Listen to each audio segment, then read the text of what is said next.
Stop the abuse of kittens. Meanwhile, me. There you go.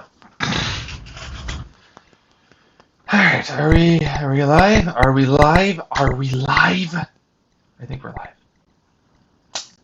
It took a lot to get here. You don't even want to know. This shit's stupid as fuck.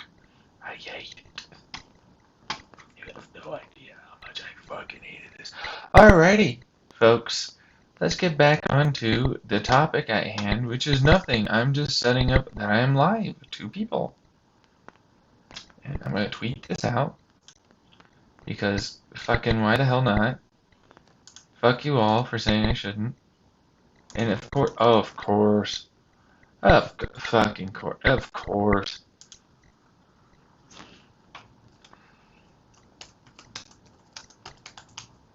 Sure. Right, yeah.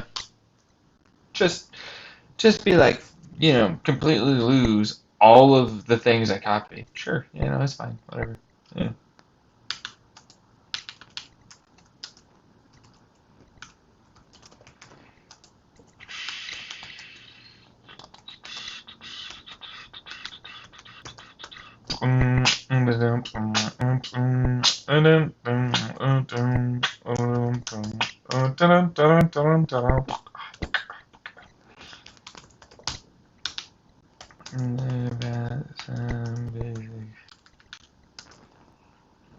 About some topics.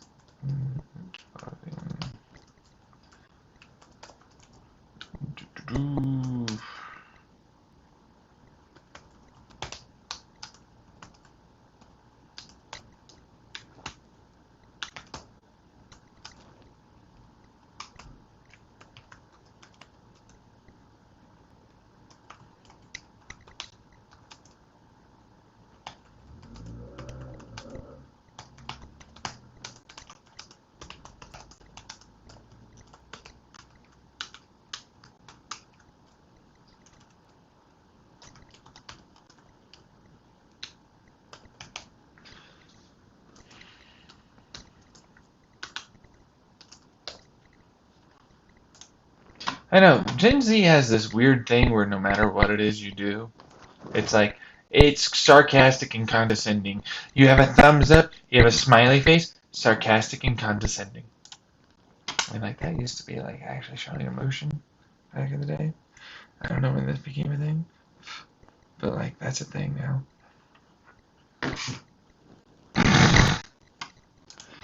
Anyways, oh yes, no, that's right. Okay. Just go.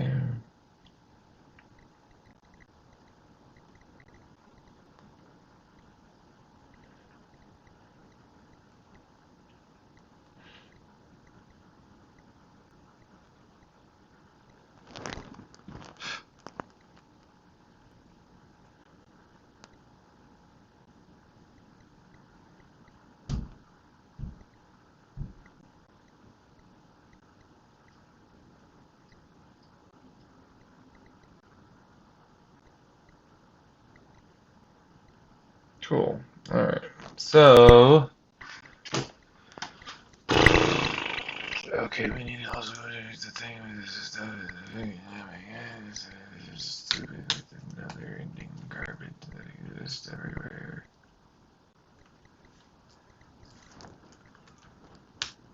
Does it exist everywhere? Another person's garbage is another person's treasure, is what they say. I'm not so sure how true that is, but then at the same time, I'm not so sold on it not being true. You know what I'm saying? Yeah. That's a thing. Of course, StreamYard has to be in there. Of course. You fucking assholes. You only give me 20 hours. Give me 20 fucking hours, that's it. You get 20 motherfucking hours.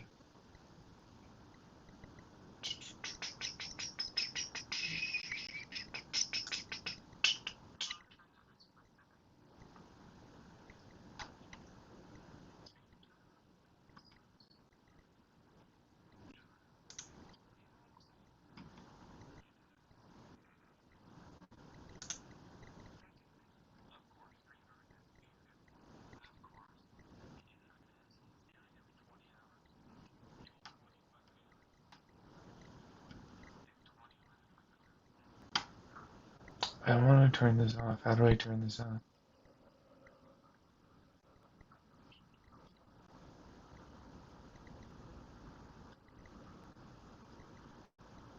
No, no, no, no, no.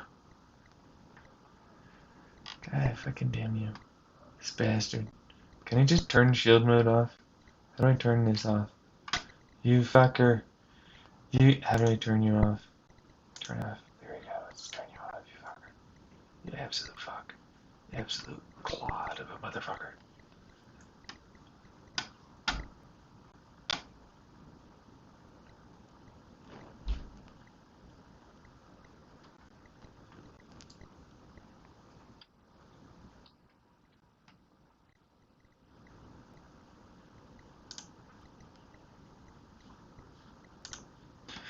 Alright, folks, we are going to be talking about random ass shit that doesn't really matter, except it matters a tremendous amount to everyone, everywhere, all the time, every time, no matter what. That's just how that works. Every time. This is just the way it works.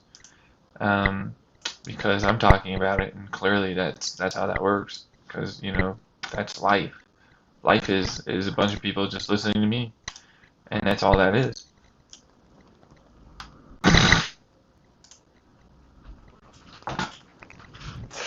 That's all that. Yeah, no, that's literally it's the. I don't make the rules, man. Except I do because you guys are listening to me. So that's just all that is, you know. It's kind of true and accurate if you're listening. Anyways, kind of. It's like, what is important to you right now, Messiah? I was like, well, whatever the fuck I want to have be important, I guess.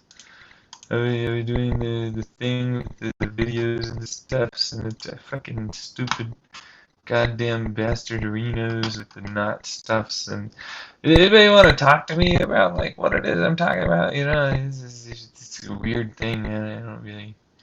I'm literally trying to see if I'm recording my broadcasts because like I want to save these and God fucking damn it, this stupid cunt.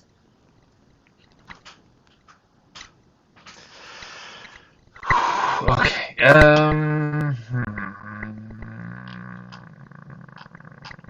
Okay. Let's just pretend in every way that I'm not having problems with what's going on here.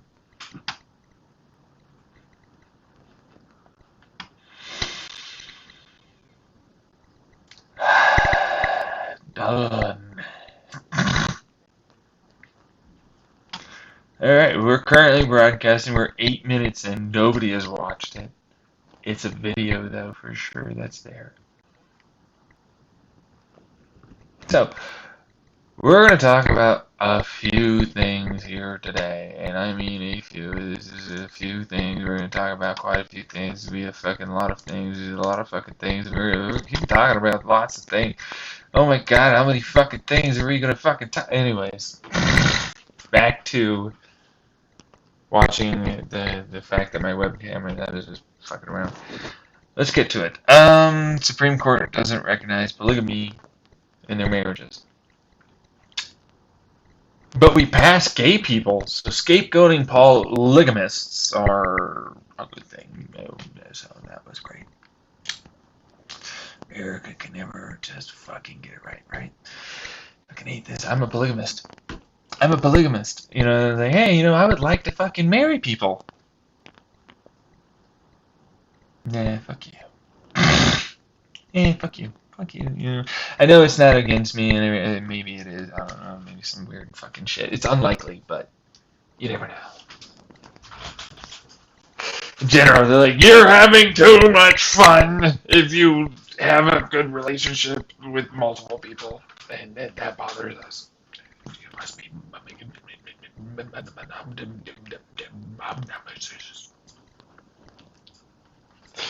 gotta do the monomagesis. The only monomagesis that's allowed. Because, you know, it's monogamy. And it's like, Jesus does like the polygamy stuff. Couldn't help it.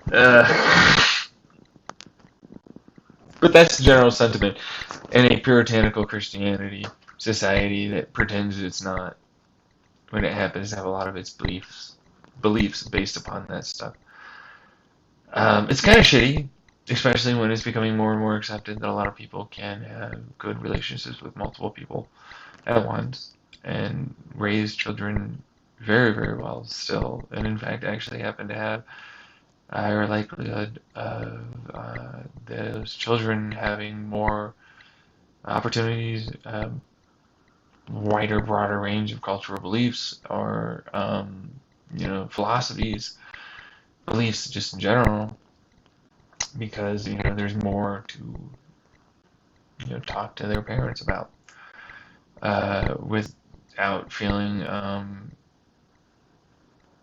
as often neglected when needs are not met, because there are more parents to try and meet those needs, especially in a world like today, these days, not like today, where it's increasingly more and more work for less and less pay, and more and more work on top of the work that you're already doing, which is pretty rough.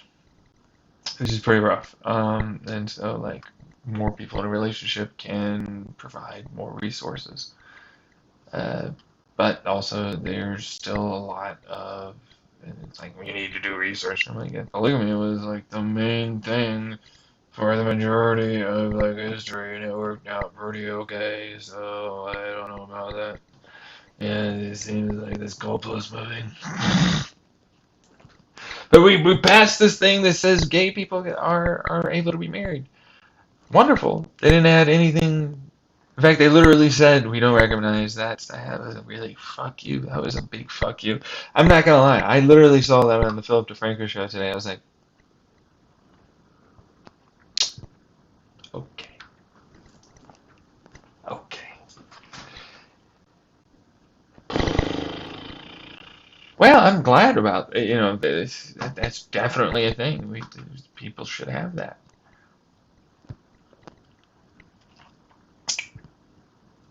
What the fuck is wrong with us? What the fuck is it? The fuck is it? What the fuck? Oh, by the way, you can have it over here. You can have your cake, and we'll recognize it in this state that you got married over there. But like, you can't do it here. It's not a thing. We don't do this. No, no. It's basically like, fuck you. You're gonna have to recognize our shit. We signed it over here, but you have to recognize it. Meanwhile, it's like, fuck you, though, polygamists. The fuck? We're on your side, dick. We literally are on your side. The fucking shit. Our polyamorous relationships. It's like, what the fuck is this? Because polyamory, polygamy, I think there's the opposite. I forget which one that one is, which is more of the lots of men with one woman. It's less often seen. Although I feel like that's just because women. I don't know. Fuck it. I don't fucking know. What do you want from me? That could be a societal thing. I feel like that might be just a societal. It could be like that women maybe don't want that. I don't know. I don't know. I don't fucking know. I don't have any real honest inclinations as to why that might be the case. Truthfully, I think it's just a thing. Currently, is a cultural societal thing. But it could genuinely just be that, like, women tend to prefer to be with one man. That's a possibility, maybe? Question mark? I don't know. I don't know. It could be a thing. It could be a biological thing where women are more apt to be with one man that they happen to see as a good provider. And monogamy, not monogamy. What the fucking shit? Saying bad words, it almost sounds like.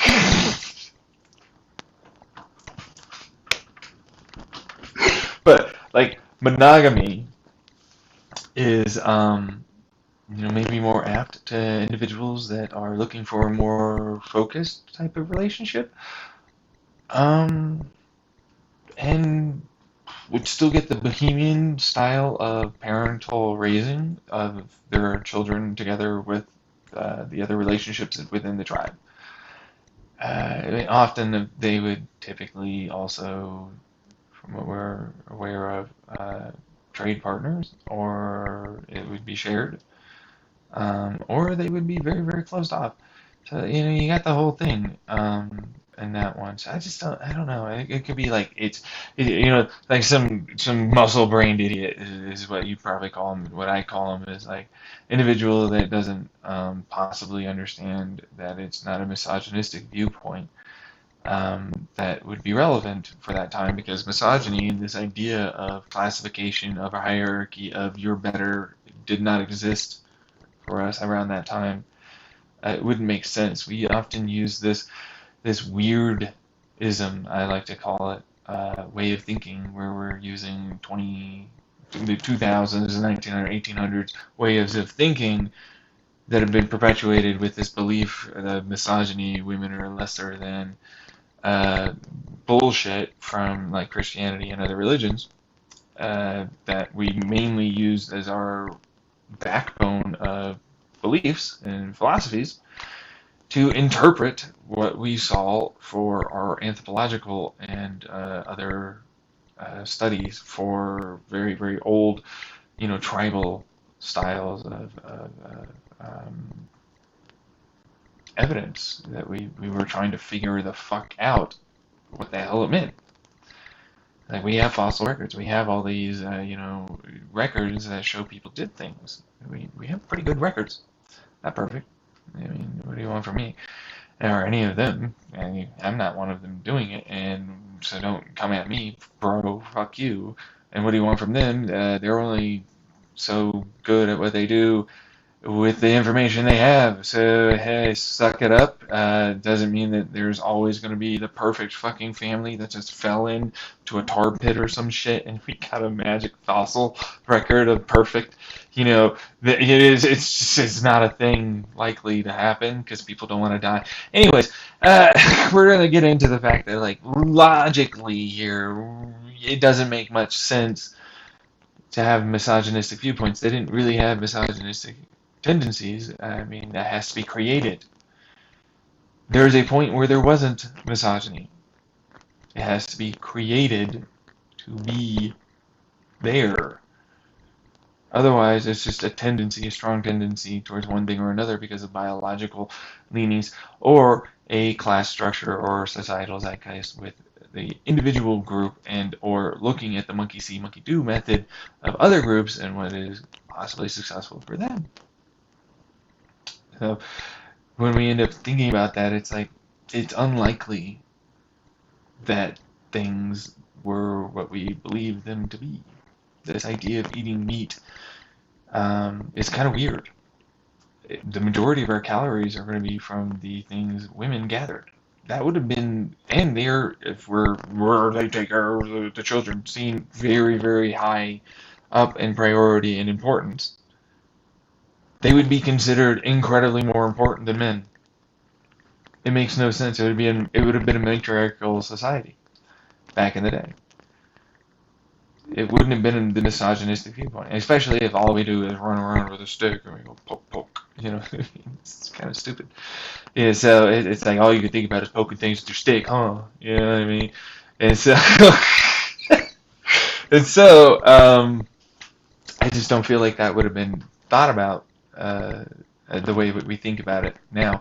That on top of the fact that, hey, calories, enriched nutritional calories, like enriched, as in we'll get this small amount of meat, but we're gonna fucking ply it with berries and shit. And we already have some of that knowledge now, but it would have been even greater then about how to stretch meat but more importantly, provide flavonols, anti-inflammatories, more nutrition really, into the meat that we would have tried to our damnedest smoke and effectively preserve, which would have been only used for foraging.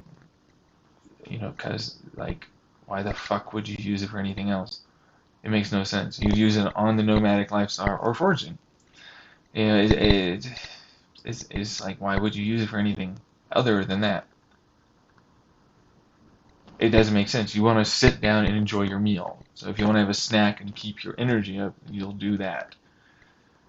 So what that means is like the vast majority of our calories are more than likely uh, herbs, veggies, fruits, berries, stuff like this, nuts, seeds, at best, and most of them aren't exactly like what we have now, which means that they weren't actually as nutritional, or they were probably more nutritional, a lot less tasty. So you would shove fucking sugar into it to get rid of the bitter. You know what I mean? So it's one of those things where it's like also you tended to learn like, hey, I put this leaf accidentally. I was just fucking too tired. I didn't want to take the leaf out. Fuck you. This is silly pot. I'm not gonna fucking clean it. I just, you know how fucking hard it is to clean shit. You suck. I'm not doing it. You ever think about that? It's like, fuck no. Boil. Fuck. Cat. Looks. Yeah.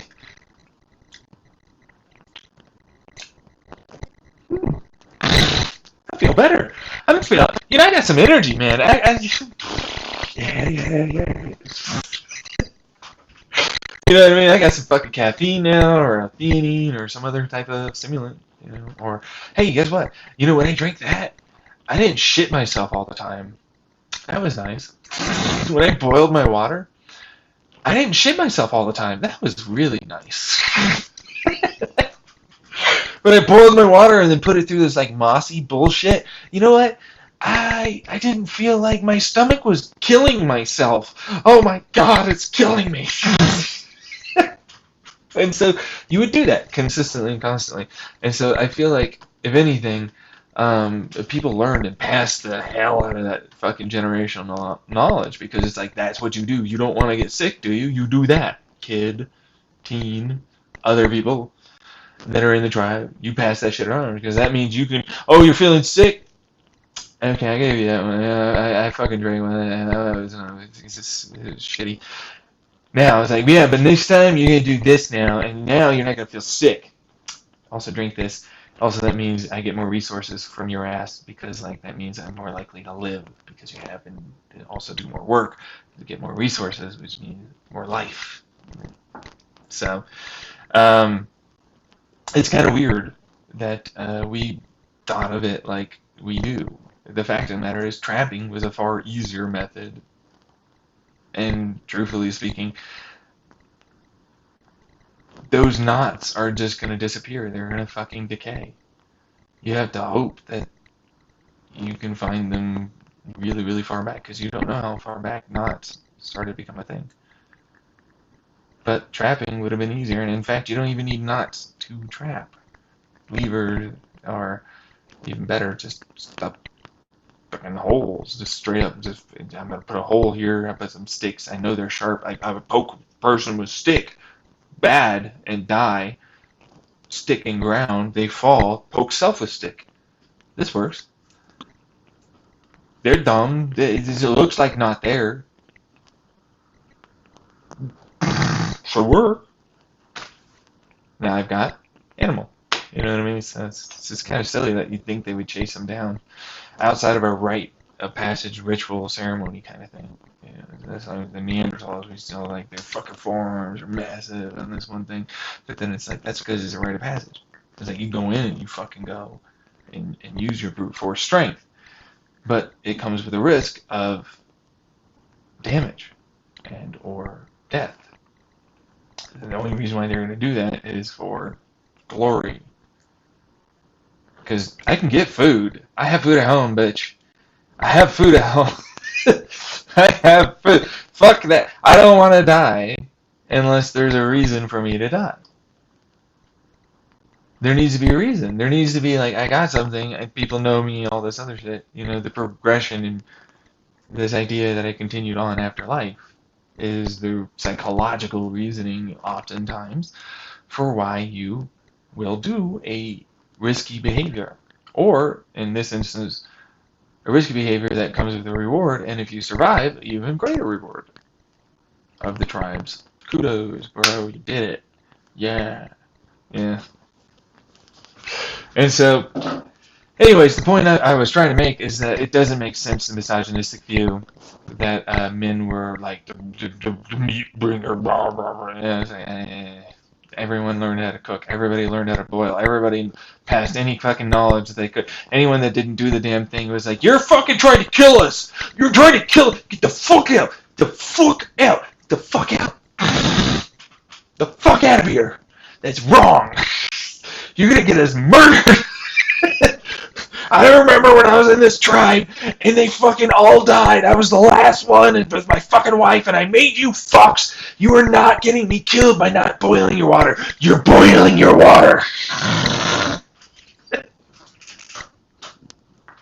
It's like, that's literally what's going to happen. Like, there's no way in hell you're not going to fucking be angry and terrified about someone doing a risky behavior that could kill you and everything you care about and have worked so hard for at all. You're not going to do that. And so to better reduce risk, of course you're going to give everybody the information. There is no idea, this capitalistic idea that you don't want to give other people, then they will get things and resultingly you have less and they have more and blah, blah, blah, blah. Everybody get more. Everybody got more. Everybody got more because you gave everything you could to everyone. That's what that was. Capitalism is a shit fucking government. Like, it's just garbage. It's a bad way to do economies. But that capitalism idea in science ran its mouth off and believed that it was misogynistic. And you kept seeing a bunch of anthropological stuff, blah, blah, blah, blah. And it was like, man, it doesn't make sense. It doesn't make sense. Why would that make sense? That's stupid as fuck. It's illogical. You're clearly using your dumb bias in selection issues and how it is you view the world with your fucking perspective and philosophies and beliefs. Even women at the time, unfortunately, hey, gaslighting is what it is. And normalizing is what it is. You didn't realize, possibly. Maybe you did. Maybe you just can't put out the paper. But the point is they put out this idea that, like, that's how that worked. And it's like, don't. First off, for sure we ate meat. But it's like, yeah, no, but it wasn't much. It wasn't that often. And truthfully, trapping was easier. And meat weighs a shit ton. I have to store it. I have to eat a fuck ton of it if I get it. Meat's kind of irrelevant to a nomadic lifestyle. Even within a given area, it's like, you kind of just put it over there and you mostly eat the majority of your berries, fruits, and then you get to processing the damn thing into being something that you can continuously enjoy for longer periods of time because that's important. Having resources later is more important than having a shit ton of resources now. So this idea that it was like what they think, it doesn't make sense. Did it help us? Yeah, no, I mean, yeah. Like, honestly speaking, we have to understand that a greater increase of nutritional value and uptake at the time, I mean, you look at the amount of plant-based, containers or boiling in stones or, various, clay pots that can exist that just break and you're never going to fucking find it. I mean, how hard is it for us to make them? What, are you kidding me? Someone fucking saw that the clay was, on this riverbed as they're drying out. Just did this little, and then some water stays on it. It's waterproof. I can use that. That's all it takes. It doesn't make sense in any way to believe that they didn't see that. I mean, they're constantly focused on this. There's nothing else. There's no TV. There's no interpersonal dynamics that are like anything other than make sure don't die and make sure don't hurt each other unless real good reason for. You know what I mean? So, like, I have a lot of time on my hands to fucking think about anything and everything around me that I'm seeing to try and gain an advantage. To not lug all of this shit. You know what I mean? Like, we had to have things that make it so we can hold very important resources for us, longer distances, or for longer periods of time. safely and securely. So this idea that we didn't have things earlier than we suspect is weird. It's because we don't have the evidence to it. It doesn't mean that it wasn't there. It just means that, hey, evidence can be lost to history, you know, because geological shit happens to happen. It's kind of shitty, but that's kind of what it is. That being said, it doesn't change that depending on the group, you might have seen more misogynistic tendencies, or what we might view them now, or less, quite more matriarchal. And those that were much more anarchistic, as in there wasn't an idea of hierarchy and structure, except that there were like generally votes and kind of, hey, we're all pulling together our resources everybody shares, which is socialistic.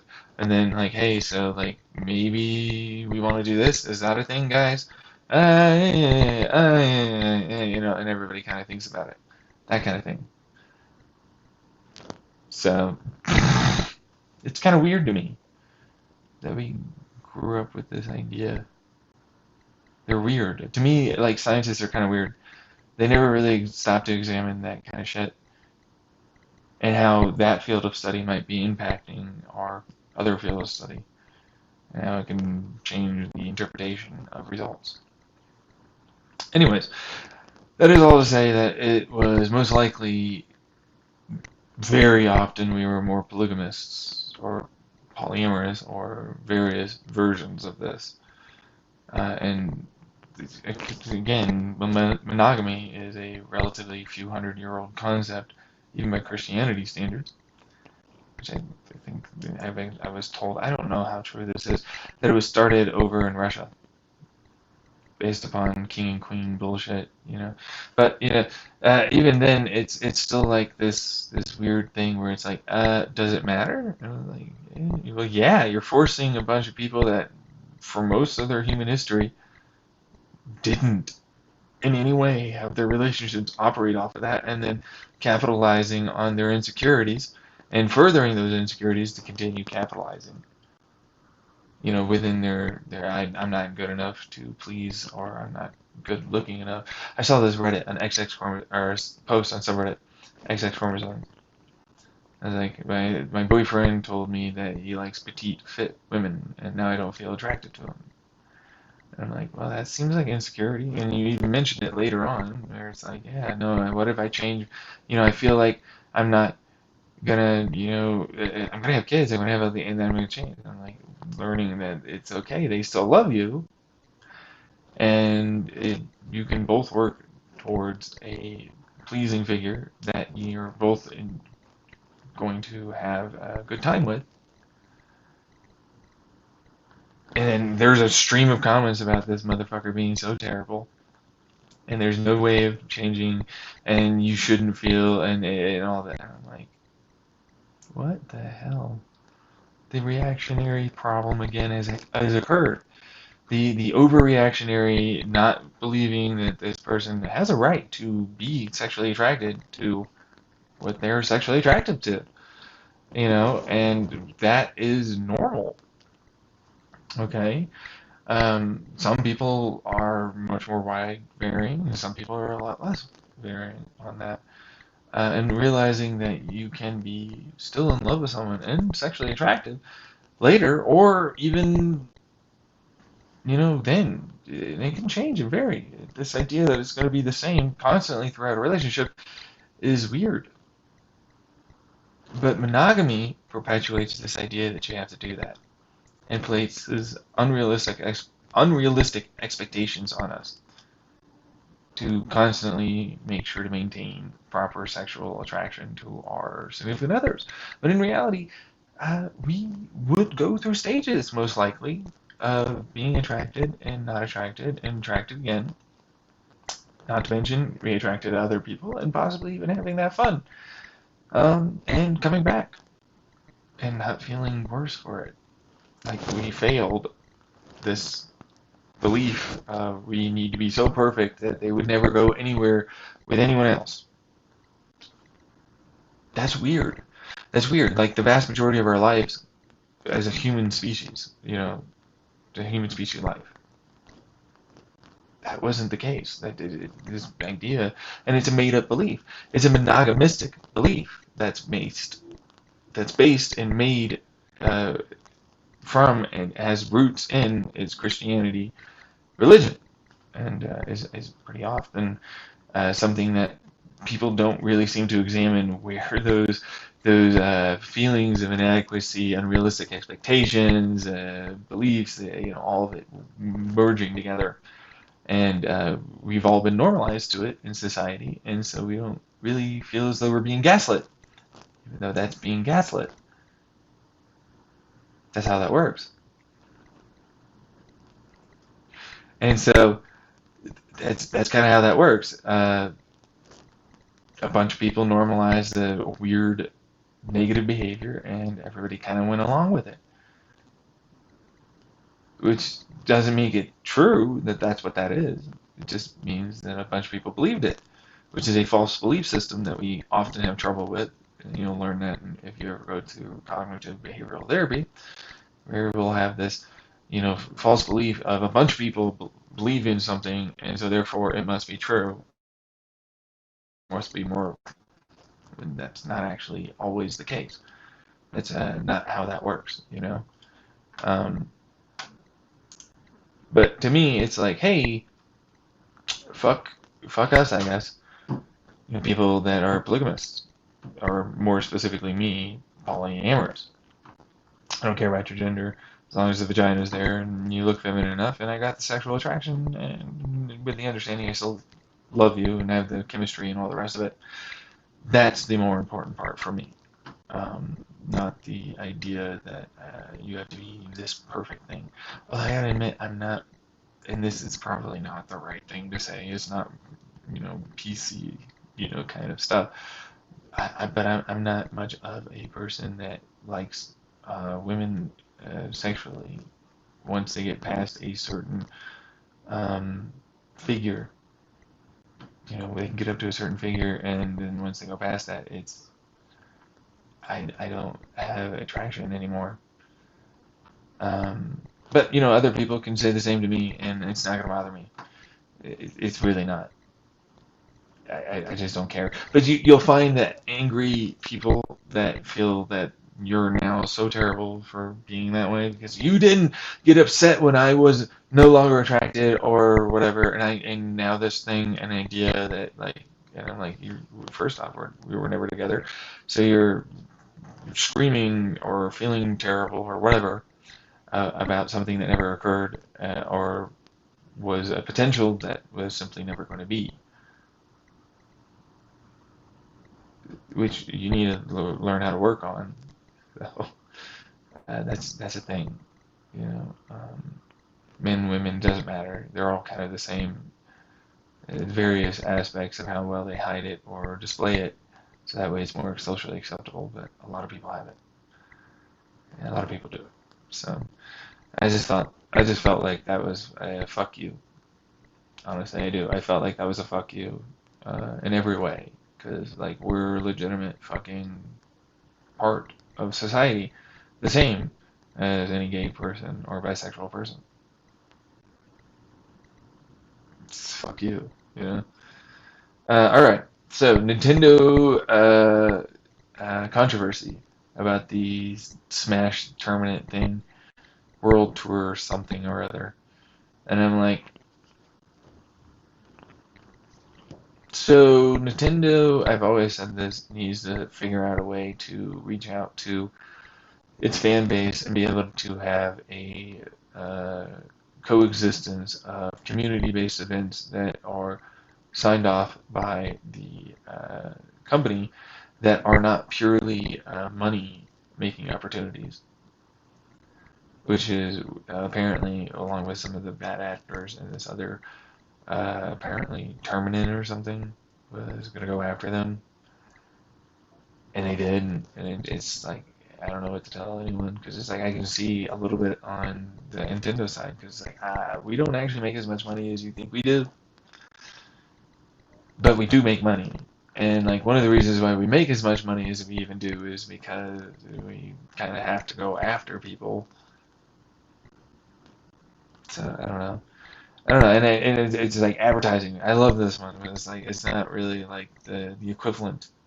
I love this one so much because it's like this argument now works for a corporation, but it doesn't work for an artist, creator, individual. I'm not giving you free advertising. You know what I mean? It is what the person has to say because it's like that's not what's going on, right? That's what that is. It's like technically you are, but it's like, is it really all that valuable? And it's like, not really. So, um, it's like whoop-de-doo to them. You know, if an artist on Twitter wants to be a creator for any streamer, right?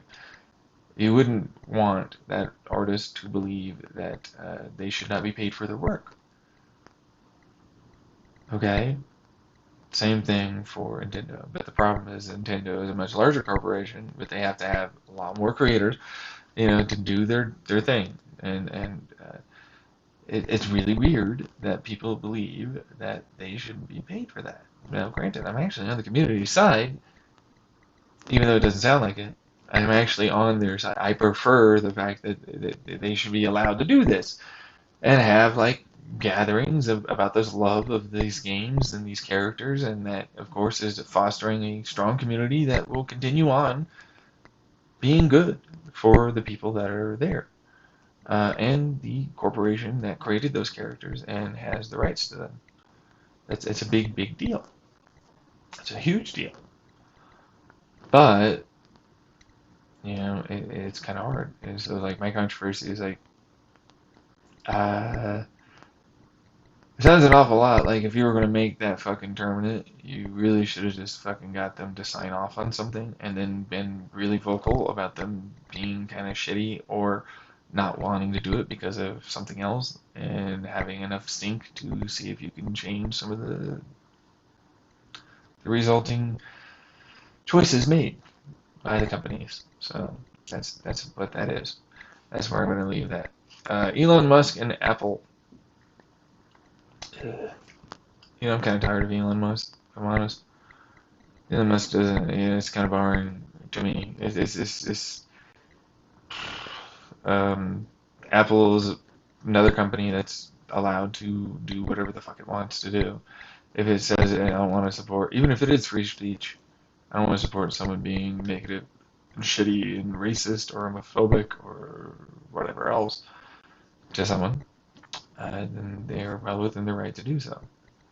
And they can pay the dividends back if it turns out that uh, Elon Musk was right and people really cared significantly about that. But I gotta tell you, the zeitgeist is not on his side right now.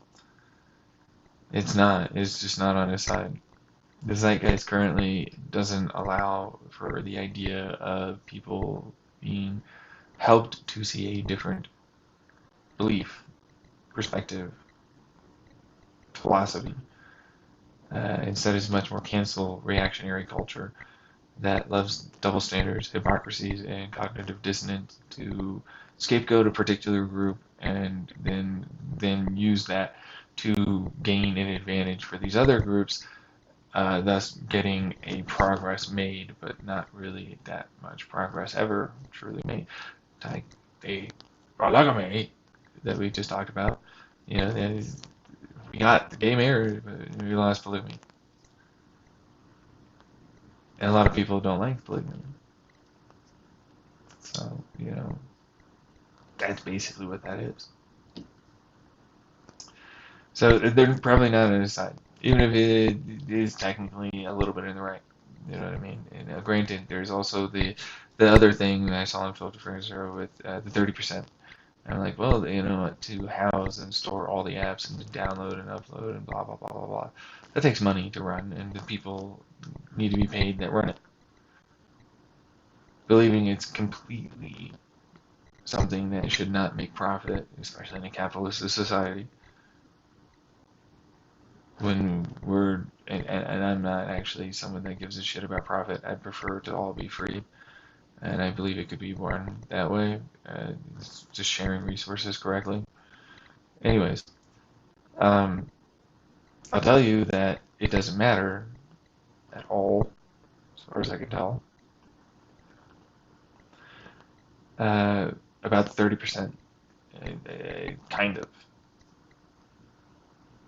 You know, the majority of Americans in every way are more worried and concerned about the fact that this billionaire has a very large social media tool that is allowing for a population that is a minority to a majority, depending on where they are, or even depending on what studies or surveys you take of people. And that's polls, really, is what I should say. Happen to be okay more with free speech, even if, and I've seen this consistently over the years, change more and more towards it is not acceptable, and free speech should not be something that protects them when a correct thing is talked about, a subject is talked about, said in the wrong way, something like that, and then it is correct to censor and get rid of it that way. I make the argument for free speech simply because it's like gerrymandering to me. That's an example that happened in my lifetime. But there are people much older than I am that have many more examples of how an idea started off good, well-meaning, well-intentioned, and ended up actually biting them in the ass later because it was Democrats that created gerrymandering. They allowed for gerrymandering, and they got, for Obama, a Senate and everything else that they were able to take control of and use. While a senator, basically, on the Republican side, or a representative, I forget what it was, but they said, I don't know why they did this. We can use this later. There's nothing saying we can't use this later. It is paraphrasing, but pretty much exactly what he said. And it was on the Philip DeFranco show back in the day. That's where I got my news on that one. But what I'll tell you is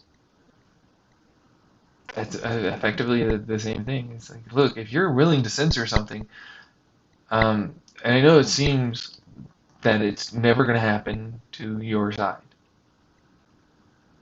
Well, the biggest part of America, which was Christianity belief systems and Republican-based conservatism system, are breaking down dramatically quickly.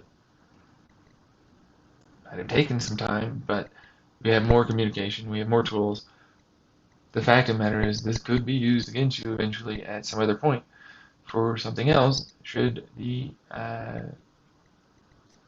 mindset of people change.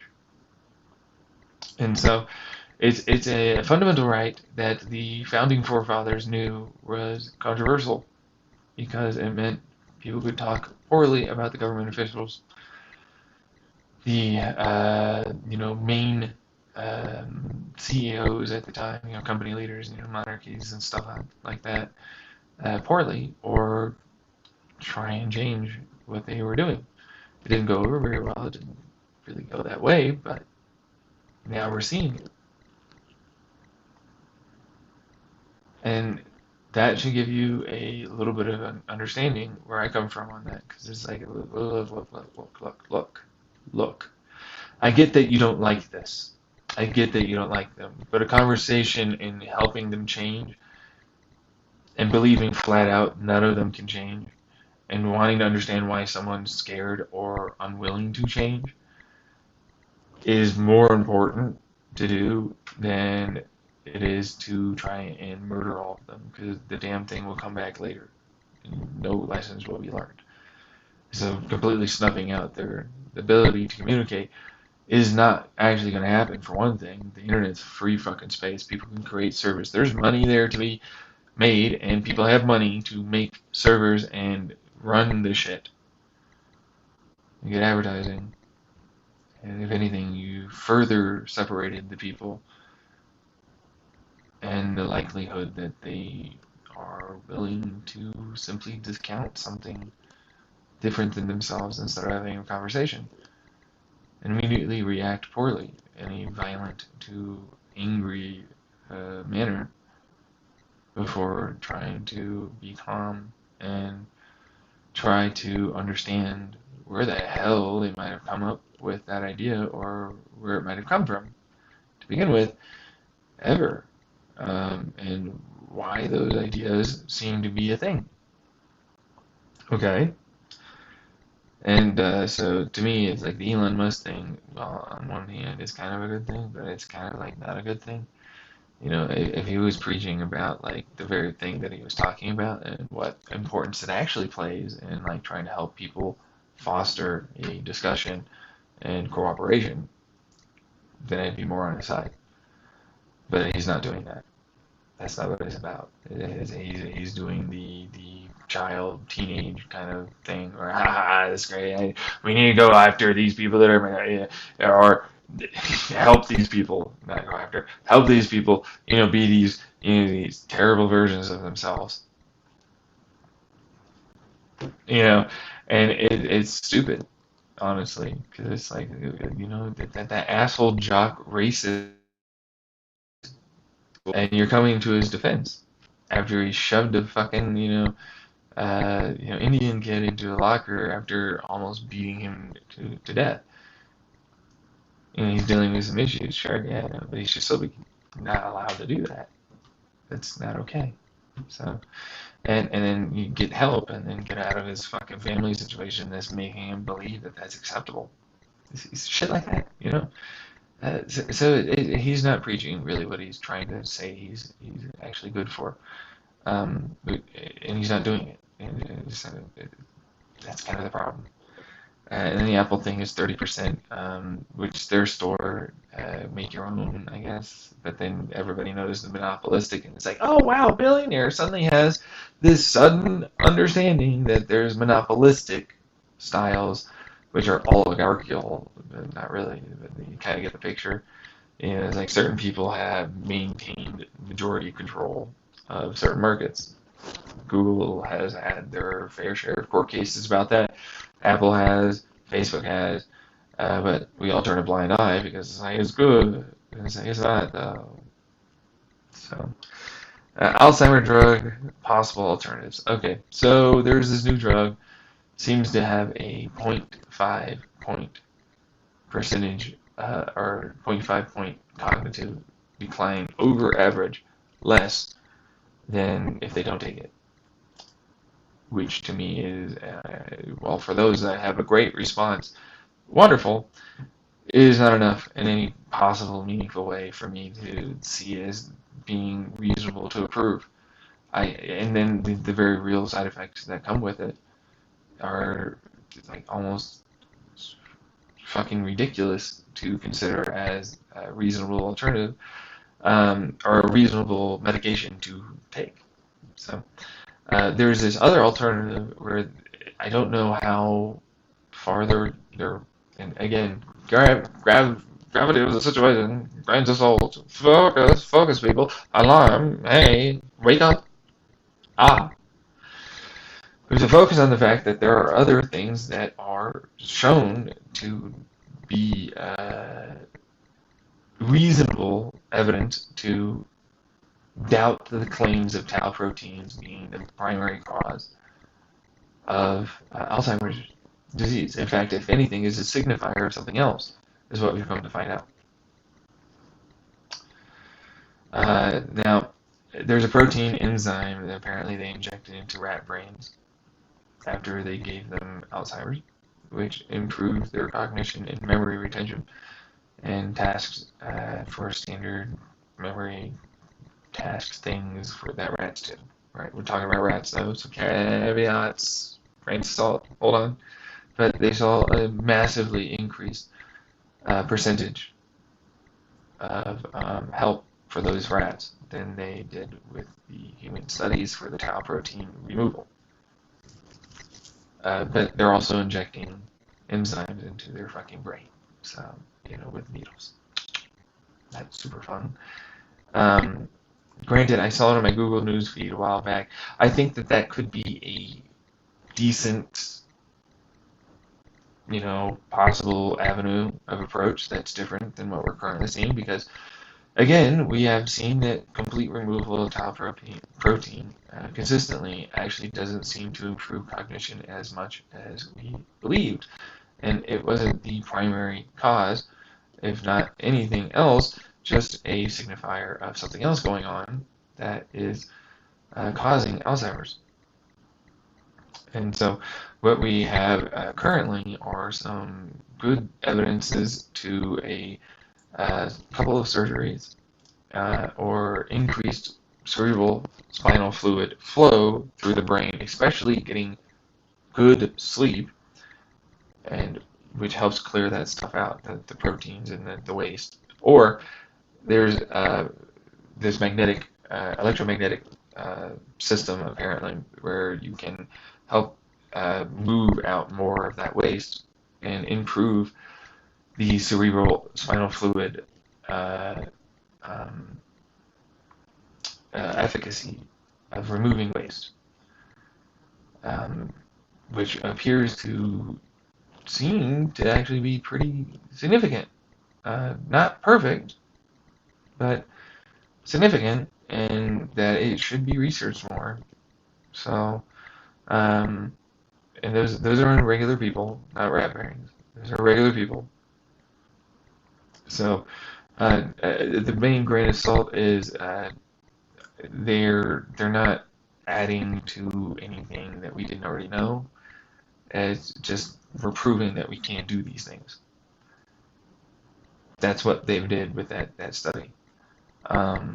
Now we can take anti-inflammatory things as well, which we've seen that when inflammatory processes are going on in the brain, or immunoinflammatory properties are going on in the brain, there seems to be an increased likelihood of cognitive decline and further rates that are higher of that decline.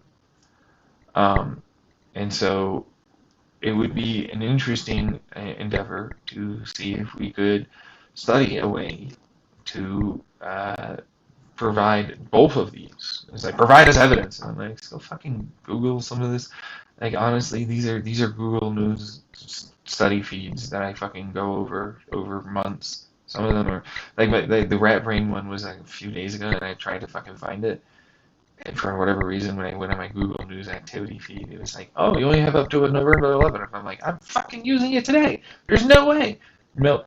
I'm like, what the fuck is this? I tried searching on it, and it's like, I don't know if that was the one. It could have been the one. I don't think that was the one. God damn it. So I can't really fucking find it, which is annoying. It's annoying to me. But it's possible to find these things.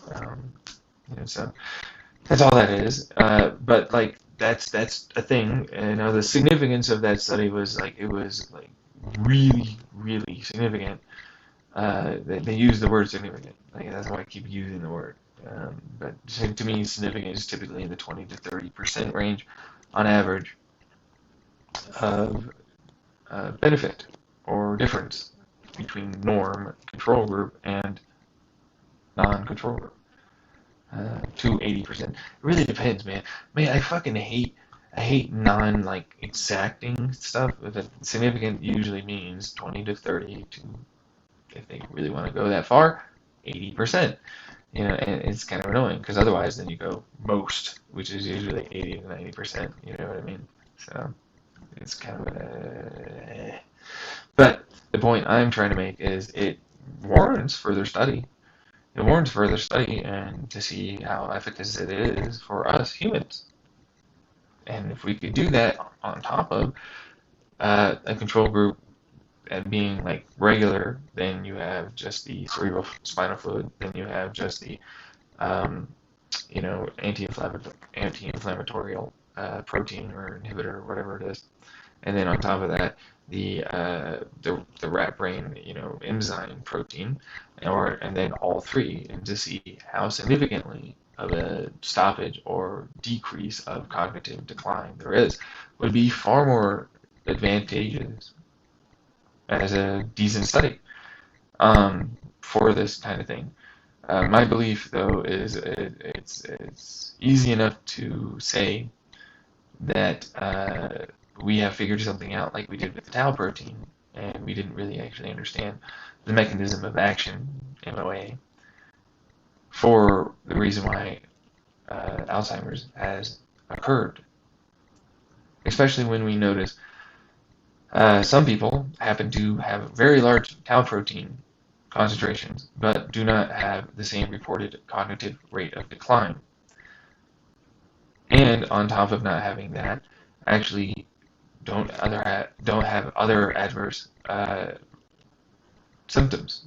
So it could be that their brain's better at clearing it out. It could be that their brain is just better able to handle it. Or it could be that their brain is using whatever the hell the neurons the hell is that's creating those tau proteins, and therefore they don't actually get problems from it. We don't know. Would love to know. I'd love to know, but we don't know. I never saw a study based upon any information regarding that. So if anybody out there can tell me, I would love to know, but I don't know. And as far as I'm aware, the rest of the scientific community would be ranting and raving about this being exactly what happens, and we found the cure, or not cure, the exact mechanism of action of how this works. We always proposed the tau protein style, but again, we didn't say that it was exactly that because, of course, we didn't know. So, okay, so heater design with new style of electricity cable. All right, so I got my little notepad here, so that way I can keep on topics. Keep going, and then I'm going to go freeform. Okay, so heater design is wonderful. It's a microwave-based design. Okay, microwave just absorbs very efficiently into kettles or any water, really, just water in general. Just say water. Like microwaves heat the fucking shit out of water. We know that. They're very, very efficient at transferring their energy to water. Now, we have these things called phase change arrays, but we don't need that. We need phase shifting arrays, which we usually see in antennas or dishes. And, Starlink happens to have some of them. Now, they're usually expensive, but you don't really need them to be perfectly accurate at all with microwave-based designs that happen to have a chromium, zinc, nickel style, cheaper metals that are less likely to be damaging to the water because they're less likely to leach into the water. Now, iron happens to absorb a lot of, and so it heats up, but it's not very good because I want reflectivity. But zinc, chromium, and other metalloids, are very, very efficient at reflecting. Aluminum is pretty expensive, though, and I don't want to do aluminum. I hate aluminum in general. It's not usually that expensive, but you'd be surprised once you have to manufacture a shit ton of things how cheaper other metals really, really become, especially when you need to use titanium not do anything. So, and you can coat that with like a basic fucking plastic, and it's easy enough, or if not plastic, ceramic. That's stupidly simple to put together. So, now where I'm going with this is a phase shifting array then allows for me to shift the spots of concentration of heat that the microwave radiation that is being concentrated into the water happens to give you. And it also reflects it, giving me back a large percentage of that energy that was not absorbed back into the water. But there's steam. Now steam, I hate steam. Steam is unrecognized potential. If you don't know what that means, it's fancy word geek speak for that motherfucker is my heat. You bitch, get back over here and get back to working, you fuck. That's lost heat. That's lost energy. I hate that shit. And so it's like I'm gonna insulate this, of course, right? But I'm putting a fucking looping end on the steam to the bottom. Now that's insulated as well, and that's gonna have its own microwave emitter. It's actually a pretty dang efficient way of heating up water and transferring energy. I don't need it to be very strong. I just need to be strong in the right way. Okay, but it also happens to have a pump that is a heater pump, a style of heating pump. Heat pumps are not what we're talking about here, but literally it's a pump that heats up while water goes around it. So because the water is still going to go down and it's still going to go up, and then eventually there will be steam pressure, and I can try and drain that and run it dry. Okay, but it's not dry. It's steam, and steam needs to go back in, and of course it's getting heated back up, and and so as that steam, it creates its own percolation, and then hitting the water reduces its energy, but transfers the energy to the remainder of the water, which gives me a faster heat up time because it's also more efficient because I'm, of course, insulating it and having it take the energy that's lost and putting it back into the system as best I can. It's not perfect. There needs to be, ways of doing it that aren't super, super, kind of shitty. It's a water and air pump. You have to remember that they do exist. They do exist. Oh my gosh. But they do exist, and it's not hard to run things that's made out of the right metal. And what do you know? You get expansion, sure. So you plan for that expansion, and you plan for not running it completely dry. And if it happens to notice that there isn't a drop in resistance or whatever, basic microchips that are understanding the detection therein based upon, hey, this says there's not actually water here. You can't. This says that this, you can still break that, but it's like, hey, you voided the warrant. You're a dick. Okay, like my design basically tried to prevent you from being stupid, and you decided to defeat the being not stupid part, and you went stupid. Real smart somehow? I don't know. I don't know what they would use it for. But the point I'm trying to make is it's a faster, more efficient heating design. It's not meant to heat the air. It's meant to heat water. I want it to heat water. Water is extremely, extremely efficient at gaining energy via this method. And so, as a result of that, I'd be able to heat it more efficiently with the same relative amount of joules or watts, depending on what you want to use. Very, very fast, but also without as much loss, and so therefore energy efficiency is now on the table. That was once lost is now gained, at least a little, not everything, but a little. Again, because it would have just gone into the atmosphere. Okay, so that's the whole point of this. That's the steam that would have gone into the atmosphere and it's insulated and blah blah blah. You get the whole picture. But I have a problem with this fucking thing called a microwave generator. It's this stupid shitty thing. It's like I use copper coils. What the fuck? The fuck is this? Let me what the fuck? I lose 10% in copper coils. I lose 10% in copper fucking wires. What is it? Why do I need to worry about like electromagnetic fucking bullshit? So then I was thinking about something, and I'm like, this is a while back. Truthfully, I thought about it a long time ago. But that being said, it's only come to a head right now. But it's like, hey, literally, copper wires can be made to change that with like a MOSFET design with an electrical field potential between it, and then shove it back into the cable after building up a charge, which is just a battery, and then that's pretty simple. You're getting a little bit back. It's not much, but if you time it the right way, you have an AC/DC style. What do you get? An AC/DC hybrid system that happens to have a lot more hertz rate that can now go much, much, much higher and much, much larger bandwidth here of actual energy potential run through the cable that's much smaller.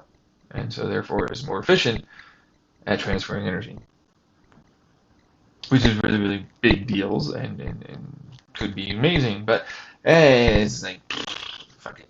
I'm already know it's grounded, and so I don't need to worry about running it underneath the ground. In fact, that's literally the whole reason why you want that those electrical field potentials captured, and so it actually makes it more efficient to run it underground or something that's like a grounding potential insulator style. And in fact, having them layered on top of each other means if you have them running opposite directions, you get an even greater increase of those MOSFET. MOSFET is magnetic something oxide. So it's a field difference is all I need to know, truthfully. Because that's literally what they are. It's like a capacitor, but not like a coil of wire that dumps it. It's more of a, hey, there's an electromagnetic field here, and then this, once it gets to this point, goes and it goes over. So that's all that does. But it's like, hey, if I'm able to build it up the right way, because of course you're running a lot of electricity and you're running a lot of a very high frequency current or volt or amp or whatever through it, you happen to gain that pretty quickly, and you can use that to basically send things a lot more efficiently down the wire. Now, I talked about this as a potential avenue of approach. Now, hold your horses. This one's big one. This is quantum stuff. So this might go over your head, but it might not. Honestly, these are we use layman terms because it's much easier to explain it that way than to try and get out some fucking stupid mathematical bullshit that oftentimes becomes tedious at best to try and in any way explain meaningfully to any investor or any kind of person and not sound like a complete knob. Especially when the basic concepts are, hey, guess what? This happened to be like close like this, and then this happened to have like this amount of electricity, or not electricity, energy. And so then energy meant like because lack of energy, and then it was able to gap much easier because charge field dynamics, fancy term for positive negative stuff in a field, and so wanted to go there. That's literally all that is.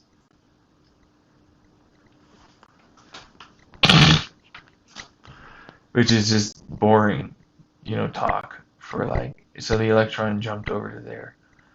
And for temporary amounts of time, it seemed like it wasn't around and its wave function didn't exist. Except we knew the wave function was around there, which is a weird way of putting it. It was like a vibrational thing. I want to move on from that. Point is, so if you entangle the area where it's going to go to, which doesn't necessarily need to be entangled, bear with me here. Because entanglement it's a tricky business, but it's not actually very tricky.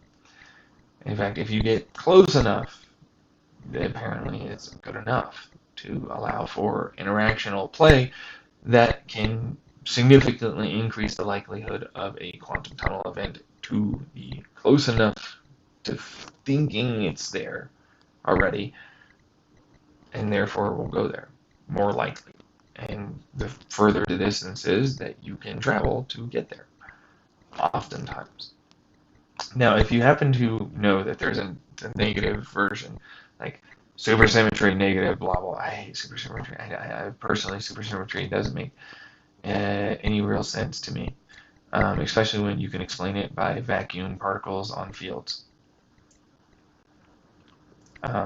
Instead of like dealing with an opposite fucking charge bullshit thing. It's really boring.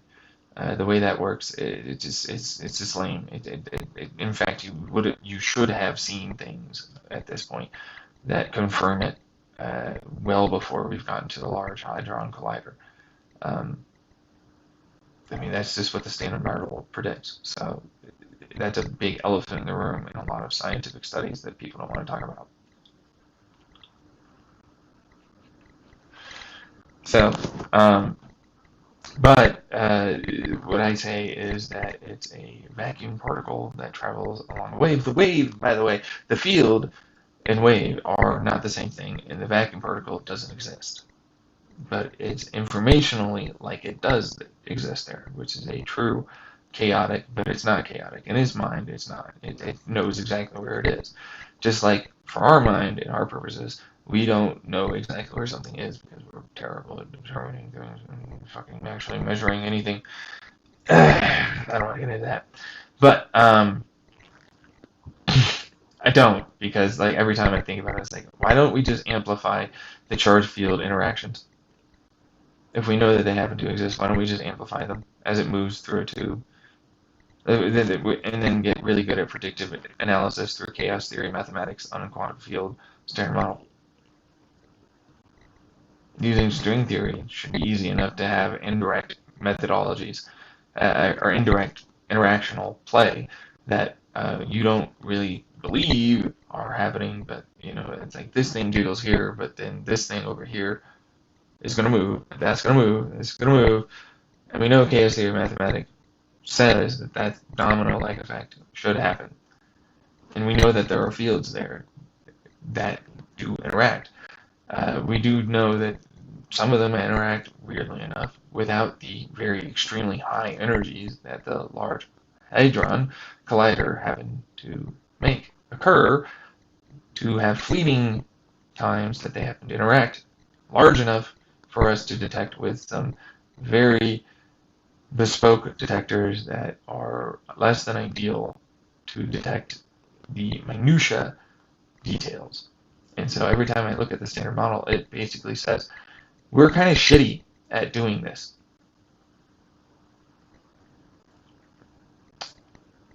And so our math says that it's this, because we're not that great yet at doing that.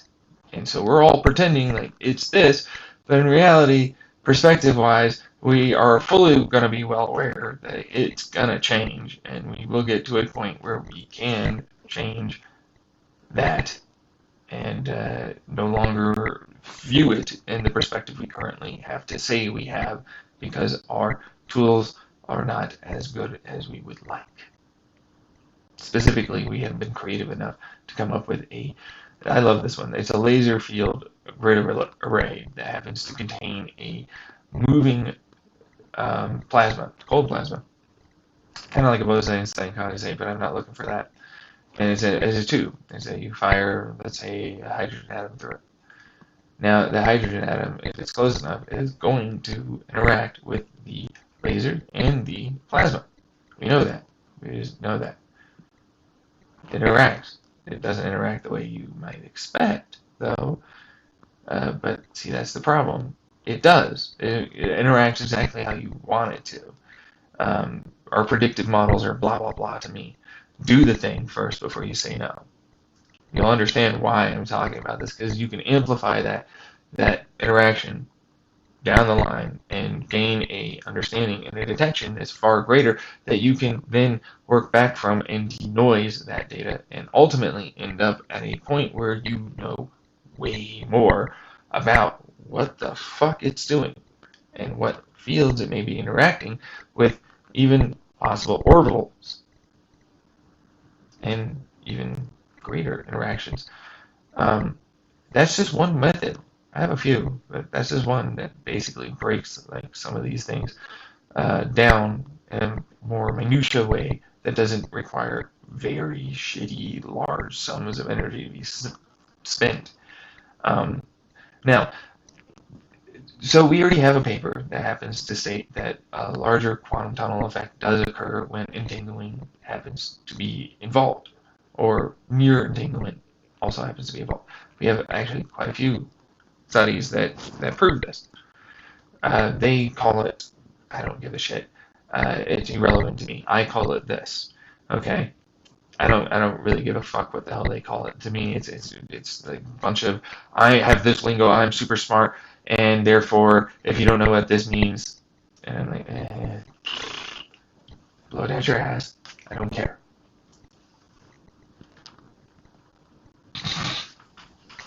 I don't care. And I mean that. I really don't give a shit. But the answer is, hey, it's a quantum field. It's a regular ass quantum field, and it creates a vacuum particle Now, it's not a real there particle, but to our perspective, it's going to seem as if there's something there, but you'll never be able to measure it. You know what I mean? Because it doesn't exist. It's not there. It exists inside its field. The field, which is a traveling wave, but it's not a wave. See, the field already knew what the hell was there.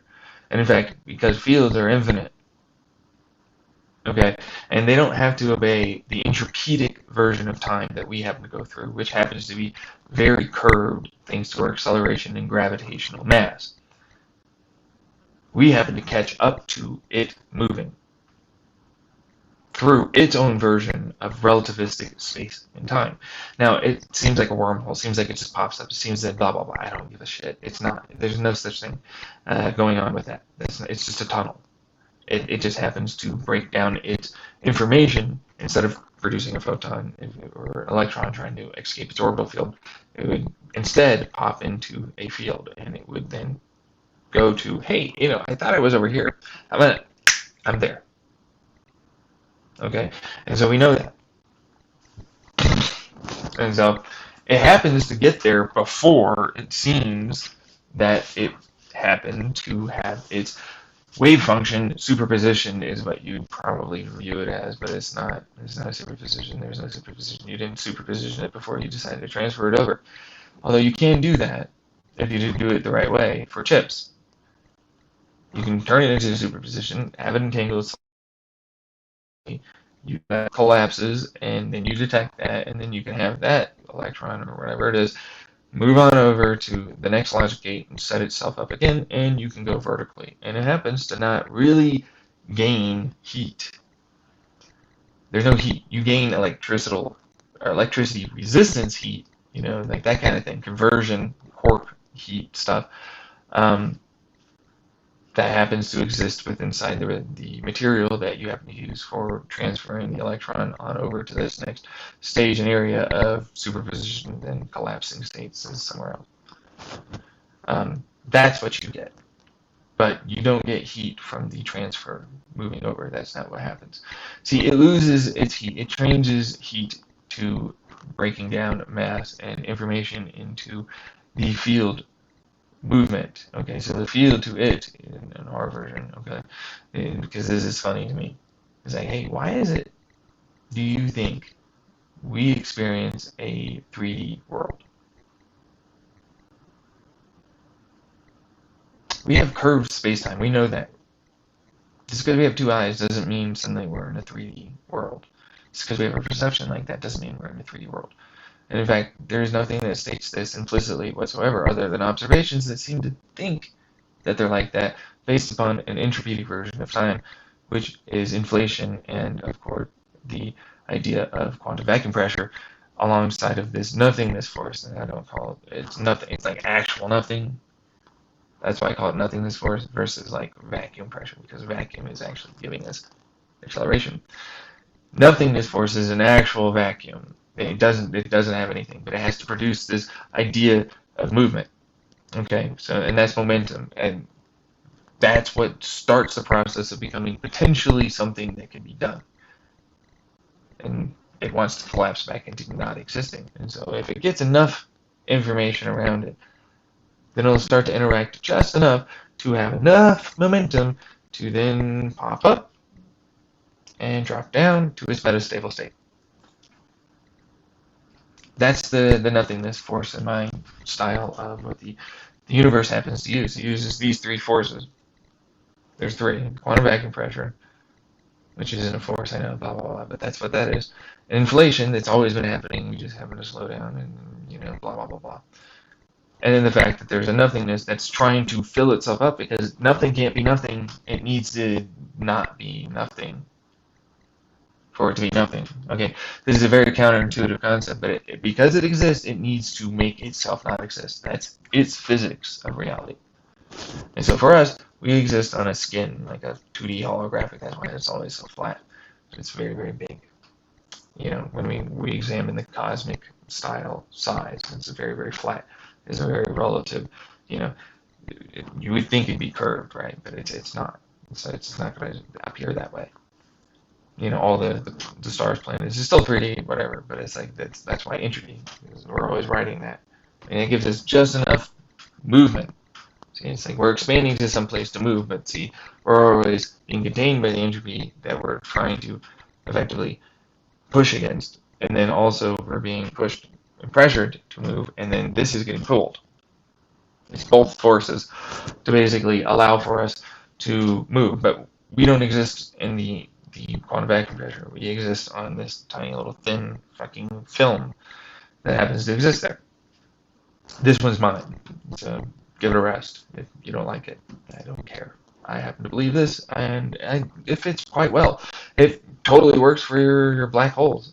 Once entropy, or not entropy, gravity happens to win out over these, because every force is now an expansional force that pushes things away, but because accelerational entropy, which is, of course, just inflation and allowing for movement of anything, because once it stops, it doesn't do anything. But anyways, point is, this happens to be where gravity won out and it expands, but it just won out. The rest of entropy and everything else expands it around it. Thus, for our point of view, it's expanding internally, but from its point of view, it's just expanding outwards. It's like a little hole here, and then the hole grows like you blow up a balloon. So it expands. And that's why that works. Versus what you seem to believe happens, which is some weird. Anyways, it's always trending towards, saving that continual, gravitational force that keeps it winning out and effectively collapsing in a way. It's very counterintuitive. That's why it's quantum physics, not regular Newtonian. Newtonian's kind of lame. Einstein's kind of lame.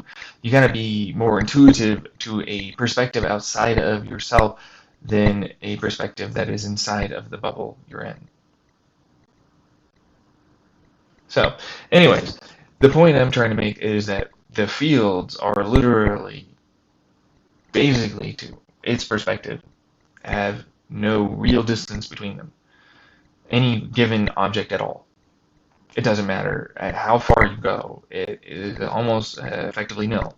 It would be the equivalent of what the Big Bang Theory is to us when we saw it, suddenly start to expand.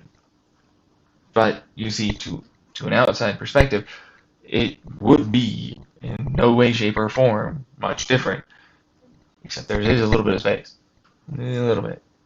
But that space is immediately gone the moment it gets to its next point of its entropy, inflation, quantum, vacuum pressure, push. But because it's constantly doing this, it's like a thrust more than a push, it never appears as though anything's actually crushed in and very close.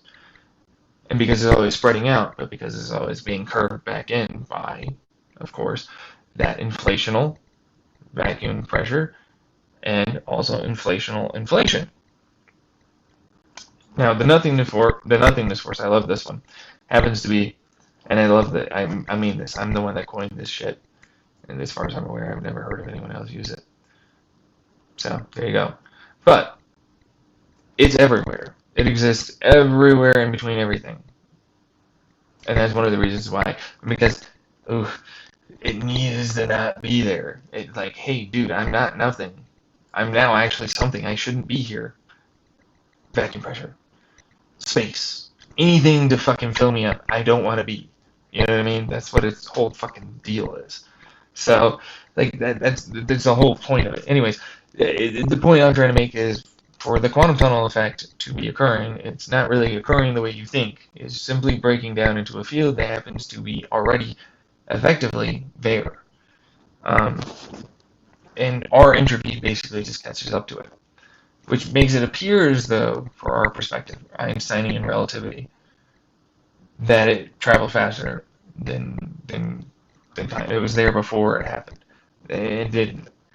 It didn't. It just traveled there, and then because inflation still has to travel a certain speed. Inflation is a certain speed. Vacuum pressure, all that gives us a certain speed of our overall selves. But a field doesn't have to worry about that, because of course that's curved or flat. All right, so a field doesn't have to deal with your dimensional physics. It's as many different dimensions as it needs to be.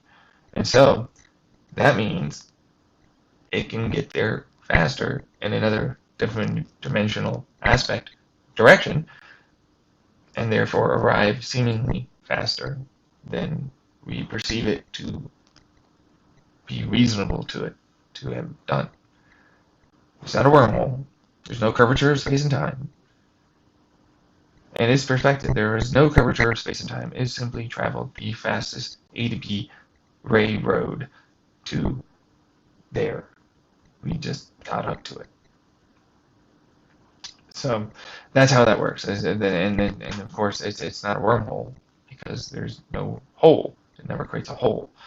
It just transfers its energy to a field. It's information more than anything because it can't do any energy. You can't put energy into the field without getting really tricky with other fields, and then you can put energy into a field. You can't put any energy into it, but you put information. Information happens to, in its view, not be energy, not be anything, because a field already has information of what it's doing at any given point in time, where it's going, and what it's interacting with. It has a shit ton of information all throughout, everywhere in its field. It's simply trying to balance that information. And so it goes, well, you're supposed to be over here. And I'm right here. And it goes, okay, well, I'm going to put you here. And it goes, all right. And now it's there. Which is very, very fun to think about. But what it means for the cable that I'm talking about is, well, you know, it's really, really easy to send large amounts of energy through a very, very, very small copper wire and lose a lot less energy, like the 99.9999% range, because of the high degree of accuracy of timing that you can spike the pulse of electrons into the cable. Then on top of that, the already being pushed through electricity, as in DC, and then the fact that because that creates an AC style, you now have an AC current that you can then use to also pass energy from the top cable back down, the bottom cable back up, and vice versa. And so you now have double AC and double DC, alongside of having those very, very high volumes of voltage, current, and amps, and all the rest of it, joules, and whatever. And it feels, it's going to appear, you know, because if you were to put it on your skin, you wouldn't get burned. You have tons of amps.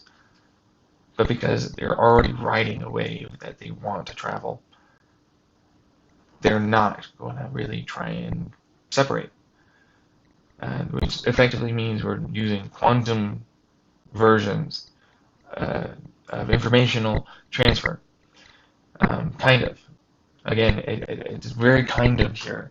They are genuinely just like AC, regular waves throughout the propagation of the cable. Okay, this is the same thing. But the difference now has become that you've stored more within that given area that shouldn't really seem to want to. But because it's set up the right way, you can now do it. And because it doesn't want to change and go to what it's already views as the least resistive path, it's not going to want to scorch or electrocute you. You don't have as much loss in heat. You don't have as much loss in electromagnetic field creation, which means you're doing a digital style of electricity generation. Yes, that does. Yes, it does. Yeah, effectively. It's a quantum digital style, I guess you could call it. I guess I could coin the term that way. I don't really want to. To me, it's a hybrid DC-AC cable. And the only reason why I did it is because it's like, hey, I can now make really, really small cables that pump vast sums, especially when you bundle them together, of energy very long distances with almost no loss, which it's not a superconductor. If you don't know, it still has loss. There's still a loss. There's just a shit ton less. That's all it is. And that was a workaround. It's like, I can't make a superconductor, but I need to make a workaround. How do I make a workaround? Well, if it's 99.9 blah, blah, blah, blah, it should be good enough, yeah. You know what I mean? So how the fuck do I think about this the right way? I need to think about this the right way. This is what I did. Yeah. So, and it's like, I want my heater to be as efficient. I want to fuck you over. I want to, do you see that tiny little 100-watt stupid ass bitch, like terrible solar panel? Watch me literally ruin your perfect kettle that you think you have because it transfers stuff. And I'm going to do a liter of water. Watch. And ding, 60 seconds later. Suck it. Meanwhile, you're like, and I'm still waiting. That's the only reason why I did it. I mean it. It's literally the only reason why I did it. It was literally, I just want to have a fucking cup of coffee faster in the morning. And so I figured out how to fucking do this. I was like, fuck in hell, it takes forever to boil water. It sucks ass. It's so enormously just, it loses most of its heat. The most loss. It's so fucking, it's heat loss. The fuck is this? And then it's like, oh, by the way, I have to, convert energy into this thing, and into this thing, and into this thing, and I'm losing quarks along the way from this material to that material to this material. And then I have to turn electrically resistive heating, which I fucking hate. Electrically resistive heating is like, yeah, it's efficient, but, you're still losing quarks, bro. You know what I mean? Like, this is stupid. This is stupid. This is boring. It's boring. It's fucking inefficient as fuck. It's super inefficient. And especially when it's like, I know for a fact I can get faster times if I happen to use microwaves because of how much more efficient microwaves are at transferring their energy. So, the phase array is to allow for the fact that it's never going to go into one place and so heat up and create little tiny pockets of superheated steam cavitation bubbles. Then it's agitation by a pump and then, more steam coming back in. Then, on top of that, it's reflecting, so it's going to burn all the rest of the energy back into the system. But it was like, hold your horses here, folks. What the fuck is this microwave generator doing? This is boring. This is terrible. It's inefficient. It's really stupid. Why don't we have it just a direct-to-conversion material? And we do, actually. We do have that material. Turns out. We have that material, yeah. Like, it's a thing. We have that material. We have materials that turn electricity directly into microwaves, and we don't need to, in any way, create coils or magnetos to power them. They're just annoyingly hard to make or something, and it's like, no. This one's the worst part. They don't last very long because there wasn't a lot of research development. It's kind of like the iron nitrate magnet. It's like, we were able to make them. They seem so amazing. They can do so much more. There wasn't a lot of demand. There actually kind of was, but we just couldn't make them very well at the time. Much like this quantum tunnel effect. Back in the day when it first was reported to be a thing, it was a lot harder to entangle things. And now we have little vibrational things that can easily do it on the tips of very specifically designed electrodes and anodes and cathodes and all the rest of it. So like we can do it a lot better than we did in the past, and we have better, much more finer control, micro and nano electronics than we ever did back then when it was first discovered. That's why we just didn't do it, because it's like, wow, this is really hard and this is very expensive. It was very, very expensive at the time. Like iron nitrates were very, very hard to manufacture, very, very expensive, and in fact, you didn't get much, and this wasn't feasible for anything, and so nobody really produced them. Same thing for quantum entanglement designs of any kind. It's like we didn't have them. We didn't have the nano 3D printers that we do now. We don't have the photolithography styles of etching that we do now that are far more feasible on a home making scale, which if you happen to set up a vacuum or near perfect vacuum or a nitrogen based environment and then suck it into being a vacuum or a near perfect vacuum, then you have the ability to cold weld and you can stack, which makes a lot more sense to do to make those kinds of chip designs or cable designs than what we're currently doing. And so like that becomes a massively beneficial to manufacturing it quickly style that most people are unaware you can currently do. It's just that there's an overhead initial upfront cost, and you need to have a market because capitalism, great, yeah, right, superb. I hate capitalism. Honestly, it's garbage. And it's like, hey, you know what? Why would I fucking fiddle around with this shit? That's like, this is what the market allows. I'm like, but that's not our actual cap. We have more knowledge and ability than what we can do with that. That's just what you're required to do because it's more expensive to make it yourself, usually, until you can figure something out.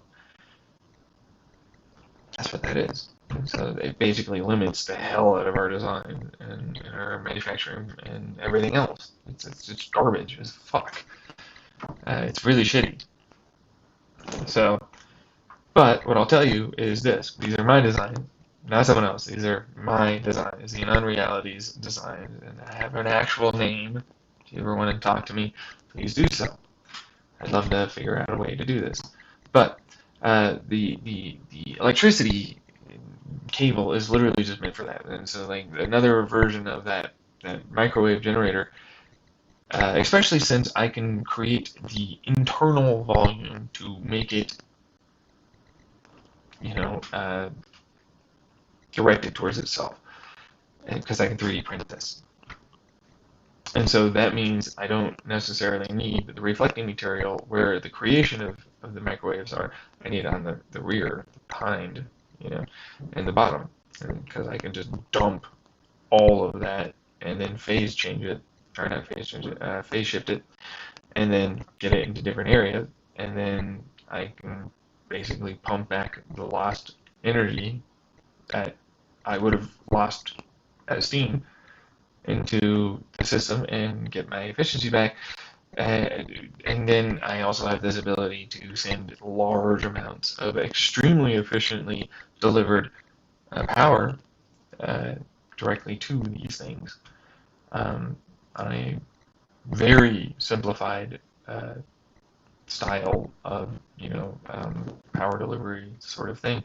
Like this is direct cable because it's so efficient. I don't need to have a MOSFET. I can just sort of like force it because it's so efficient. Like this is the best part about the microwave part. It transfers electricity specifically into these little tiny, I forget what the fuck they are. They're materials of some kind. Other people, this is why I'd love to actually get a design team. It's been a long ass time since I ever thought about it and really did the research and all that. But it's effectively a collection of materials that lithium ion is like lithium, cobalt, or manganese or magnesium. There's a couple of different things, but you put it the right way and you get a super great battery, right? Well, apparently, if you do the same thing with other elements, you can get a very efficient creation of microwave generation because it's basically vibrating immediately at the microwave frequency for electromagnetic radiation. Photonically releasing these, and then they're at the exact right frequency, and so depending on the increase or decrease of your delivery of power and the doping of these, kind of like lenses, I guess, is what they're doping. Anyways, point is, they call it doping, the material, which means they put specific impurities inside the material to allow for a higher or lower um, electromagnetic frequency. Electromagnetic frequency being, the microwave is not only this specific frequency. It's a very large band frequency, and so you'll see that certain frequencies are far better for uh, being captured with water. So who would have thought, right? But like, really, like, anyways. And then they're also a little bit better for you to generate and easier for you to move and shift where they're going to go into, and reflect. So like certain materials are far better at reflecting these specific, but you have to remember as they go through, the further and closer they get, the more they want to destructively combine, which actually dumps most of their energy right into the water, which is kind of a thing. But the reason why you have the reflecting material is actually for the top, because like you fill it up to here, and then like you have like this, like a ring that's focused more like onto the water, and so as steam goes up, it gets hit by that, but then it's still gonna hit the water, and it's still gonna reflect, and then that's still gonna, the whole thing. Anyways, point is, then you have these little tubes, which are just crossed, like that, like it's parallel tubes with little holes in them that allows the steam to go through, and then you're just doing your regular pump, which you put electric current through, and you got your little microwave, generator tube that's insulated and sticks right into it. Just, and then screw it on, and with an O-ring, you now have a sealed system that's pretty good at, holding its insulation of heat. Not perfect. Didn't say it was, but pretty good. It's very, very, very much more efficient at transferring its electricity directly into exactly only the water and exactly only heating the water. Like far faster at heating the water and far more efficient at doing so, and far more efficient at recapturing the energy to be used as potential reheating, which is kind of like supercharging your kettle, which is cool. I like it. It's like a turbo or supercharger because it's like, it goes in and it creates pressure, and then you repressure and fire with more heat. Yeah, you get more out of it. It's pretty cool, actually. I happen to enjoy it. Anyways, but the only reason why I designed this stupid fucking cable is because I was like, this thing's stupid. I'm losing 10% of my energy just to fucking electromagnetic fields I don't want. What the fuck is that? I don't want these. These are stupid. And so I have to learn how to entangle, tunnel, but you don't need to super entangle. You just need entangled enough to get the effect. That's it. And then pulse it the right way, into the very high frequency copper coil, not coil, cable. That's it. And you get a lot out of that. And when you add like multiples around them, like you got the core of a bunch of ones that go one way and another around that goes the opposite way, and you do that, you can build a big thick bitch of a thing. But you know what you get out of it? A lot of energy transfer, very efficiently, very long range. That is ridiculously useful for many different applications because I don't have to worry as much. You still do, because it's not 100% efficient, but it's not as much. We're talking depending on how you do your math. I'm not good at math. I'm actually pretty good at math, but I just don't know the math that I would use specifically. But my calculations kind of put it in a ballpark around 3 to 5 nines of efficiency after the 2 nines in front of it. So it's like 99.3 to 5 nines after you get that level of efficiency. It's pretty good. Not great. It's not 100%. It's pretty good. The problem is the heat is sort of not there, and you kind of want heat just a little. Most of it's lost in terms of uncaptured electromagnetic potential that's drained into the design. That and the other problematic issue in this room, which is the tunnel effect, happens to lose while transferring things over. Nothing. Nothing. It doesn't lose anything. That's the best part. That's the most efficient part. But uh, the coil is only so good at being able to capture and everything else that you put around it. And so there's only so much. And so the more efficient you can get, because MOSFETs are and capacitors and lasers and a lot of this needs to be upgraded. Like proof of concept, prototype wouldn't be there. Okay, it wouldn't be in the 99, it would be more in the 92, maybe 90% range, and that's still, depending on what your application, because you're still losing the 10%, but this is something that they probably wouldn't talk about as for why it's so much more expensive, unless the application was necessary. You would desire this because you would be able to gain massive amounts of energy transfer, as in extremely high amps, extremely high volts, extremely high, all that kind of stuff, and you'd be able to step it down. And so it's much more feasible now to gain these ideas of solar panel farms that are out in remote areas and be able to transfer much, much, much further without needing anything but just the cable.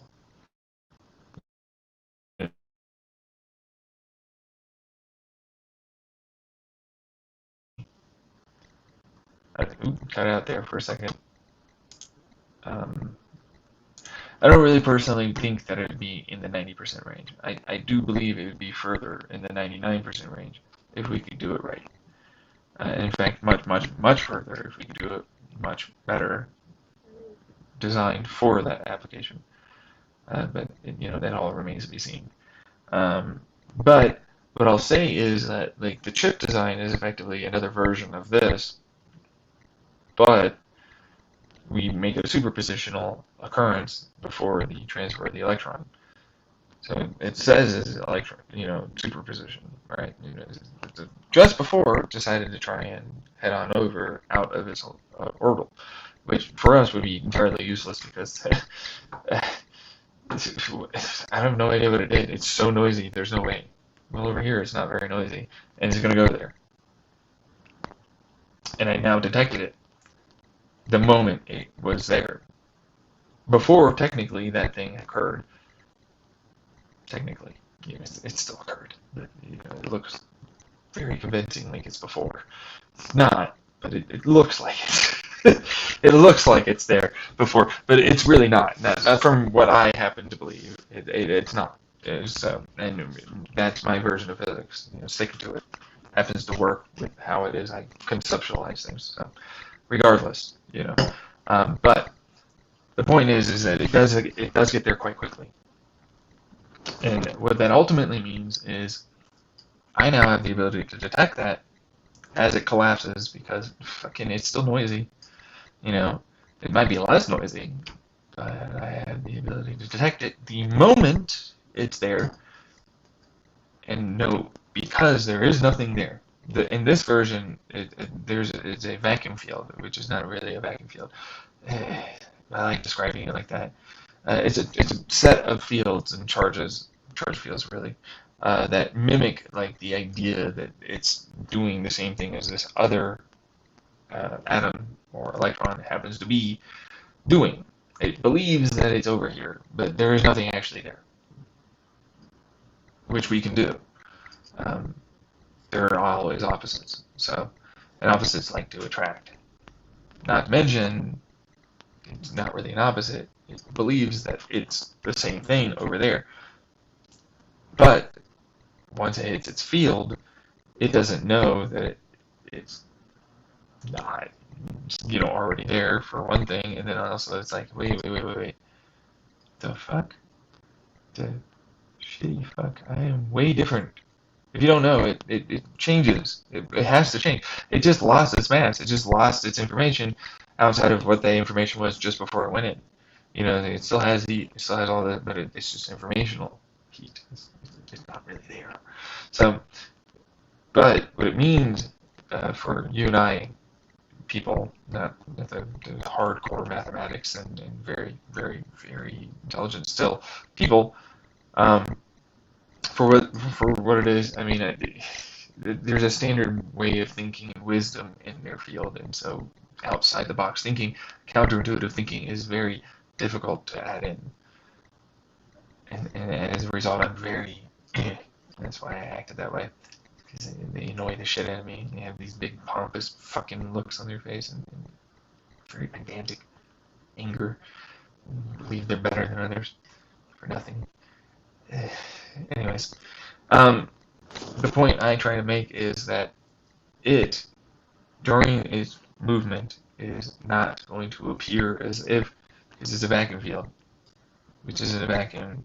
It's not a field, it's a vacuum particle on the field, but it's traveling on a wave, but there is no wave, because it technically just was already there. It spread throughout the entirety of the field as fast as it can, which, because it's not using our entropedic version of time to catch up, it uses its version of, hey, however fast I can go, because that makes sense. I need to be tied down to what?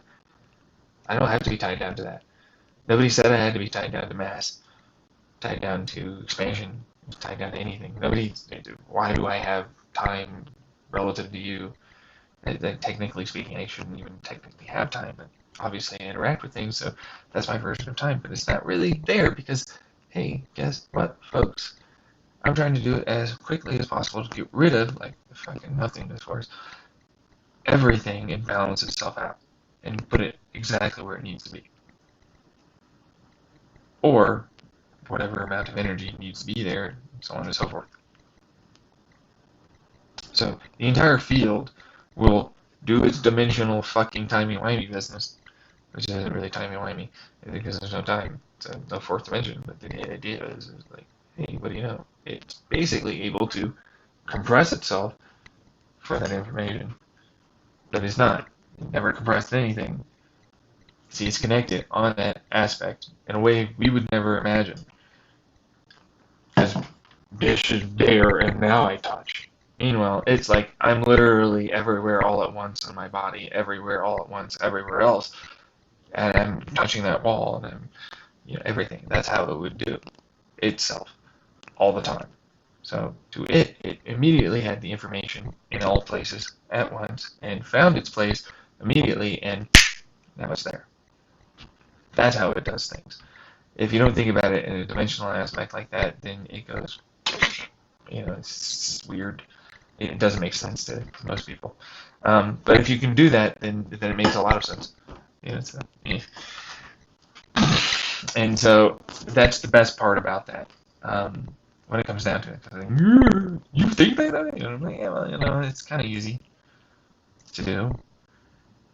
I don't understand why other people don't do it, but that's them. It takes a while to fucking get there. And we're talking years and years and years and years and years and years and years. Really not that many. I'm not that fucking old. Shit. Anyways, no, what I'm trying to say is I've spent a lot of time trying to think that way so I could get there. So I got there eventually. But the point is what it means for you and I, layman folk, science enthusiasts perhaps, maybe trying to make the manufacturing of this happen, is the information was already apparent where it needed to be, and it was there pretty much instantaneously, because while it started here, it was already, in its view, dimensionally, already had the information where it needs to be. The moment it happened to create something inside of it, more information inside of this field, it already knows where it goes, because it already knows where it supposedly is, but it's not there. Nothing's there. You just fooled into thinking it was there. That's all you need to do. But of course, the field doesn't know that. It still thinks something's there, and of course, but what it means is that it takes on the properties of the field. I don't know what field this is, truthfully. This is my version of events. And truthfully, the science seems to support and back me. It's just a different, controversial, sure, but still, it's just a different perspective. Now, the field would most likely end up just being informational fields, which would have to be pretty much everywhere. It doesn't make sense for them not to exist. I think we always have to think of them as quarks moving around, but that's because of our intermediate versions and styles of events. But when we know something happens to be wormholing or tunneling, it doesn't really necessarily work that same way. They still were there, but their information had to be moved over and pop in somewhere else. So that means they hit a field. They're in a field. But the field happens to know where everything is immediately. We catch up. Now, this is the kind of fuck you part. It's like it shows up. You can detect it faster than what you'll see that other side lose in terms of its superposition. Anyways, I want to move forward faster instead of keep explaining the same parts because it's annoying me, and I'm sure it's annoying other people. It's boring, you know. But the picture of it really just kind of tends to break down to the field has changed its properties. Is all I'm trying to say. Okay, the field changed its properties into what appears seemingly like it's negative now. Why the hell else wouldn't it go to somewhere else? If it's like, hey, I'm positive and it's a positive, why would I go back to being where a positive was? That doesn't make sense. I have to be negative to go back into that positive. So it has to change the field dynamics. I mean, it's property dynamics. But since it's just information and it doesn't necessarily exist, it's just a vacuum particle, folks. And the field doesn't exist. Sure, yeah, the field doesn't exist. The field's there. Fuck off. I hate that. But the vacuum isn't technically there. But it looks like, from our perspective, it would be there. Because it is interacting with a field charge thing, but there isn't actually anything there. There's just nothing there. But you can make something be there if you happen to interact with enough fields, tiny little fields. You can kind of force, kind of fork or poke or tuning fork or stuff like that field and create a spike wave that then pops up like enough energy wrapping around, potential, and then it's like next thing you know, you got a little nugget of something, and so you can do that. This is a way to figure out. I guess supersymmetry. I don't see it as supersymmetry. It wouldn't be really. I guess you would have to find out. There you go. I don't know. But my point is that that's the reason why it goes over to its positive place. Because it says it was already there. It's like, I'm negative. I wouldn't. Well, if it was negative, I wouldn't want to be. I'm just thinking another positive. It's like, eh. So otherwise, then you have 3 fucking entangles. And it's like, why would I ever move to any? I'm already where I'm supposed to be. So it wouldn't work. So, anyways, moving on. Because it's like that basically is a bunch of entangled, superpositional, logic gate matrix, 3D design with, of course, you've got cache memory throughout all of it, with the ability to add, and I love this one, 4 chips that really just run the one. So like you have to set those things up to be superpositional, but you can get them pretty fast, and you can entangle, you can get them pretty fast, but it'll run through its entire thing, and it can switch itself around, diagonally up and be using dynamically the entirety of the core arrangement as necessary, and have the next one set up, and set up the next one because I have these cables, which I don't really want to use cables. I prefer the quantum tunnel method, wireless energy transmission style thing, because technically speaking, you should not have an issue getting it any distance you want if you do it right. There shouldn't be an issue with that. But there may be. I just don't know what it is. Uh, but I don't see why that would be an issue if you could figure out the correct, entanglement and energy bump to get it over. That's all that seemingly would take. Um, and I don't know why it wouldn't. But then nobody's really ever tried. So, they're like, you're describing a wormhole. And I'm like, yeah, no, your conventional versions of fucking quantum standard model physics, quantum fluid field theory thing. It's very boring. We're going to say it's a wormhole, but it's not a wormhole. It's still transferred alongside a dimensional field. In fact, in no way did it ever, at any point, have any movement, technically, in its mind, in its view, in its perspective. It never moved.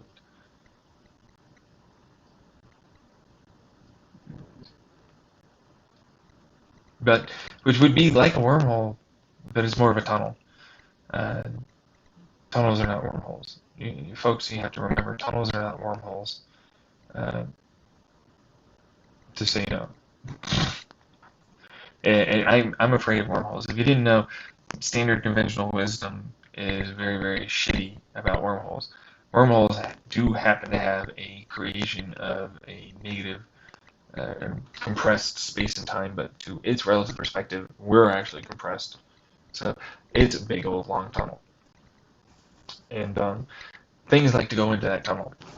Exotic material usually likes to go into that tunnel and get trapped along the sides. And you can kind of squeeze it out, but anything that you're compressing, any kind of space and time, dangerous. No matter where or how small it is really dangerous.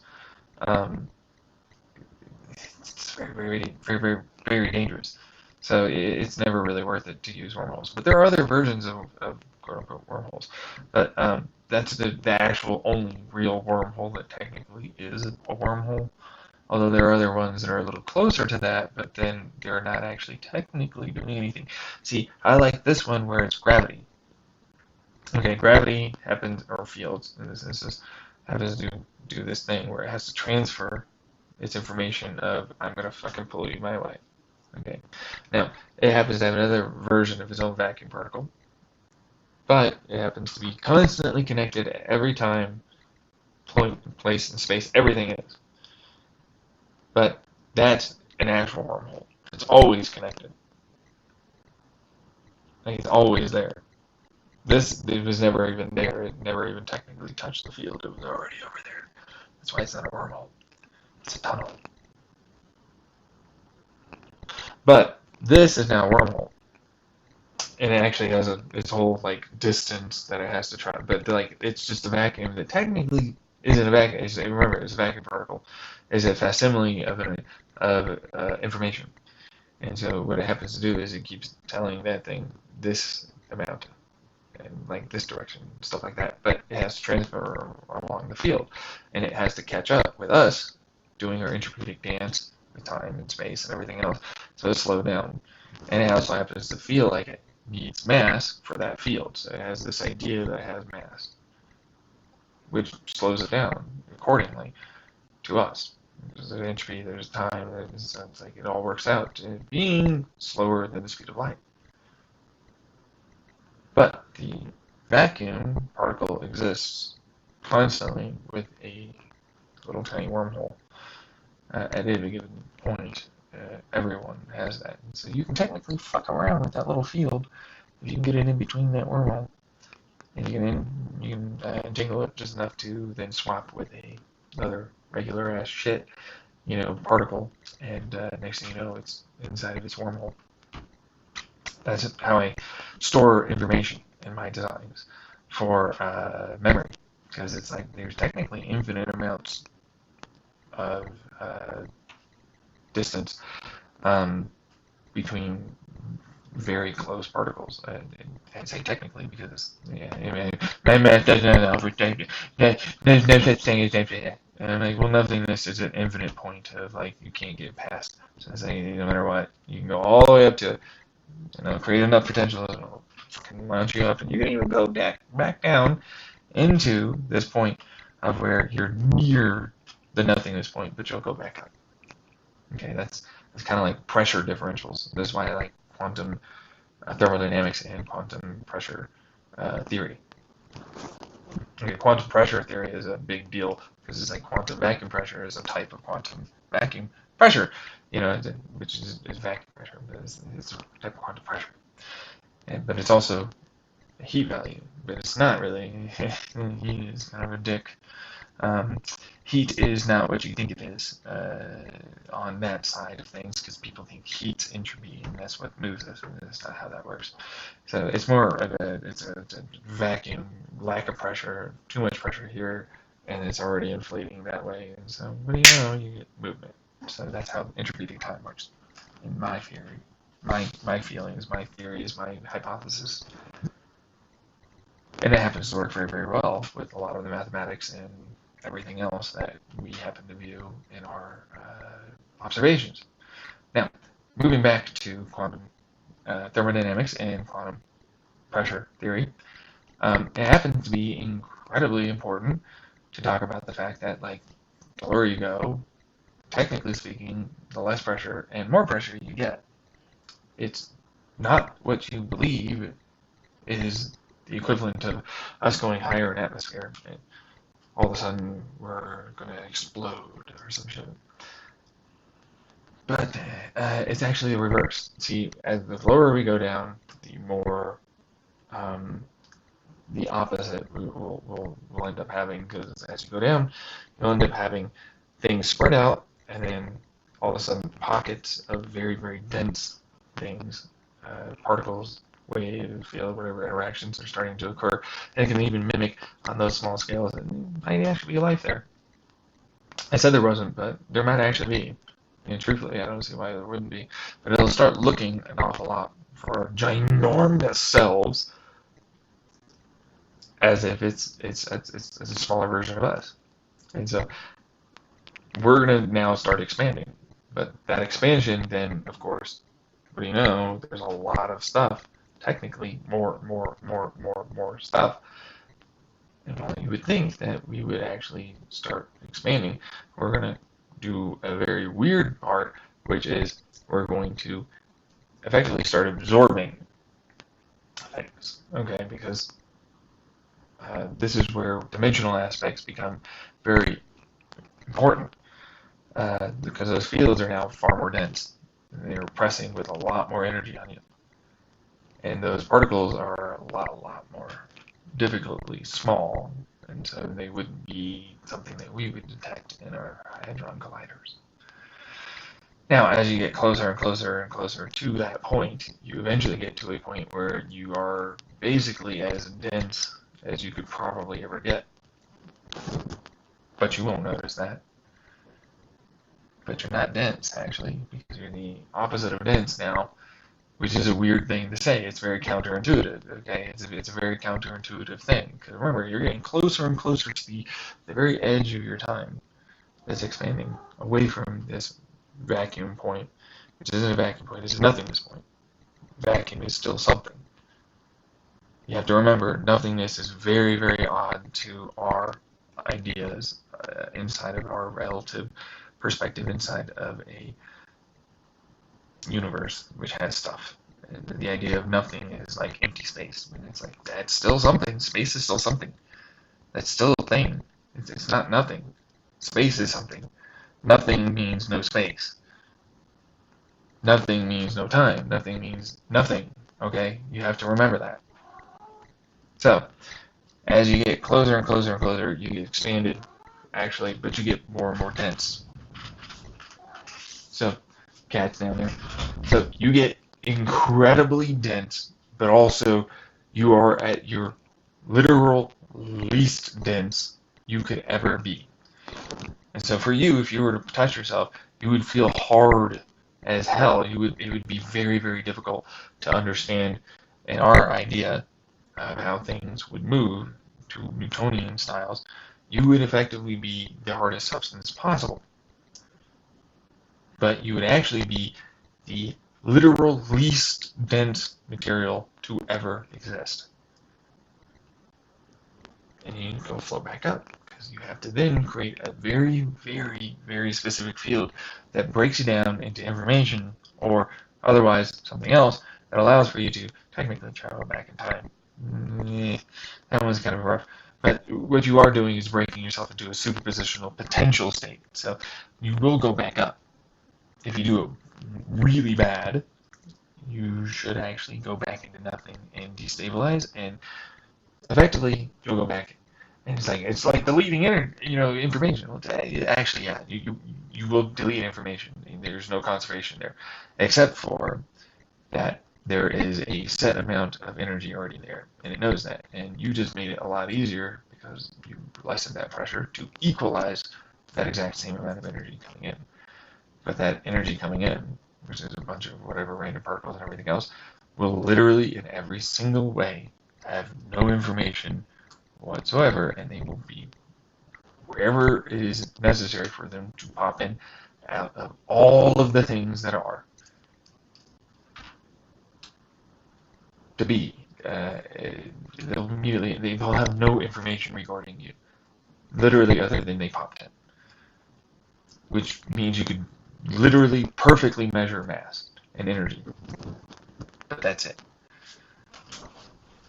And you wouldn't want to do it because you will delete all information in every single way of the person. And at that point, you've hit an infinite point because you won't come back. Something else will, and it will have no information in any way regarding you other than your mass. Technically. This is one of the things I hate about this. This is like, technically speaking, you can put that energy into a field, which will have no mass. Yeah, no, it's really shitty. It's extremely random, but it's not. It's exactly wherever happens to be the least resistance for it to go. So there's no information there that you can glean and get them back. You just know that something was lost. That's all you'll ever know. You'll never be able to piece it back together, but you'll know that something was lost. So that's all you'll know. And eventually that will be swarmed by all the other fucking waves and everything else. That means you'll never know that it was ever there, ever. Period. And many things could be doing that right now. You'd never know. So, anyways, but if you go into the larger version, I love this one. Let's say you're going towards relativistic speeds, and you now are expanding space behind you. You're not losing mass, but because you're now traveling faster, and we all heard about the Albuquerque, but I have something better. So, hey, what's your horses? I'm going to wow you on this one, baby. This is really simple. As a concept, imagine, if you will, you are going that fast, but you're traveling in a very specific direction. It doesn't matter relative to anything else. You're traveling in a direction that means, time-wise, you're starting to outpace your entropy. That's all you're doing.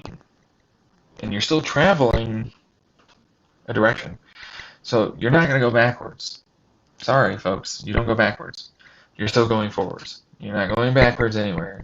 That's not how that works. You're going to start going up towards the surface of the entropy where you're heading towards at all times as you're expanding. Now, that eventually means you hit the point where it's like, I can now escape. But, just like before, where you're now super hard, but you're also the least dense thing, the exact opposite happens up there.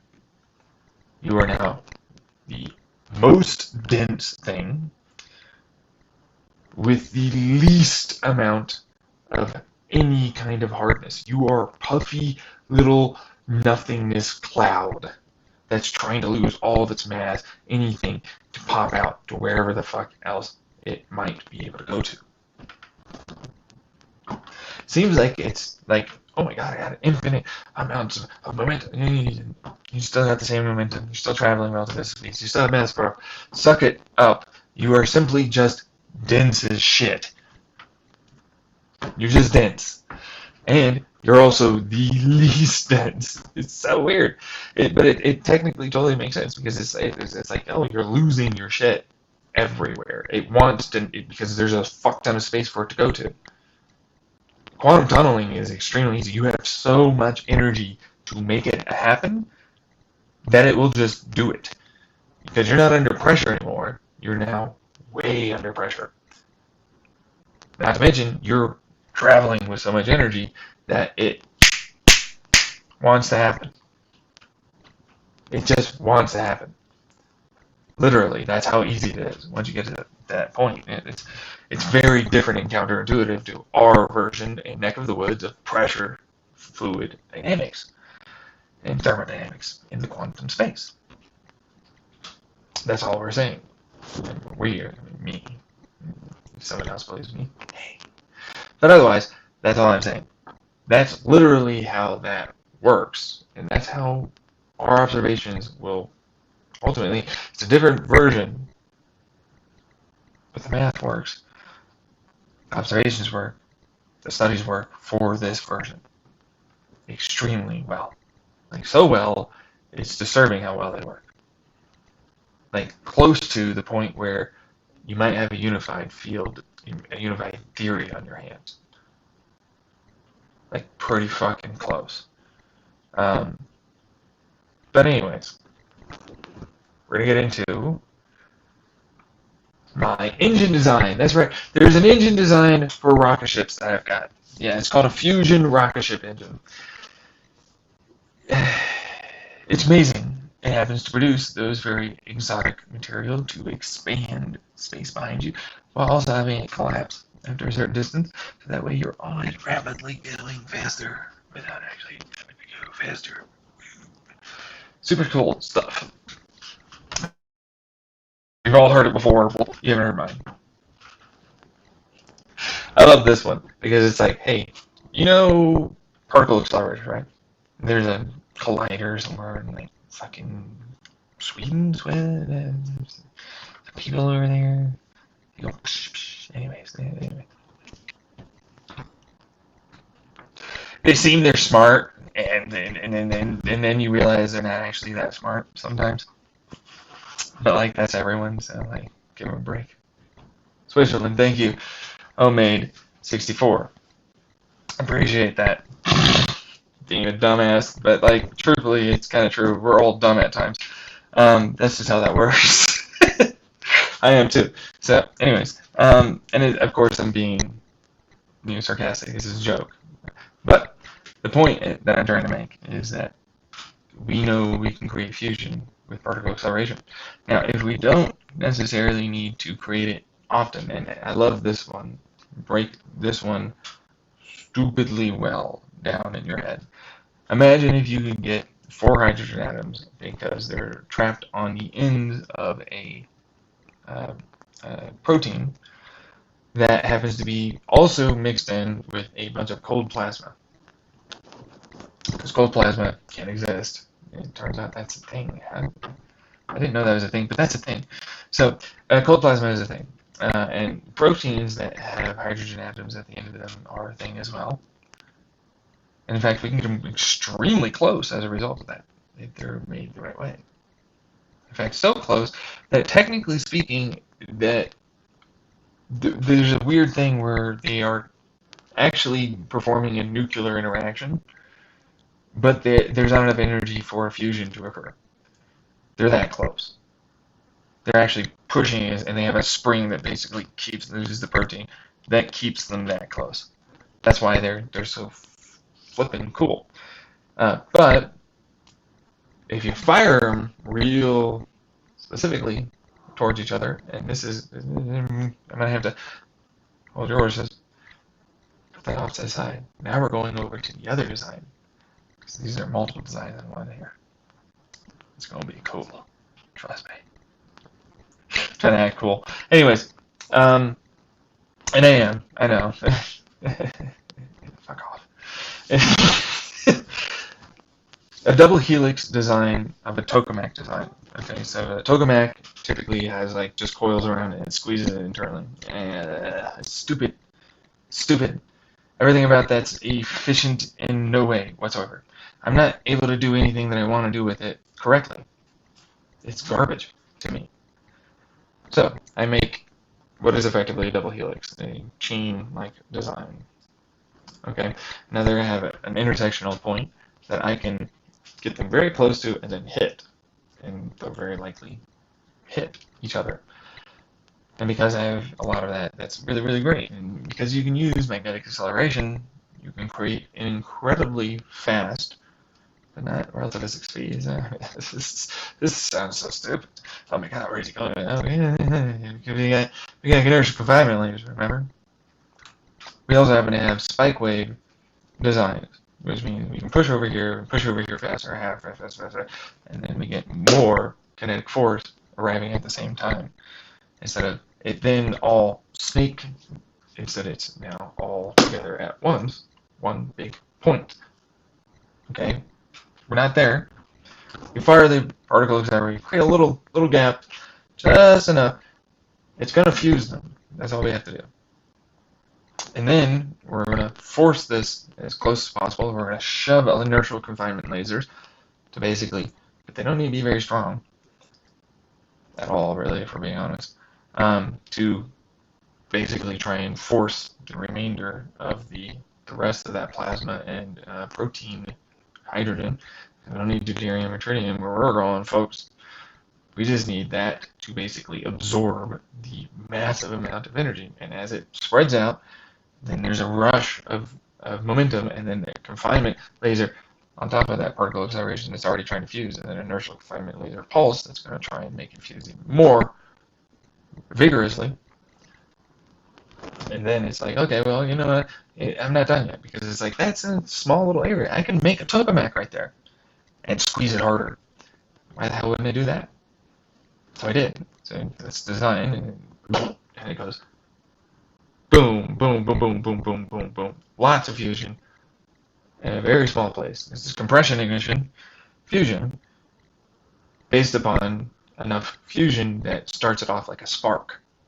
So the spark ignition creates enough compression outwards as the internal volume expands, and then the external volume contracts, and it's getting pushed further and further closer together, or trying to just be held where it is for a little more resistance, and creates more fusion.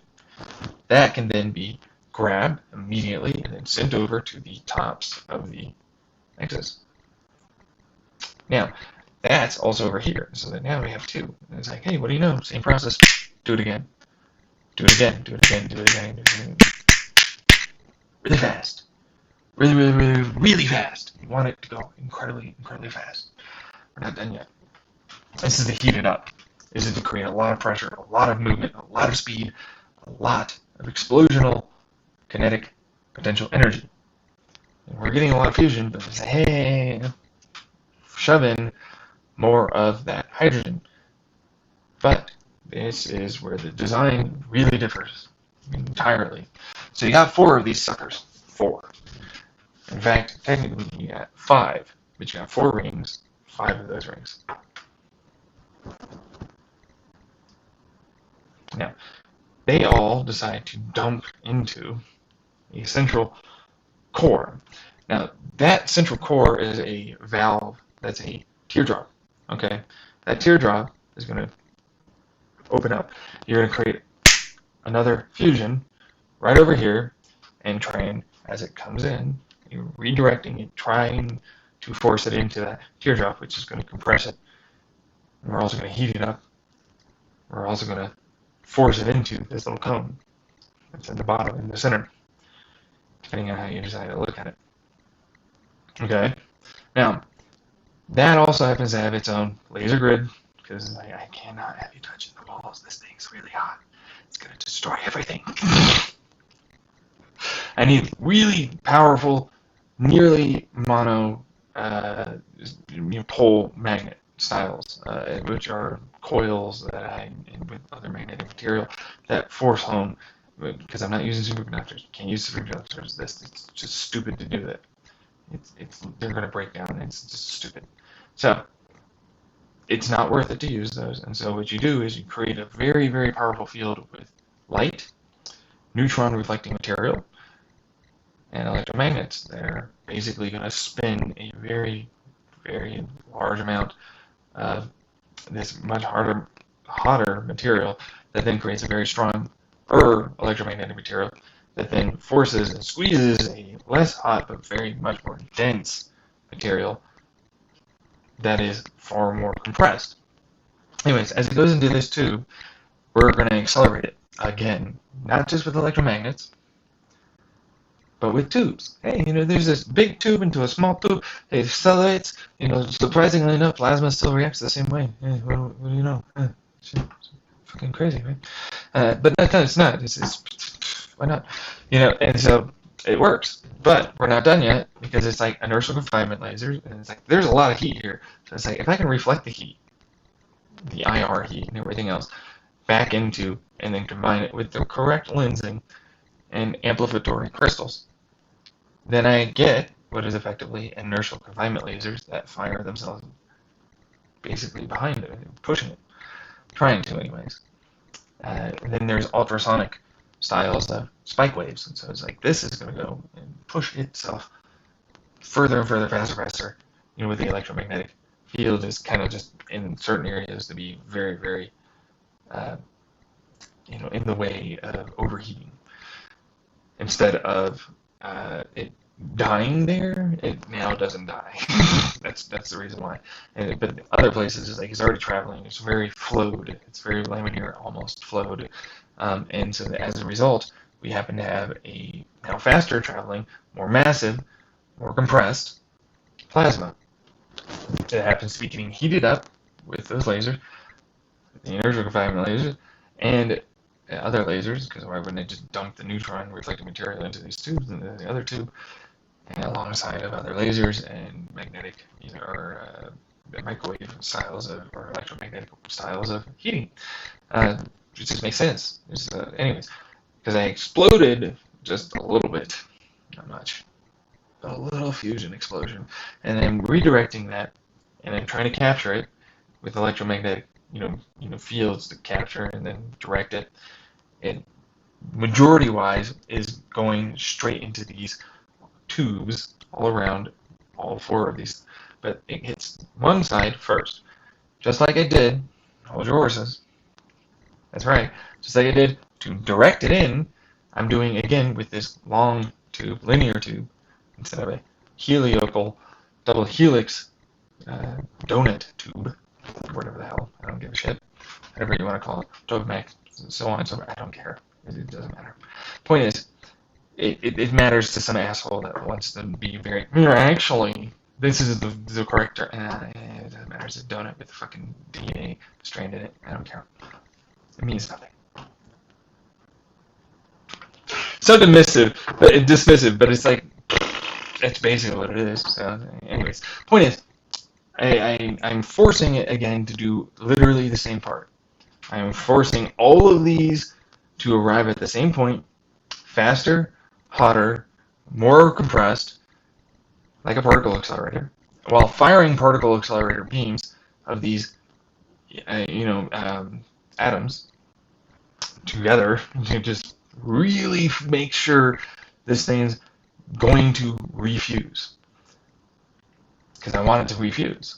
But it's like, it needs to fuse, and we're talking real ignition, not fake ignition, real ignition here. But it's angled, okay? It needs to be angled. We're almost there. It's a home stretch. And obviously, you can take that with like the obviousness that it is, that's going to still rebound, and the tube is still going to bounce off the rear and the sides, and then collect where, what do you know, exactly where the other are collecting, giving you more kinetic energy and heat potential and fusion, and then another one, because you have four. Then it goes and gets split off into a valve that then redirects it into the four tubes. Yeah, you thought I was just going to dump it out? Nah, man. Sorry, bro. Can't do that. It's not fused. I have more hydrogen. I have a lot of heat, a lot of kinetic energy, a lot of fusion to do. So that gives me, effectively, all of that coming back and recirculating back into those very areas that we're pumping and back into that central tube as we basically spike as much hydrogen, just forcing it with the particle accelerators and inertial confinement, just firing at these intake tubes. The moment we got it to go, it's going to get faster, faster, and it'll build up more and more heat, more and more pressure, everything that you want for fusion, and more concentrated, very specific concentrated areas where this is happening. And so you get a flame of a constant fusion, like a jet engine. That's right. It's basically like a jet engine that's thrusting this fusion as we're firing things at it, and it basically launches it back in and diverts itself, compresses itself, goes back in, fuses more, does it again, does it again, does it again. And we open this valve, it goes down a tube. This is the real accelerator part. Okay, because by that point I'm also forcing that the wrapped around style, because we're more rail gunning, coil gun hybrid sort of system to move that back into and get it faster as it accelerates faster. But I need it also in the center. So that center of that tube that's in the center is now going to go also get that wrapped back around and force easier, so it makes it faster and faster. But then, like, this outside is less fused, less dense. This is more dense fusion core, but it's also very, very hot. Very, very dense, very, very hot, very, very compressed. And so as it goes and does its job, it's going to get hotter and hotter and hotter. That's a lot of excess heat that usually breaks things down, even with neutron reflecting materials and, you know, all this cool, nice, cool stuff. But the point is that it's now going to redirect these pressure valve release areas, because it's more heat and pressure building up and starting to be. All of it then, because of course that little valve is now, what do you know, it's a cone. It's right, because I want it to accelerate. And I wanted to accelerate the hell out of this. So, it's relatively, and it's going to shrink.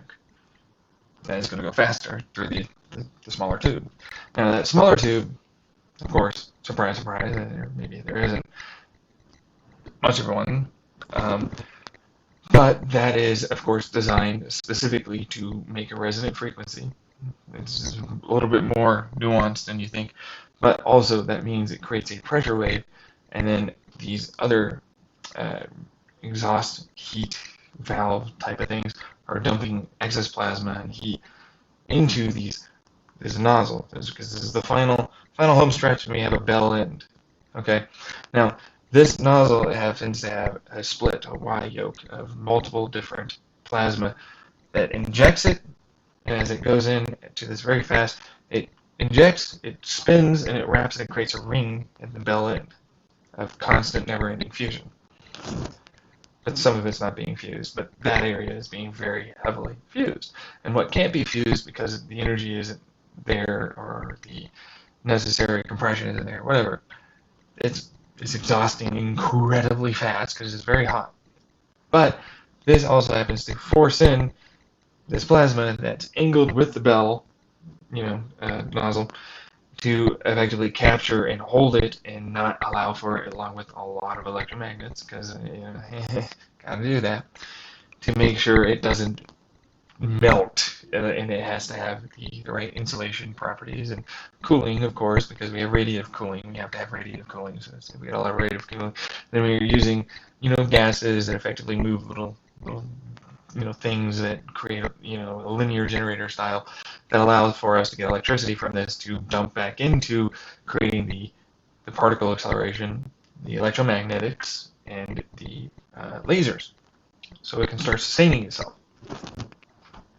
The more you do this, along with, of course, if we're 3D printing, why isn't it just use a metamaterial here that happens to have thermal electric generation, thermal photoelectric generation, and of course it's getting radiatively cooled.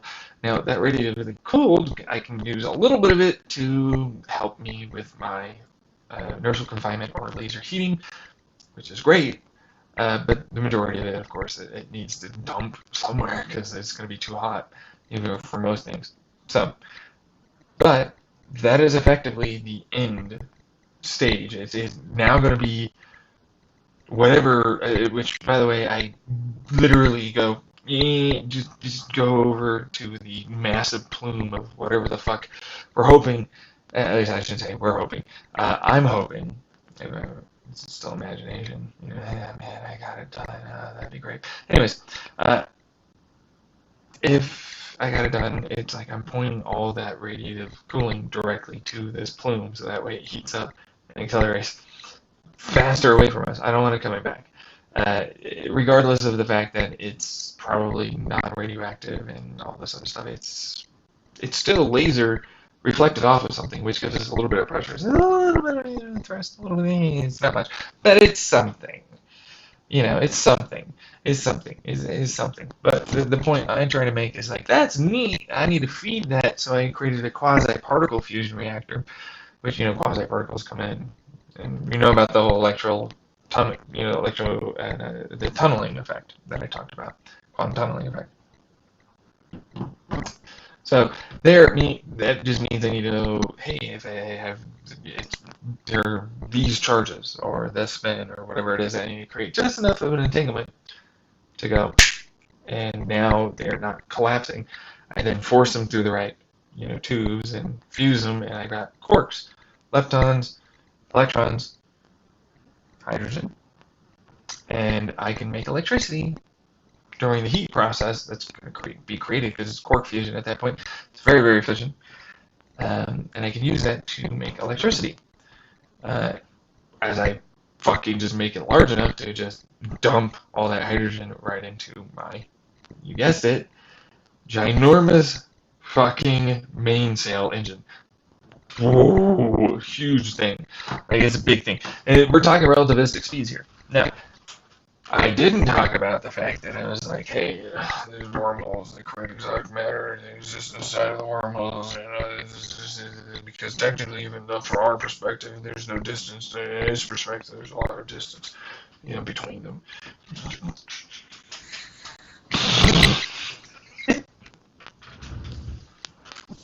Which is true. We know that that's kind of a thing, or at least it's theorized. It's kind of a thing. But what it means for us is, folks, get ready for this. We have the ability to make some kind of wormhole skin on the inside, warping wormhole skin. So if I can warp space just a little bit to feed into these wormholes, I can then make it so it doesn't matter what direction I travel, hydrogen gets absorbed, and especially with electromagnetic fields as best I can make in front of us to absorb more readily in these areas. I can dump it right into the engine, but which of course maintain their relative speed and velocity, which makes it easier the faster you go to fuse. But that's neither here nor there. What I want to do is create the pump that kind of fucks around with the skin on the inside of a wormhole that creates and captures. It's more of a net capturing these exotic particles and other shit like that. It's a very, very small amount when you're not traveling near relativistic speeds. Apparently, the faster you go, the more energy is involved in being able to apparently just stick them. I don't know how that works. Michio Kaku is apparently the guy that founded most of that fucking study stuff, and some other people. And he's more of like a personality, but he's very, very smart. But he's like very, very good at explaining things to people. But other people are also very, very, very intelligent and know a lot more about that than I do. But what I know is it doesn't really matter. The faster you go, the more particle juice that goes boosh to the whole like size of the universe, which is expansion of space and time behind me, and then it's like a flame, and then it goes. If I burn him with this quantum tunnel effect, remember, I just need to dump him out, and I make a charge field effectively use as a filter. So as I squeeze them out, because that's kind of I have to describe it. It's like squeezing stuff out of a tube. So it could be toothpaste or it could be shit. It depends on your want of word language stuff. So have fun with that one. But to me, it just means I just need to squeeze. Just squeeze it. Effectively, you squeeze over here and you expand there, and it comes out. And then I get guess what? Charge fields that mean I can separate various particles and or atoms, respectively, and fire them very quickly at this fusion ring in our bell end, and I don't have to ever have it affect us. And it's now just constantly expanding space behind us and everything else. If I'm squeezing space and time, then it's like, hey, you know, that makes my fusion better. If I'm losing mass, that makes easier to travel faster. Yeah, that kind of thing. So it's not very hard to just dump it, you know, into the respective areas. You know, I have electricity, and electricity gives me that. If I need heat, and then heat gives me that. And so it turns out heat's really, really good at expanding space and time with these exotic materials from what they're proposed to be able to do. So I can just dump it into the bell end, and I get a big old fucking massive flame. It's just expansion of space and time. It looks really, really cool. It's like a gravitational lensing effect. And it should anyways, and it shoots it out. And like we're now going to accelerate, but it's like we're actually not accelerating. So you'll never even feel acceleration. That's the best part about that. Because like you're not going to feel like you just got stuck on the back. But what you do feel, or not feel, but notice if you were able to have any windows, you would suddenly see things move a lot faster away from you. Like it's gonna massively blue shift things in front of you. In fact, to the point where they're black. It's very, very shifted to the point where like it's extremely shifted, as anything would be, and things are going to be massively redshifted. But the best part, unlike an Albuquerque drive, which you have to compress and then expand, and then you have to cinch it if you don't do it the right way, you just back to where you tried to expand it from in your original place, because you're already moving, and then you created this, and it's just expanding, and then it's like collapsing after like a flame. You never have to really worry about it coming back, which is a workaround to the Albuquerque problems. You know, and as a result, I now don't have to worry, especially since we got super awesome computer juice, you know, chip stuff. Hyper efficient heating and cooling, because the reverse is effectively true to cool a thing. You know, I have the ability to get to and from it, and it's like, hey, well, you know, this quantum tunnel effect, we now have the ability, if we get there, to scan indirectly with that method I was talking about earlier, our individual particles, and that's probably more of a nanobot type of scan, where it gets internally and it tries to scan everything it can, and then the external, you know, and you do it for long enough, you get your consciousness, or you can get your entire body, and then you break it down and then tunnel it over by getting it entangled just enough with something that seems like it's there, and then you pop it, and you're there. But you gotta get there first. So this is a way to get there first. That kind of thing.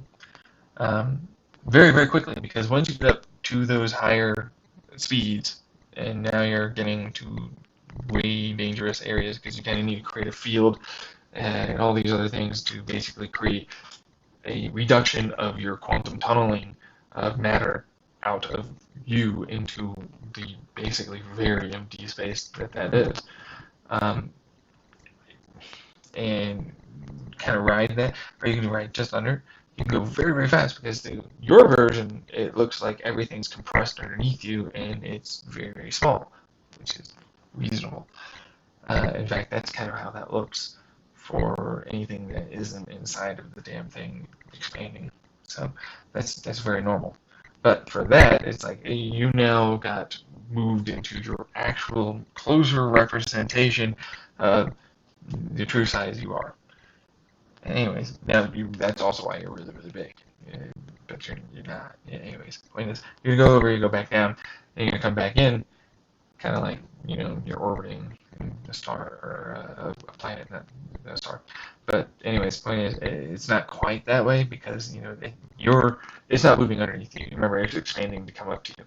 So if you were to get deadlocked, it'll eventually expand up to you, and you get saved.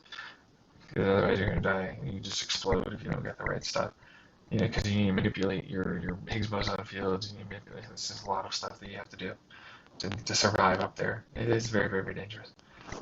But if you ride just underneath it, You can go really, really, really, really fast, for very, very, very, very short periods of time. And technically speaking, because in your relative perspective, there isn't anything in front of you, because they're at a lower depth, they're at a lower pressure, a much higher pressure, lower depth, and they're much, much, much smaller, and you're very big, and you're effectively almost invisible as a result, because of how fast you're going, and your information isn't really being transferred uh, to things, because there isn't like a way to do that. Anyways, there is, but it's a whole thing. Anyways, I know it's like there's a way to do it. There's got to be waves that are generated, man. What's the problem? What? And like, technically speaking, the answer is effectively just it's very, very thin, and so as it dissipates, it doesn't really do much. So it's kind of like when you get into space and then like, oh yeah, no, the upper atmosphere is there. Technically, you'd be able to measure something going through it very, very quickly, but if it stays there, you don't really measure it. So anyways, but it's kind of the same thing. So as you get in, then you're going to start really interacting, but because I got my warping wormhole skin, it doesn't really matter, and I know where to plant myself, so that way I'm not going to hit anything. And slowing down is actually really, really easy, because that's going to help you slow down. You just turn off the expansional part.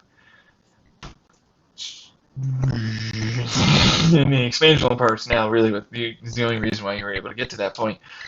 So as the expansional part removes itself, it's almost like you're putting brakes onto it, even though you're not. You're still traveling the same speed. So it's like then you gotta flip around, and you get the skin, and then 1G acceleration. It is totally possible, consistently, forever, effectively, on this design. Kind of sucky for most people that don't believe that that's a thing, but I just design concept that suck it, suck it, suck it, suck it, suck it. Yeah, but not quite that way. But you get the picture. I'm kind of like, and you thought it couldn't be done, and now here's a way to solutionally do that whole thing. and that's kind of what that is. But there's a way to get even further than that. In fact, if you figure out a way to basically not need movement and change your relative expansional properties, you'll just rise up or you'll sink down, much like you're in an ocean, based upon your energy densities. And so you can then go up and then move and then sink back down. Much simpler, much less dangerous if you can do it. It's a little bit harder than you think, but it's doable. So, at least theoretically speaking, it should be doable. It's just something that you have to design and make work and all that. So that's a thing.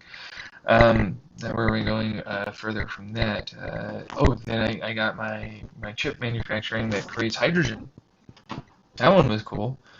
I was like, hey, there's this thing called spin, but then fields have momentum spin, but it's momentum. It's not really momentum. Like electromagnetic fields happen to move, but they're not really moving. You know what I mean? It's a sort of cool thing. Anyways, point is, if you get the right material and you move it the right way, what do you get? You get two compression wheels that happen to take a photon, a neutron that's just everywhere, and all you have to do is juice it with the right electron, and you got hydrogen. You can also produce a little bit of neutrons and quarks and all this other stuff. When you add the right material, you create heat into electricity, or heat causing expansion and then rapid cooling, creating a mechanical stress, which creates piezoelectricity. So then I was like, hey, you know what? Hydrogen would be really, really nice as a fuel for us to use, because it's fairly close to gas. It's very close. It's not quite the same, but it's close. And if I can use this to basically make hydrogen, then I don't see why I wouldn't do that. But then I was like, wait. I need a thing that makes the battery of momentum work in its favor. And so I figured out an oscillating method to the madness, because there's a linear generator that happens to add in fuel and air, and it moves back down, and it's 40% efficient or some shit that Toyota did back in the day. and you stick one on the other, and you just have a big old magnet, and then and then you time it right, and you get your your two-stroke design with correct free valve timing that allows for intake and everything else, and boom, boom, boom, boom, boom, boom, boom, boom, boom, boom, boom, boom. But you just fill it on the way, and you exhaust it before it's fully at its bottom dead center, and then you start filling it as you close the exhaust because it's lower than atmospheric, and then you can push out most of the exhaust, and then you can intake most of your intake air and fuel mix, and then you close it, and you got mostly, especially if you have forced induction, because of the valve size nozzle and you're intaking air as you're exhausting air, then gives you a lot of actual air that you just put in the cylinder and you compress, and you get another one. I was like, but that's lame. I'm slowing something down. Stopping something and then starting something is very taxing on Newtonian physics. It's like this is basically the opposite of efficient. It's shitty efficiency. It's garbage efficiency. There's nothing about this efficiency. So I was like, okay, right. So there are these windmill designs that capture energy as they go through. They pass right next to each other, kind of like the Dorito style or Whipple or twin scroll or screw design for a supercharger. Okay, you know what I'm talking about. But instead, if you do it the right way and you get them real close, now you have a pocket, a very, very compressed pocket. And then it's like, I also have this rod that's connected to them that I can hollow out. And all it takes is to move something, and then, what do you know, at that exact juncture, it allows for a latch for it to be moved, allows for the intake of air and hydrogen. And because, hey, wait, we already got hydrogen and air in there, more specifically steam. You got steam and regular ass air. And it's going to circulate around, it's going to come back, it's going to compress, add even more heat. Pressure. What you get with hydrogen is now introduced with more centripetal force and centrifugal force, if we're being honest, styles of injection of air and fuel. Compression ignition. Now, then it goes down, as you can tell. That's going to be pretty efficient at capturing energy as it diverts itself back off into the remainder of the housing, and it goes back in. It does it again. And every single time it rotates. More. And of course I have this exhaust, and I'm like, you know what, this exhaust is very hot and very pressurized. You know I can use that? It's called a turbine, and it's called a fucking Stirling engine. You know, if you don't know about Stirling engines, well, let me tell you about Stirling engines. I fucking love Stirling engines. Pressure here, no pressure there, hot there, no hot there. Oh my god, it's so great. It seems like, right? But you know what we happen to have? An ultrasonic cooling method.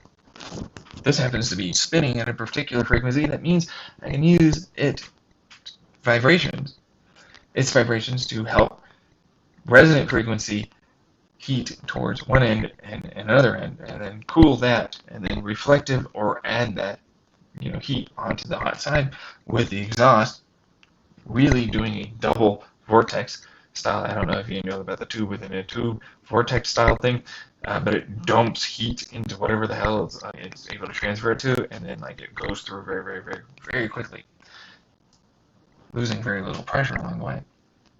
But it removes most of the heat. But hey, you know what? That Stirling engine is going to get heat soaked, and I can move that heat over to something called a turbine, and the turbine housing, and then little, air, fucking shit. So as you have blades, and of course they're going to be whatever heat they are. But if they counter rotate, then they get a little bit of efficiency. But if there's heat added in between as a step between that counter rotation, that adds its benefit because that's its counter rotation, and then it goes back to its normal rotation. You gain efficiency at the wingtip blades, alongside of a heat transfer on over to the intake of the designed that happens to capture more energy as there's more pressure for you to capture as you're taking that heat. But you're going to also spin that heat into creating, the electricity in the linear generator. But it's like, wait, because I want that heat to go in a phase change, gas, liquid, create IR. I want that heat to be concentrated towards where it's going to push this back over. And there happens to be wonderful refrigerant, but it's not technically a refrigerant, for being honest. It's really weird what they classify it as, but it's used for military satellites back in the day. And they still kind of use it. And it's pretty easy, and it's not very poor for the environment. Turns out it's just wasn't very efficient unless you could use it for the IR release and its phase change in the no atmosphere of space. When you have atmosphere, it's usually a little less efficient, and so as a result, it felt like, why would you use it? But IR release is something that's extremely important because you can now concentrate that back into IR capture material on the hot side that you want to remain hot. You want that. And because there's a consistent vibrational frequency, I can have those vibrational pressure waves get added into a basic capture tube that moves diaphragms as the pressure expands and contracts, There's a reservoir frequency diaphragm generator, which happens to be another pump or electricity generator for movement of the coolant of the housing of this engine going into, you guessed it, cooling and heating up.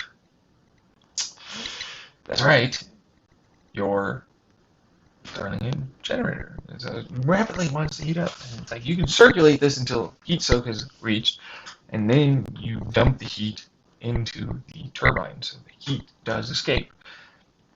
The turbine now adds its efficiency to capture, by reducing its overhead amount of pressure needed to turn, and having more pressure to turn, thus making the turbine more efficient and creating more electricity as a result. Because I can also pump in the fluid into the housing of the turbine, which of course heats up even further that air along the way. And of course it's going to go through. So as a result, I am basically very, very efficiently capturing a lot of heat turned into electricity. Especially since I want to use that heat as a increase to the efficiency of in fact, creating detonation to move my rotating style of engine. Which isn't a turbine. It fires in. I love this one. This one you're gonna have to stay with me. Okay, so you can ionize, deionize gases, and that makes them more reactive to certain chemicals. You can do it very, very efficiently too, especially with the right styles, and then even separate them efficiently into your own containers and wait to use them for the next startup of the engine. Yeah, I know, right? And so it's like, oh, by the way, hydrogen, and there's mostly nitrogen in our air, and you get a little bit of oxygen. That nitrogen, still add itself sometimes to just random ass shit. Other loosely bound nitrogen happens to create a loosely bound nitrogen connection to hydrogens, oxygens, other things, and so then it's gonna really, really heat it up. And so it's like a supercharger.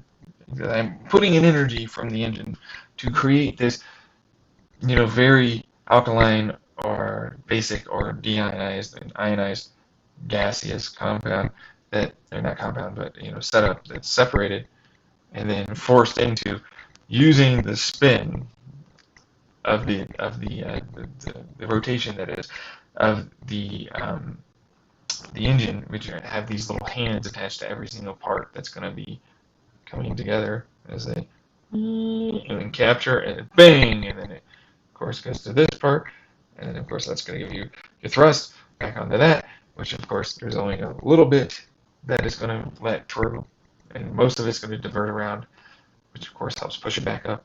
as it goes like this, and then the rest of it then gets captured or good amount. You can tailor it with the valve amount that you want, and then the rest of it goes back into the Stirling engine and the turbine respectively. Now that intake is just, hollow tubes are easy. You know how to make hollow tubes. If you don't know, you have pipes in your house right now that give you water. Shocker, I know. We've had them for a bit. It's too crazy to work. It's like set up for it. Oh my gosh, crazy. Anyways, but same thing with just simply using that spin from here to here and intake and using that to compress and then allow for the valve to open and inject and create the compression ignition with the extra heat and extra pressure, which further, of course, I'm adding these. I love this one.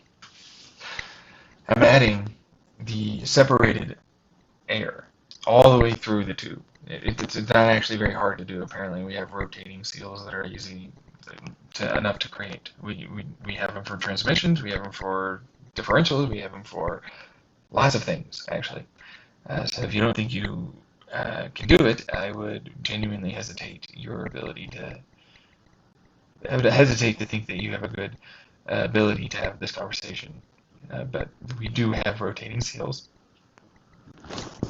But what that means is in the arm, you can add that with the central core of the hydrogen in it.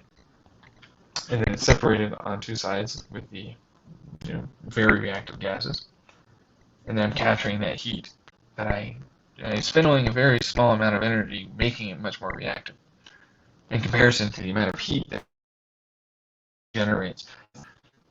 It likes to basically form a detonation with the amount of air and everything else that it can combine, and then eventually it creates finally, oh, I have steam, and eventually I finally have a little bit of stuff, but it mostly separates the vast majority of carbon dioxide, and nitric oxides. It will want to separate most of that because of the amount of heat and the amount of explosive decompression that you happen to have once it leaves. And then that, of course, is going to, if you didn't know, expand off and then reflect off, but it's like no, because this and this is pretty much exactly at the same place. That's how nicely compact these things are. That's how close you have to have them. So it's like this is going to go do this to this doing that, which is then going to reflect off and then give me that. That gives me push. That also gives me push here. It also gives me exhaust, so that way it doesn't just block and do nothing, which is very, very important. If you didn't know, it's extremely important for that to be the case. Otherwise, you didn't get any actual workable motion. Now, that's extremely efficient as a design. As it intakes, it then compresses and uses that separation of air as it's sucking in air and compressing it at the very source that it needs to, so you're spending less time bleeding energy, and you actually want that heat, you actually want that amount of pressure, because it gives you more efficiency in creating greater degrees of heat capture to your Stirling engine and your turbine. Because I just need to hit the right thermal capacity, then I get a really recirculated amount of heat that's always being captured as often as it can, but I still lose some of that heat. Because it's not real, right? It's not real, right? But then I was like, wait. If I'm able to use this idea of, like, let's say micro or nano-sized, because we remember the oscillating part, remember? There's a little oscillate. So it's like, hey, if I know steam engines, and correct me if I'm wrong, you inject steam and it pressurizes and then it exhausts, and then another side does it. And if it exhausts, another side. So bear with me. Micro to nano sizes of these iron nitrate magnets, and then coils, and then I have wires. And it's like, okay, there's this fluid that's in a reservoir that has to heat up, that is made out of thermal electric generating material and thermal photovoltaic material at the bottom that happens to absorb some of that, and then the rest of it gets absorbed, and then it carries away heat into this fluid, which, wait a second, this fluid isn't just normal fluid, okay? It's a low pressure fluid that has a supercritical fluid inside of its pressure, and then another one that's just like soda. It's bubbles, very, very fine bubbles. And I'm like, wait, hold on. You might think it doesn't work. To think that. So, anyways, because we have nano-sized 3D printers, we can easily do this. If you didn't know, we have nano 3D printers. So we can make these varied materials, and we can form them in a 3D space, and we can get the heat sink that happens to, have the snaking of the fluid going through it, which helps transfer the heat very, very efficiently. As it expands, it wants to go up. All you have to do is create the channel, and then it immediately goes off to that, and then combines, and then creates the pressure. But we're not done yet, because as it goes in from this vertical fluid, vapor fluid chamber thing, it goes in, injects. As that expands, this one's over here on top of it, moved over by this one, which that's basically the valves. They only allow for it to start working with valves in the right places. So that's how that works. Eventually, it'll just start syncing up the way it needs to. This goes off into this area, which happens to have, the iron nitrate magnet, and then the copper coil, which is around in the cylinder.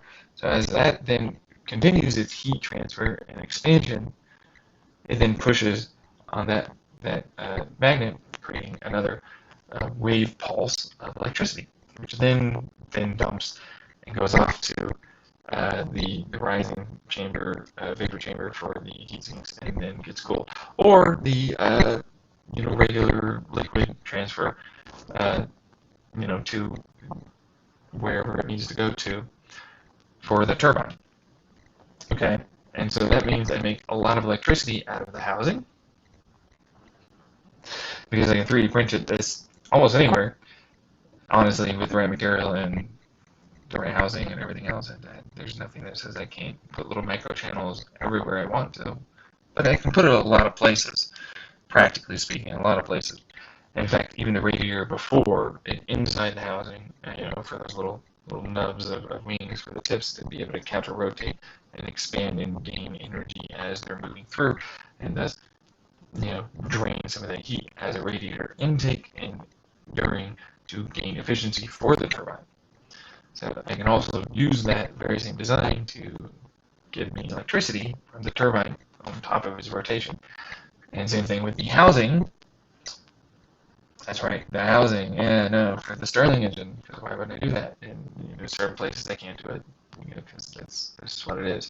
But as the fluid goes over and gets cooled and condenses and then pushes it back, and then as it, wants to do that, then it creates a vacuum over here, and it heats up and expands, and that's how a Stirling generator happens to work. So it's very, very efficient, because as the phase changes to a gas, it happens to release a big amount of IR energy, which can be reflected back into that hotter side, which of course keeps its energy going, like a metal sponge idea. And in fact, I'm actively cooling one side by pumping that heat into, which is like a supercharger for a Stirling engine, by using ultrasonic frequencies into one side and keeping the other side that's slightly hot at the tip sent back over to that hot side too, giving me more energy potential out of that, like a supercharger would. So I have a supercharger, and what do you know, a supercharger. Oh, that's for a turbine. That's crazy. And it's making me more efficient, too. So this is great. Holy shit. This is an extremely efficient hydrogen internal combustion engine design. Extremely efficient. My idea, can't show you my work. I wish I could. It's all in my head. So I'd have to do a little bit, to get people there. But what it should get to, hopefully, is around 85% once the heat soak capacity happens to be there, and that's 85% capture of energy to electricity, which can then be transferred via my nice new electrical cables to a brand new electric motor I happen to have made. Yeah, I know, right? I suck, right? Giving you no option to get in here. I'm the worst. Electric motors, they're so fucking efficient. What are you saying? They're not efficient. What are you kidding me? They're terrible. They're garbage. You gotta make them better. You know the radioactive flux of Koenigsegg? I love Koenigsegg. It's super cool. It's not. It's terrible. Kind of. I don't know. Point is, the biggest issue is the tube and the plate. The plate can't move into the internal volume, and therefore it's traveling faster on the outside. So my design is effectively plates that are nano or micro style coils, which happen to have a material. It's not really a material. That's technically speaking, material element combo that happens to create a spin, or whichever one, I forget which one it was, but that makes the magnetic field switch on, and it's very powerful, but it happens to direct it in a very, very specifically directional way, but it still has a little nub on the back, so it's not monopole. There's no monopole here. You can still use it, and I'm using that in the engine. That's something I wasn't talking about, but that is something I'm using in the engine. That's also one of the reasons why. Oh, guess what? I'm not really using superconductors because superconductors kind of suck. I have to cool them. They are very expensively and really massive, and I hate that. It's like I can't compact my design and be able to get the most potential out of it. So like Bill in there, he has like all these styles of being able to use. It doesn't matter. I'm not going to get further into that. I would like to, but I'm not going to. I've already been doing this for like a couple hours now. So, what I'll get into is like basically that's another similar design for this electric motor, but instead think pizza pies on a, or not pizza pies, but think slots on a rod, and so that rod can go down, and that rod's getting pushed down by hydraulic rams that happen to have a compressible style of circle. You know, circles can expand and contract. There are designs that slide on each other, and because hydraulic rams can still have rollers on the tip of them, because we have roller bearings, we can squeeze it. And because they're much, much closer, and it's much, much stronger, and its directionality of field strength, I now happen to have something that's compressing closer to the center of rotation, thus gaining me more RPM ability. And same thing with the tube. The tube is still able to be turned and rotated as well. And another tube within a tube basically is kind of like a design sort of thing.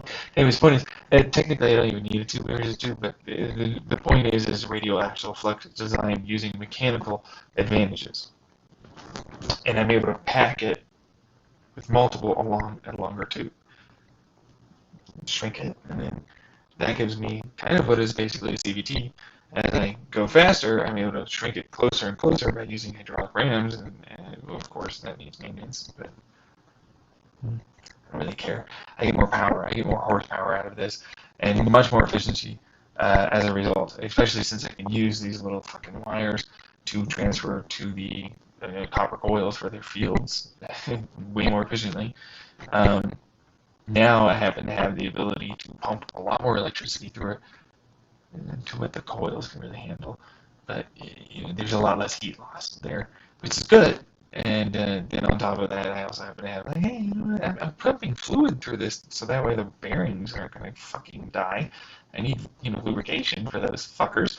And same thing with the sliding part. So it's which of course helps cooling, and now it's more compact, and now I happen to have something that's like the size of a 1 liter bottle of soda. So let's just go with 2 liter bottles of American soda. Here, 2 liter bottles of American, a bit big, but it's not that big.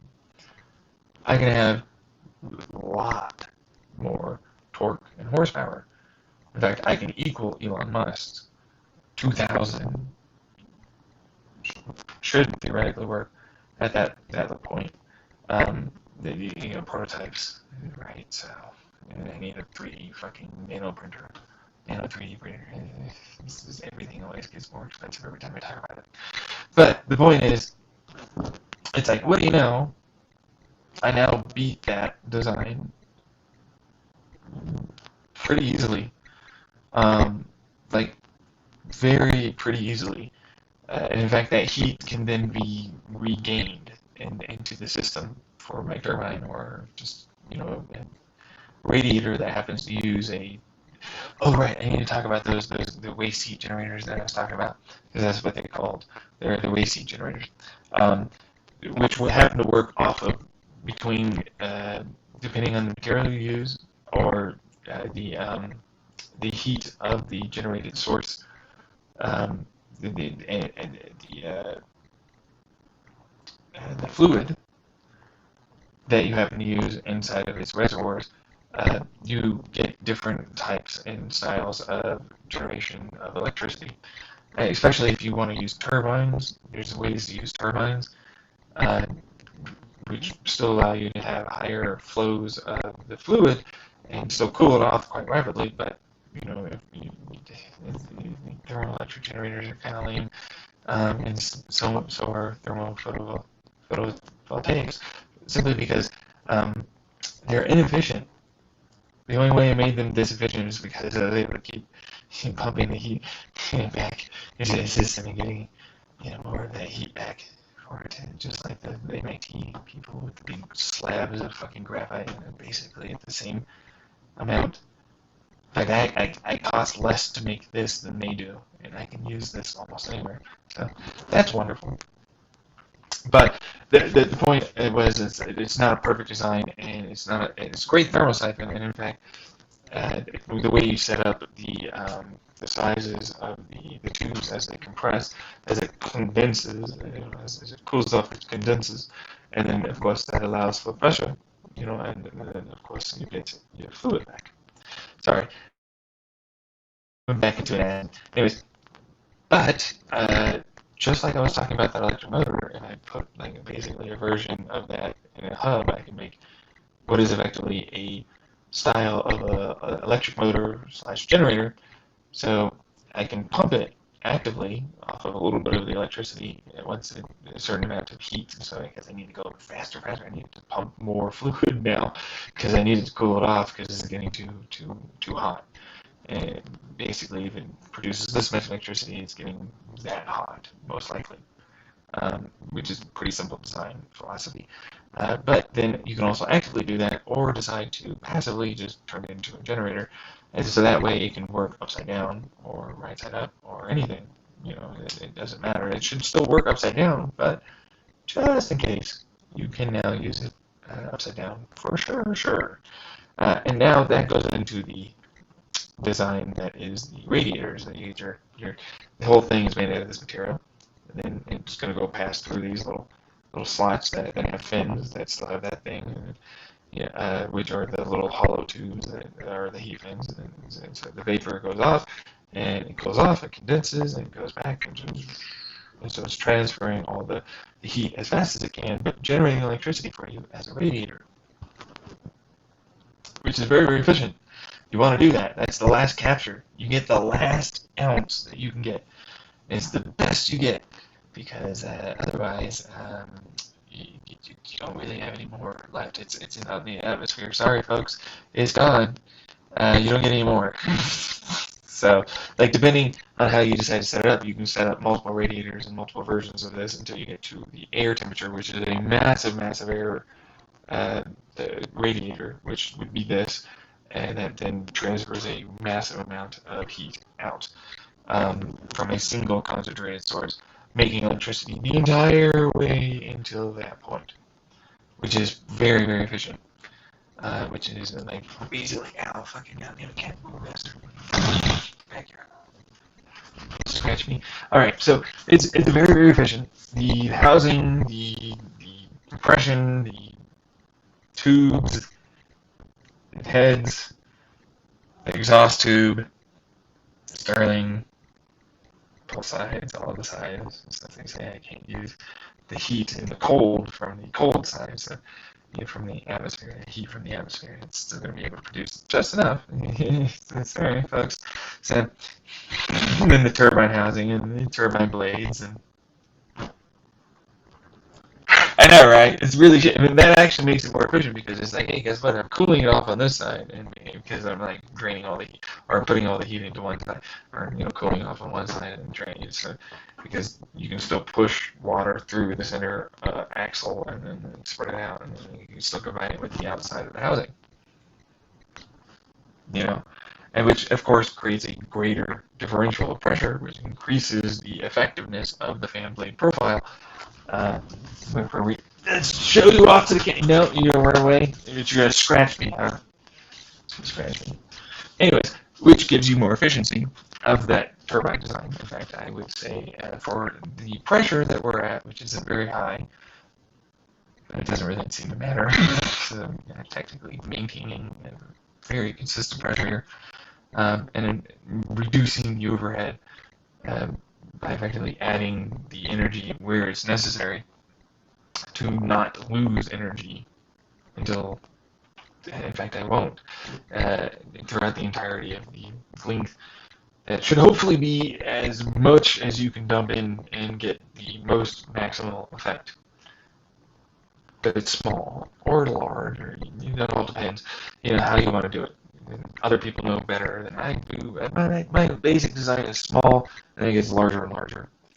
And that's basically a cone, and which is designed to basically capture that heat, and as it expands and it gets more efficient at turning, and be then have a length of tube after that, and then it's done. So a small cone and then a length of tube, and then that's basically the turbine design done. Which is to say that it's a very efficient design, because I'm adding heat all the way to that point, and then I have to add like another. And I just don't want to do it because I have to add just get rid of the heat. Just screw it off. Stop adding more more weight. You gotta remember that as much efficiency capture of energy, I can literally just make this radiator dump the energy out.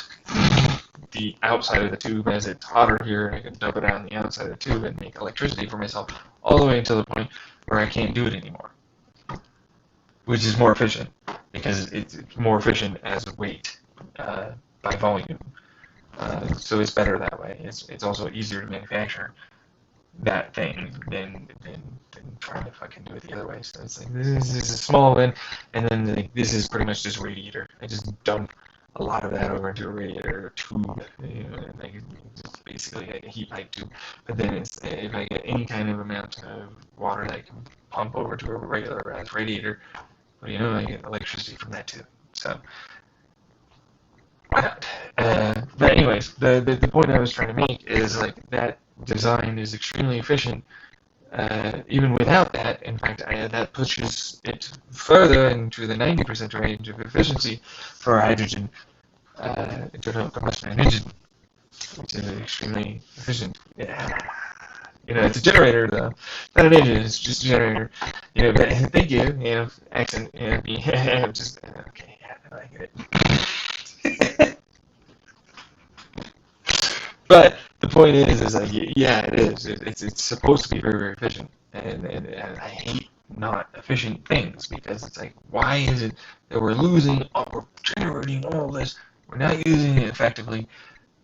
It's stupid, and every freaking conceivable way is stupid. And the only thing I can think of is people didn't really want to put in a lot of the concept work to figuring out how to do this. But also, we didn't really have the technology that we do now in 2022 and moving forward into 2023 and not beyond. So, this chip design that I talked about, real brief, and then I launched into this generator. Nobody talked about it, but it's like, okay, so we're creating, greater, electromagnetic field potential? No. I wish. We're creating charge field potentials. Specifically, we need to reduce the amount of overhead that a nuclear interaction at a strong force for the fusion to occur and draining that off into creating quarks or a field potential generation. I think it's good.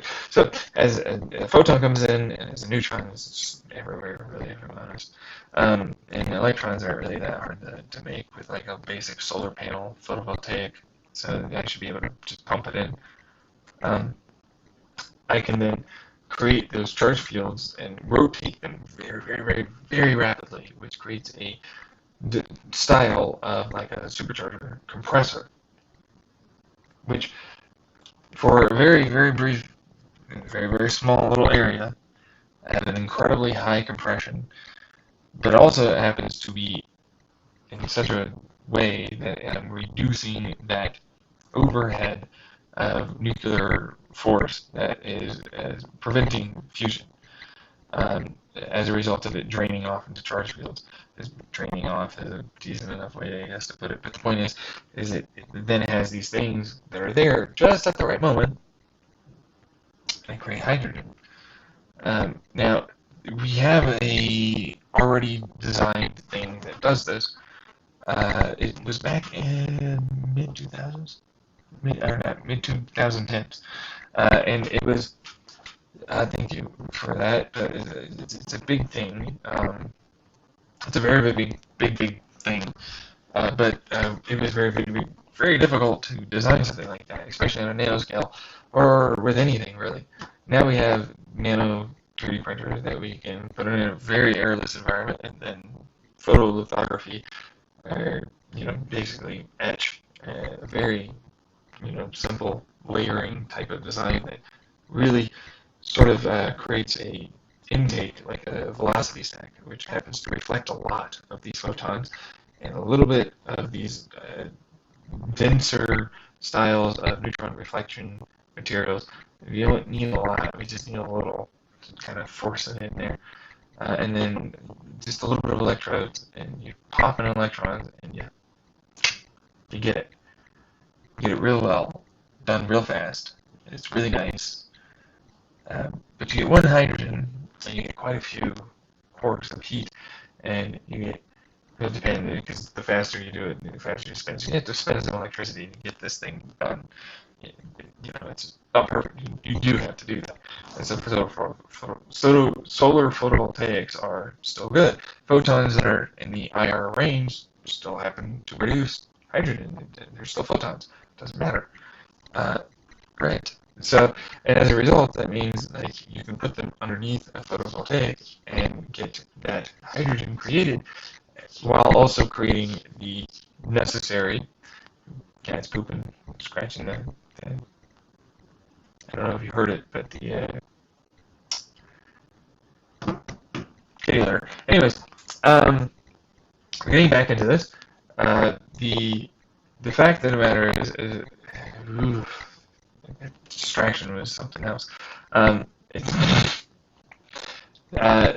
me see here. Where was I? Right. So I have this heat generating material, which happens to create our electricity heat waste generator material, which is kind of a metamaterial at that point, but not so much. But anyway, I can use it to reflect, like we currently now have IR reflecting material, our rays. We have IR reflecting rays. If you're unaware, we have to have that. Okay? And so if we transfer that on over to, of course, the very things that we're trying to create hydrogen with these chip designs, by spinning these things, and we can layer it, like I was talking about earlier, but I didn't record it on here. I was talking about that here. Anyways, point is, there's elsewhere, at another point in time, in the past. You can layer multiple capture points. You don't need just the one tiny one. So you can broad spectrum this and get a lot more out of it, and you can capture it a lot more efficiently. And once you put in the right material underneath it, then what you end up getting is electricity again, while you get hydrogen again, which you feed that electricity again into the electrode, and then you get more electricity out of the design than you get along with hydrogen. Then you will get and heat as well. Yeah, no, you get a lot of heat actually. That's why a waste heat generator, although it's very small, but it's very, very efficiently transferred into electricity, but you still gotta cool that stuff. So radiative cooling or convection or conventional conduction, type of stuff. Anyways, you get the picture, and then that's the hood of your car or wings of your plane, stuff like that. Next thing you know, you happen to have an incredibly efficient plane design that happens to have these intakes that are, and then it gets sucked around the central pillar that's going and exhausting out the steam that's very highly compressed.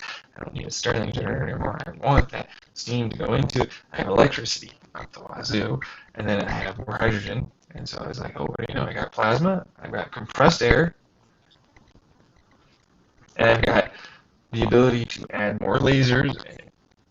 And nurse refinement lasers are still there, funny enough, but then that's more speed of air. It's like I want to compress it even faster. You know what I mean? It's like as I heat it up, it's then going to be compressed into an even faster area, more compressed, which gives me actually detonation of hydrogen because it's hot enough and plasma is mixing.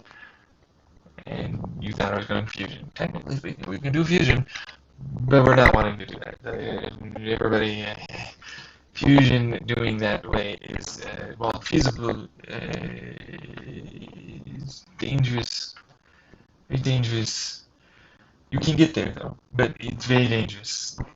You remember, a small amount of fusion goes a long way, as well. If you want to do fusion that way, especially since now we have these chips. That means we can make a bigger version that then allows for these then to be compressed in a very small grid array that is very, very already compressed, hotter, more concentrated.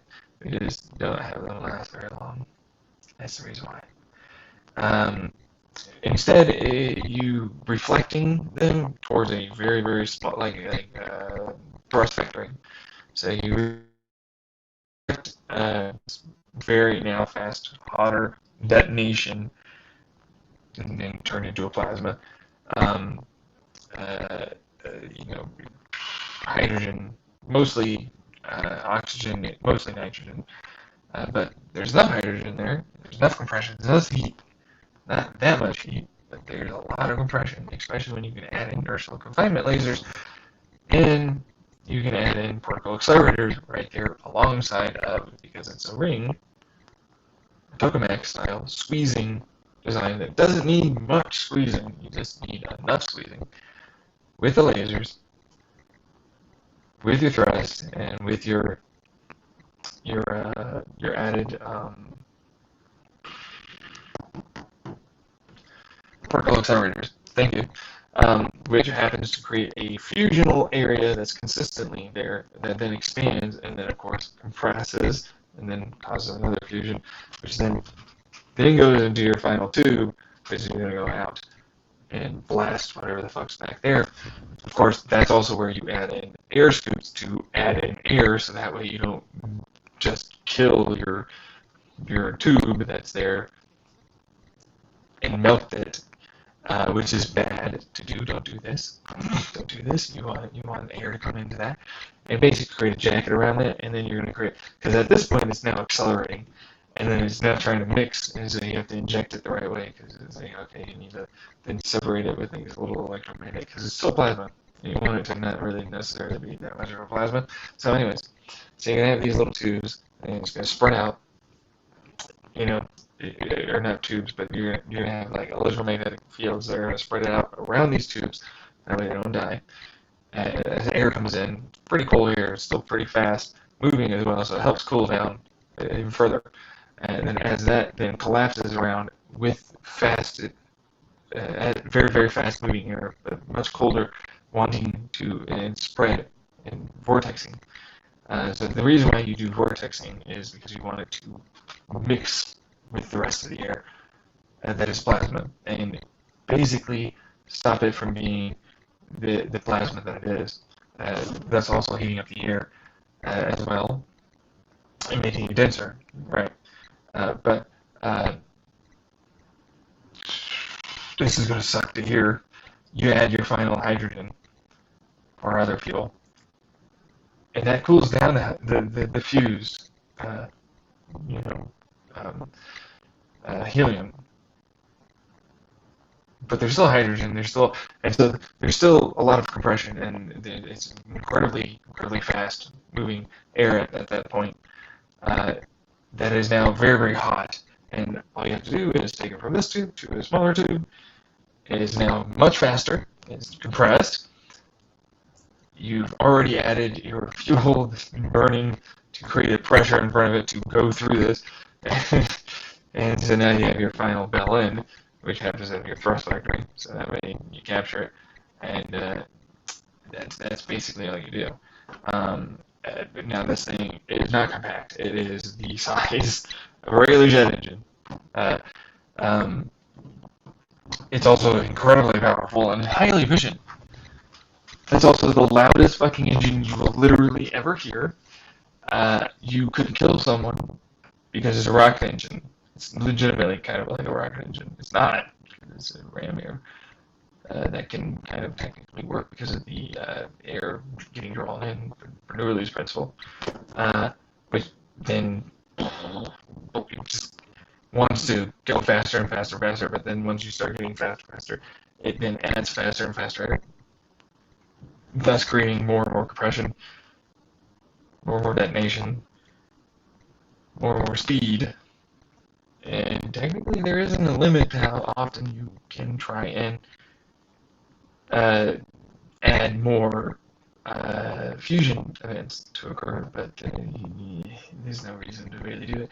You already have something like a Mach 10, Mach 15 exhaust gas when you're going like Mach 1, so it's pretty terrifying.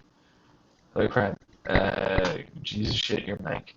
How bad is it? Let me check my Twitch here. I thought it was pretty good. Is it here?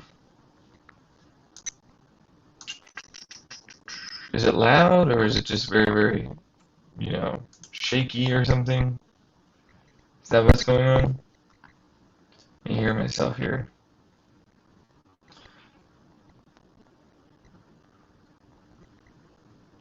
10, 15, something like that. Oh yeah, no, it's very rough. That's what that is.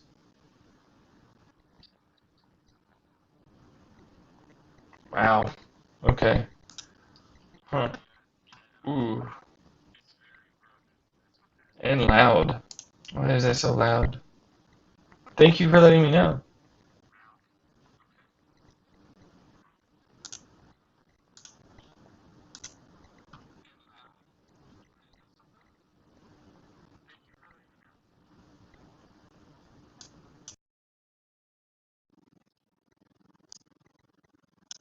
Is that sounding a little better? Let's see.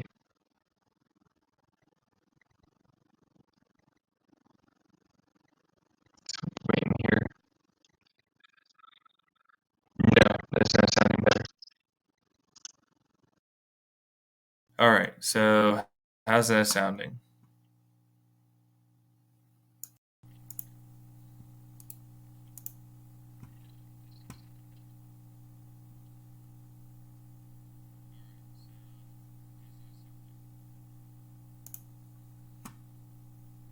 I wonder how long that's been going. Because honestly, that's been. Thank you for letting me know. If that's been going on for quite a while. That sucks. I just got done explaining a whole bunch of shit, and like it's probably going to sound utter garbage. Hi, Nicholas Samil. I'm not sure how to Nicola Missile. Like last mill? Like last mill. Sorry, I meant hi. Am I? Yeah, no, well, aren't we all sometimes? Anyways, so I was talking about like a very really potent style of jet engine. It happens to use this rotating style of intake, um, which is its own compressor, and speeding up the exhaust, and then of course the air coming in over the housing, and then as it comes, anyways, you get the picture. I hopefully I don't want to explain it again. I have to explain it again. God damn it! I don't want to explain it again. How bad was that? Oh my fucking god. Can I tell my best joke? Sure, go for it. I'm now very sad about my whole fucking setup here. I'm gonna have to explain like everything again, which is just rough as hell. Um, Actually, like pretty shitty, especially since the mic's been just terrible. Thank you for letting me know, Gamma por Porquito. That's a very nice name, by the way. Seems cool.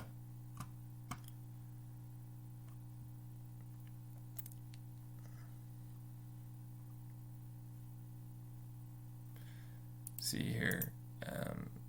I was cave diving with Sean Dragon today, and he told me underwater, I'm running out of air, and I said, yeah, Sean, you fucked up your ass. It is dying down here. Nice joke, I guess. Is there supposed to be a punchline? Seems interesting. Um, God damn it, I am not happy about my fucking. So all right, I want to explain that jet engine real quick again. Technically, rocket jet engine hybrid. Can I tell my second best joke? Sure. Yeah, go right ahead. I got time, honestly. Technically, I'm supposed to go to bed here pretty soon, so I'll rapidly go through these concepts really, really quickly, and then I'm gonna have to end it, and then I'm gonna have to use my regular, internal mic for the fucking computer. So it's connecting to my hearing aids because that appeared to be better. Maybe I don't know. I walked up to a guy today and asked him if he is the PI agent of the Monopoly Congress. And he said, what are you talking about, dude? Fair point, honestly. You might have been. Anyways, alright, getting back into the concept real quick. It was funny. Getting back into the concept real quick. So, it's a rotating style detonation engine that happens to be using hydrogen. As it intakes air, it forces it into a central air chamber that then, uses regular centrifugal pressure, or forces, not pressure, and then we're not using filtering anymore. We're just using hydrogen and regular ass air, and then it gets separated into its outer and then inner parts. Hydrogen's in the center, outer is the air, and then it happens to be forced into this as it goes up. It gets injected, and then it expands, and then underneath there's another one that's getting pushed down. Anyways, it happens to be then forcing the exhaust into a very tight, very fast cone that's very, very hot. As the air is going around, because it's spinning these two things, I can then use that energy to then spin propellers, combine both of them. Not propellers, just one, and which is more of like a turboprop or something. And then as that goes and expands around the housing of the engine, it happens to be forced with these very hot air. Now, but it's very, very compressed. And of course, it's the outer side, so it's already compressing and heating up the air quite dramatically. And then I'm going to put I'm going to put an air scoop, basically, and then another teardrop shape outside of that. That air is then to try and force a further compression of outside pressure into that. But, of course, we got this hot air mixing. But I need to, in that, as it goes around the housing, create electricity and basically break down that air that's traveling quite fast into plasma. Now, that plasma happens to go into this core, very hot and regular ass air that's traveling quite fast, but very dense in comparison to plasma. But now it's hot plasma, cold air, and then very hot exhaust, all intermingling and compressing. Then I can add in a hydrogen, which then detonates again. I was already detonating it on the inside of this thing because it's adding air as is on the outside, and then a little bit of steam as well. And I compress it, and then I'm adding even more air and steam, or more air and hydrogen, which then detonates it. Compression ignites. It's very, very compressed. Now, that goes in, that then detonates that. That then is going to be able to be turned into plasma. That then gets further compressed, and that plasma, which is just shrinking into a tube, can then be, with another teardrop, placed into what is effectively a particle accelerator, tokamak ring style on the inside and outside, electromagnetic, flux, tokamak style design, particle accelerator design, and inertial confinement lasers that then create enough fusion that then, of course, create a little bit of helium, not much, but then that's a lot of heat, a lot of extra heat, a lot of extra speed and pressure now, because I can accelerate it rapidly as a result of this. But I'm not finished yet.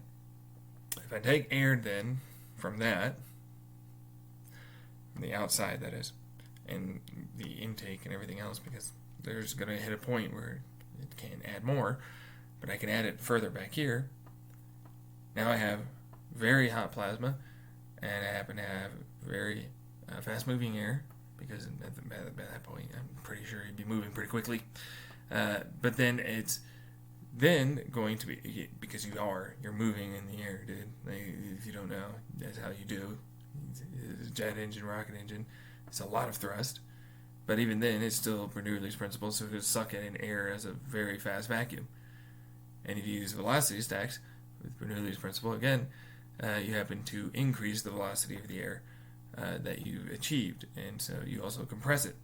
So anyways, as it goes into electromagnetic fields that happen to separate a little pocket, and then these little tubes come in, bring in air, and then I can inject more hydrogen into that with plasma, which is compressing in a basic, very hot, very dense, very fast-moving, very pressurized air chamber that constantly burning, more or less detonation, burning, and then it gets compressed into a final tube, and it goes out a bell-end nozzle.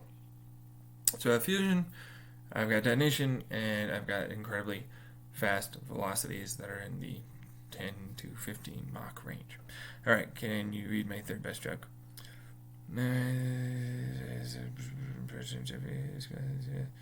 Says it coming from the left.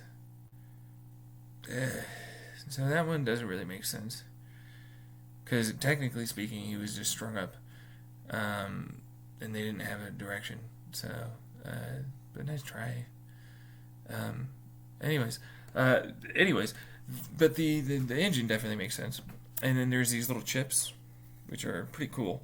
So if you create a spinning field of charge fields with certain materials as they spin, as you input electricity into them, as a proton comes in, and you shove electricity, and there's already a neutron just hanging around, because they're always around. We're orbiting a fucking star. That's how that works. So it compresses it and creates hydrogen right there. Really, really pretty quickly. Pretty decently. Creates heat too. Pretty efficiently, I might add. But it's not perfect. And so you have a little bit of loss. But if you add in a solar panel, photovoltaic, and you happen to add my heat generator design, which is a steam kind of miniature steam version, which is a two bar, and like a dumbbell, and you have two piston heads, and then the single iron nitrate magnet, which then has coils. You can micro size it or nano size it. The reservoir fluid, that is low pressure fluid that wants to rapidly turn into gas, that has supercritical fluid inside of it that happens to rapidly want to turn into a gas once heat is applied. And then same thing with a floating, compressed inside of this fluid, like soda gas. So it rapidly expands, and it increases its chance to happen to create a thermosiphon effect. But the point is that it goes into, and then as it expands, it then has a valve that then goes up and it expands and pushes this back that way for the next steam, piston driven thing. But then that then of course opens that up for the one on top of it, which then exhausts. So basically they go up two, and then they go off into a reservoir that then goes off into the main heat sink fin area. There's a bunch of hollow little snaking things that then try and like a heat chamber or heat pipe happen to expend their heat off very quickly, but they're very large diameter, and then they go to a smaller diameter as they happen to drop their temperature and compress their liquid and go back to mixing, and then therefore you get a liquid that happens to have your supercritical, your regular low pressure, and your mixed vapor inside of it. Now, I wasn't finished yet because it was like, hey, you know what? I have the ability to create a electric motor slash pump, and so which is a generator, electric motor slash generator, which is a pump. So I can then force it to, depending on how much electricity is being produced because of how hot it is, happens to make a lot more sense to produce waste heat generation energy, which you can create for the housing of the engine that I just talked about, which happens to have the Stirling engine that I was talking about, that happens to have a linear generator inside of it with a refrigerant, which is not really, they don't call it a refrigerant, I don't remember what they called it, but they use it for satellites. That happens on its phase change to a gas, release a lot of infrared energy, which is why they used it for satellites back in the day. They don't really, and they still use it actually. Anyways, point is, I just know about it from some military documentary some time ago. But the point is that it happens to be something that can then be used with reflective material on the cold side of a, as it condenses or as it phase changes, it expands on the hot side. Sorry, and then that reflective material then concentrates it back into the area that's going to heat it up and transfer its heat to the liquid that is now expanding as a gas, which pushes it. And then as that expansion then creates a vacuum on the other side, then that side is very, very cold.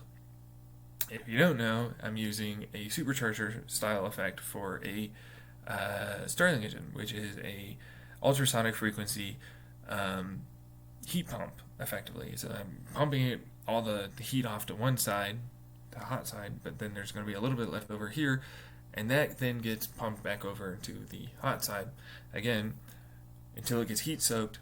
As that condenses, of course, that creates a denser fluid that's now got like the less fluid over here, and it's going to go back over and punch, because it's like it's very fast. It could rapidly do this very, very quickly. You don't really even need valves, truthfully, at all. You just need to balance the vacuum effect correctly. That's your valve now, and the heating and cooling effect correctly, because that's your valve now. But anyways, as the exhaust goes through, and because the exhaust is diverted somewhat after it goes down here, it's still going to eventually go back, and then as it goes off, it goes into this little hole here, sure, but it's not perfectly captured. I don't want it to be. I want it to divert and then push as that's going up, off onto that part, and then go back up into, and then help compress and keep heat and compression of that steam and air. I want that. That's extremely efficient to do for that style of rotational detonation engine. Now, that also happens to be my heat source, because that's also an oscillation effect. That's also a because it's spinning. That's a vibrational frequency effect that I can add to and lessen the necessary amount of energy from a ultrasonic heat pump. So anyways, and then I also have my waste heat generation to electricity, which I'm going to want to have, and then I'm going to pump that over to the hot side as well, because you want that, but hold your horses. So as I'm sucking in air, I want to filter that air to be more electrically or non-electrically charged. That way, nitrogens are more apt to try and randomly combine weakly, but very explosively, wanting to not be there anymore, or other, for the opposite, wanting to grab and create a much greater exothermic reaction.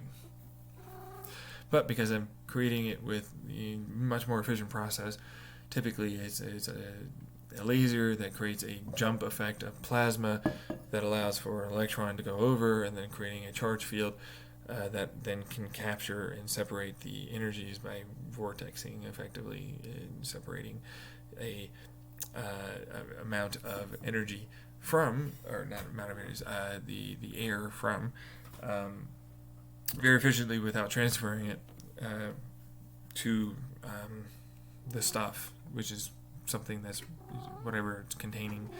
Anyways, I can also happen to decide to add in insulation, all that, but it's a container. I want it to store some of this for the next time it needs to start back up. Because what that does is, under that immense amount of compression, it creates those nitrogen and other interactions that then massively exothermically react, because there's a lot of air to exothermically react, and then hydrogen, oxygen, O3s, all this stuff, and it breaks down carbon dioxide and carbon monoxide because there's that much heat, and so then it happens to effectively dissipate, and it'll eventually just combine to being steam and regular nitrogen, regular air, and regular carbon. So there's carbon buildup, unfortunately. Something that I think is fine, honestly. I don't think it's that big of a deal. It might be one day, I don't know. But the point is that I'm using a small amount to medium. I can change the valve for the exhaust, to capture more or less. And as the faster it spins, the more efficiency I gain on the intake, because that's the vacuum that pulls it through the filter. And of course, I get even greater amounts and basically as the hub of the center, because these are little arms that have these piston heads that are rotating and do that kind of style and so they're hollow, and so they have the very charged, very negatively charged, and then the hydrogen, and as they fire forward, then once they hit the right point, then that's when the valve actually opens up and allows for the injection of your fuel and air, and then it presses down on the bottom, and then as it goes off, and a little bit of reflex, and it pushes it back forward, and you get the whole rotation part. Now, as a result of that, you get a very significantly increased power band, because then the pressure oscillations that are being created from the exhaust, because you do get that, okay? You happen to have the ability to use that with a tube that then has a hollow area that allows for that expansion to then get captured by a vibration, resonant frequency diaphragm. But most of the air is still going to go through. But then you capture a little bit, you make a little bit of energy. But that's also a pump. As a pump, okay?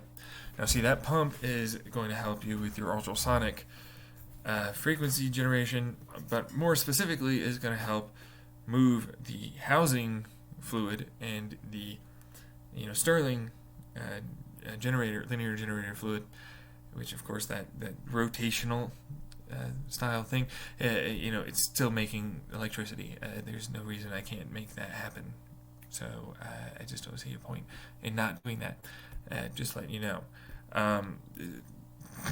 So anyways, then it goes and it happens to be captured. It helps pump fluid, which and then the vibrational effect and can be changed by changings of lengths of tube, like a trombone here. Then that helps you with your ultrasonic frequency, heat pump, which of course really concentrates heat on the Stirling engine into one side, with reflective material, absorption material of IR, but there's double vacuum tube thing. There's this double tube thing, a tube within a tube, as it expands apparently and transfers a lot of the heat. But if you rotate and create a vortex, apparently it's much more efficient because the vortex sticks around and it captures the heat as most of the air goes through, and then that heat has a longer time to transfer all over to a material that you want.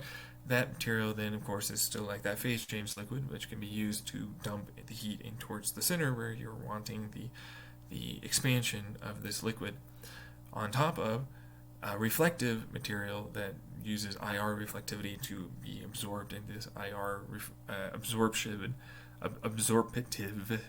styles of material. But hang on, I know there's no absorptive, whatever, fuck it. Point is, when you use laser pulses, if you don't know about this, there's laser pulses or IR frequency ranges that combine and help push, just like ultrasonic frequency, you can use it with light, more IR into that, and they're very, very, very efficient, and you don't need much to get that kind of efficiency gain out of them. You just need to hit the right frequencies consistently.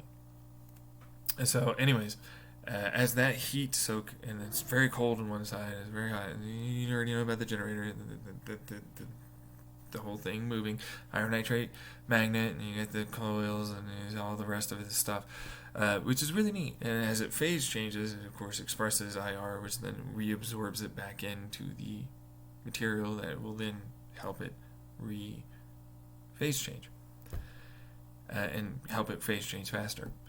And then as it compresses, it also happens to release IR. Even if it expands, even when it compresses, it happens to release IR. So any phase change releases IR. So that gets reflected back into the other side. Now that's fluid also that's going around, and the exhaust that's also going around. And that fluid is the one that does the work energy for the Stirling engine. But then I still need to have coolant fluid. Not work fluid, I need coolant fluid. Remember, folks, if you don't know,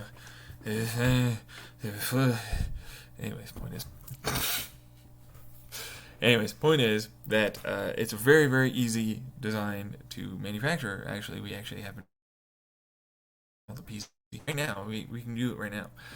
But there's a heat exchanger that is another waste heat generator radiator that happens to be also pushing the fluid into that, but then also pushing the fluid into the housing, also pushing the fluid through the waste heat generator axle, blades, and housing.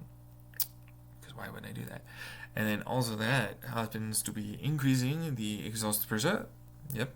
Which then, of course, is counter-rotating. Even though the main thing is only rotating one way, one direction. Let's say it's counterclockwise.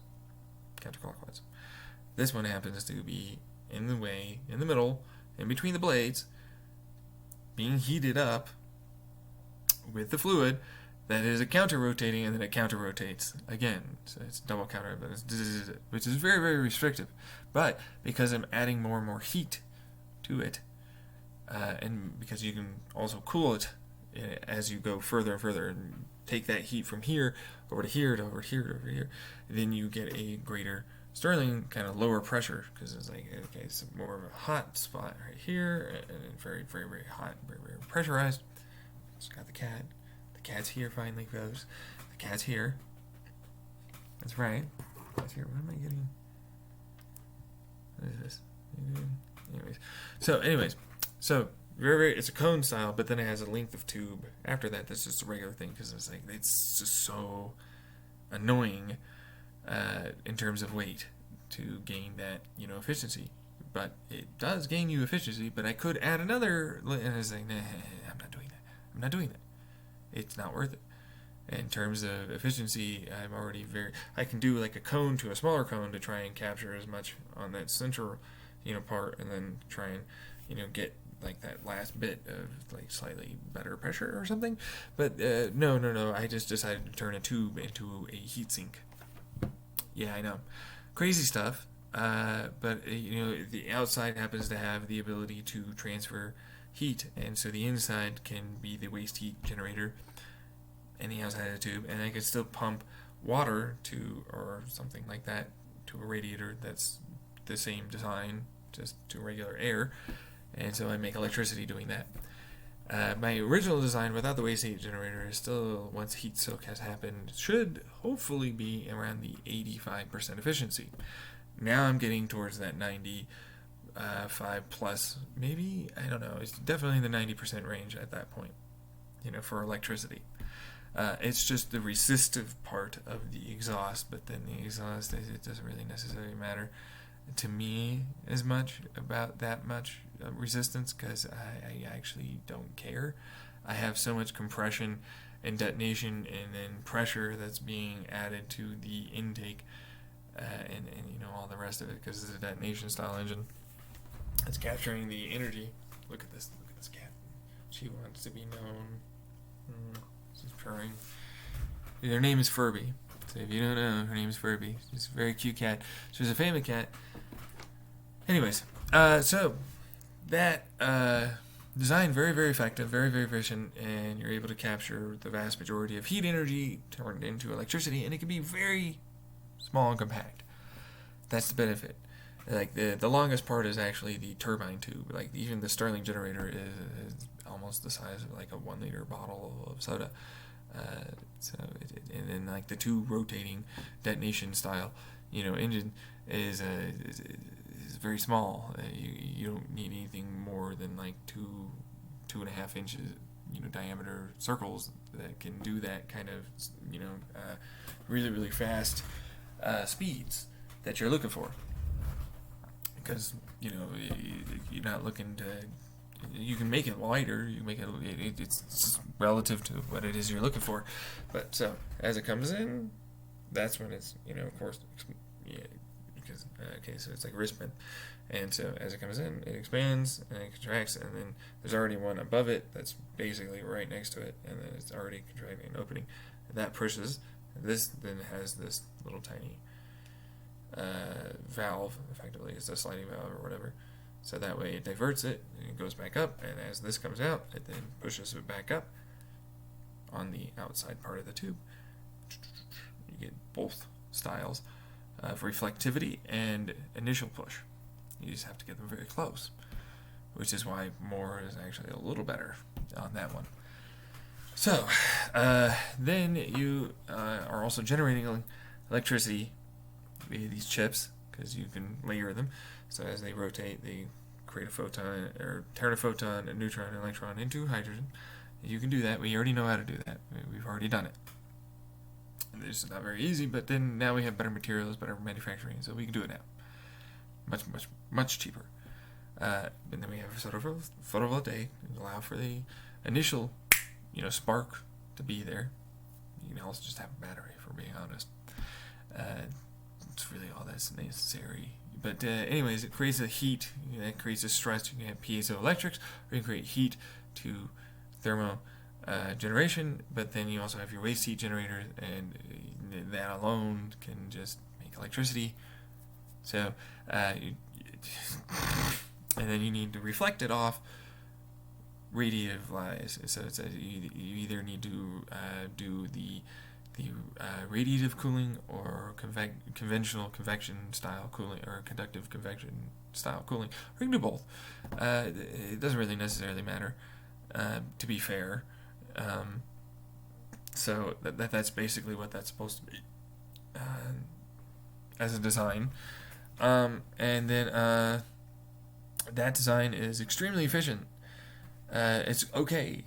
It's free energy generation. No, it's not free. You need a fucking star to make this thing work. You need to be orbiting around a star. It doesn't work very efficiently the further away you get from neutron blasting stars.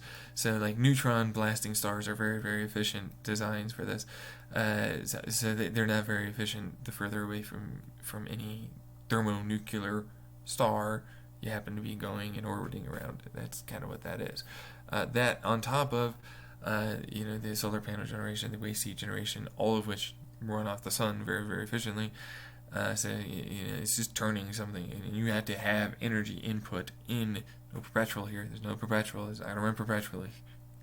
Anyone that's saying this is, and it's not. No. Don't even try. Do not. It's not perpetual. It's not. But it is very efficient, and it will run for a very long time. You can match the outside expected hydrogen generation with an input of hydrogen every so often, and trickle hydrogen in and create a lot of electricity doing this, especially from the waste heat.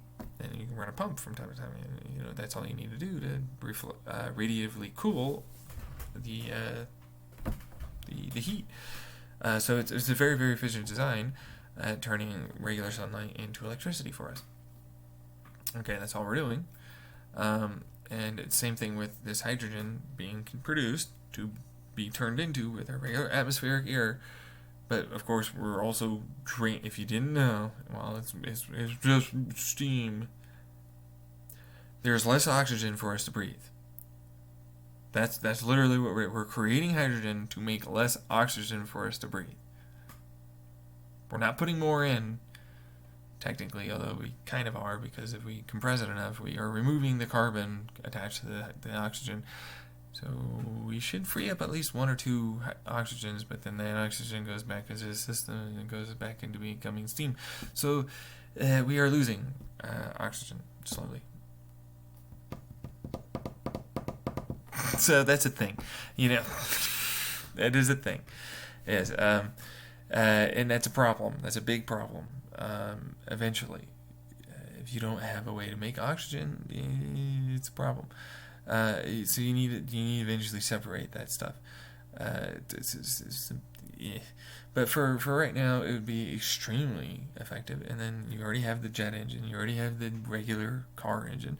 That's also the same engine design that effectively you can put into a Hyperloop by sucking in air, or not a Hyperloop, but a vacuum tube loop, which is suck in air one way, blow it out at an angle out the top and sides, and another that's a bunch of steam.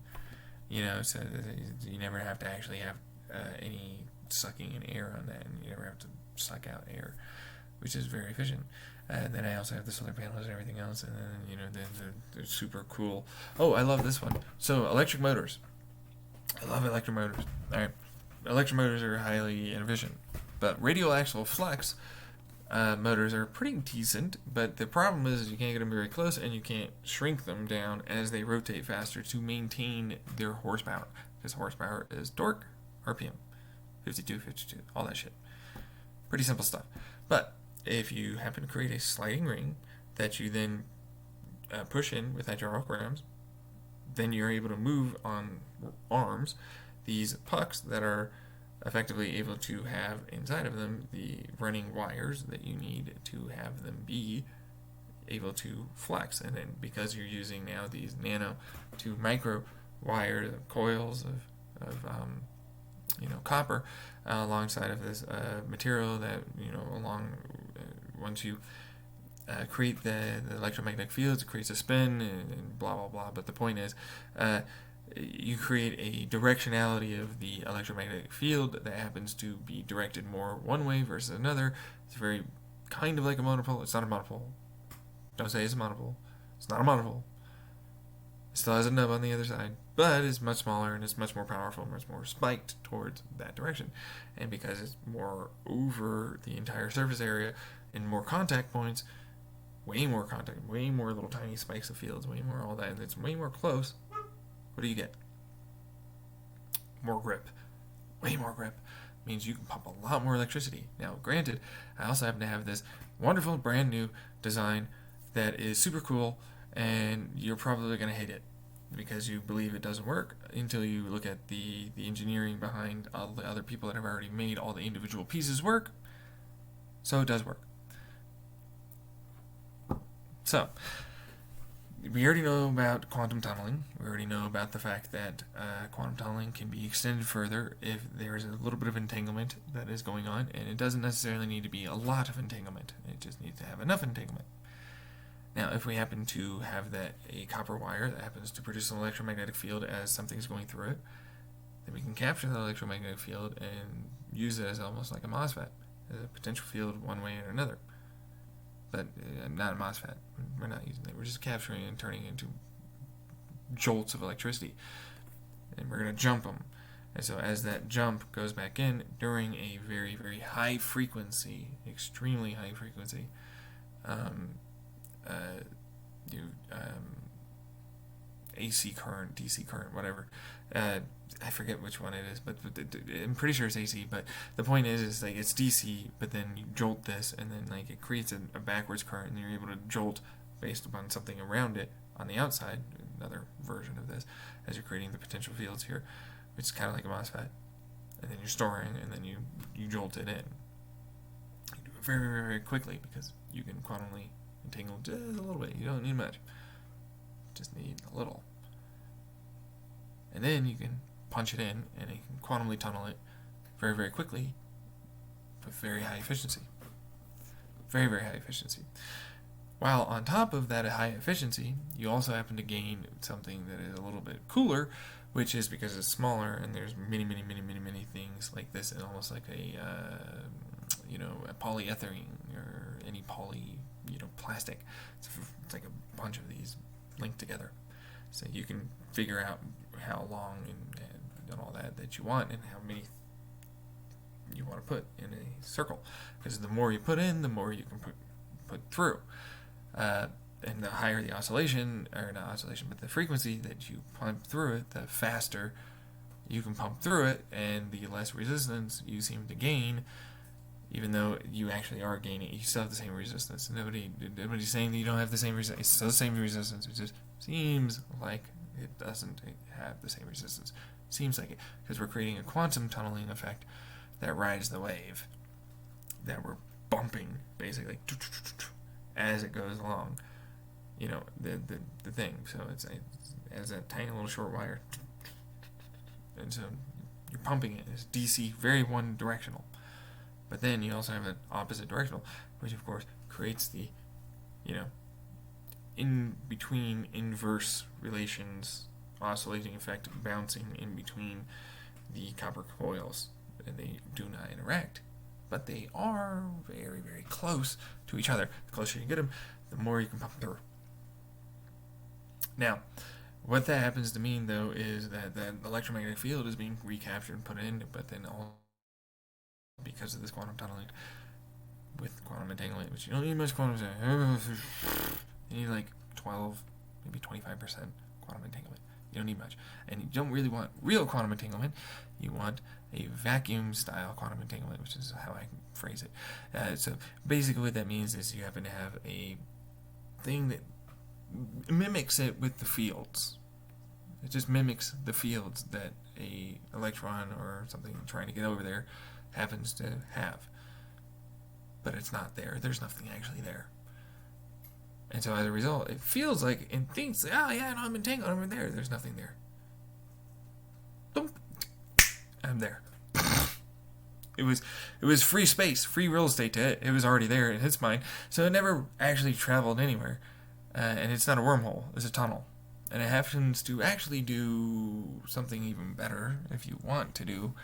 And trust me, we might be able to get to the point where we can figure out a way to extremely increase the distance and range of this quantum tunnel effect.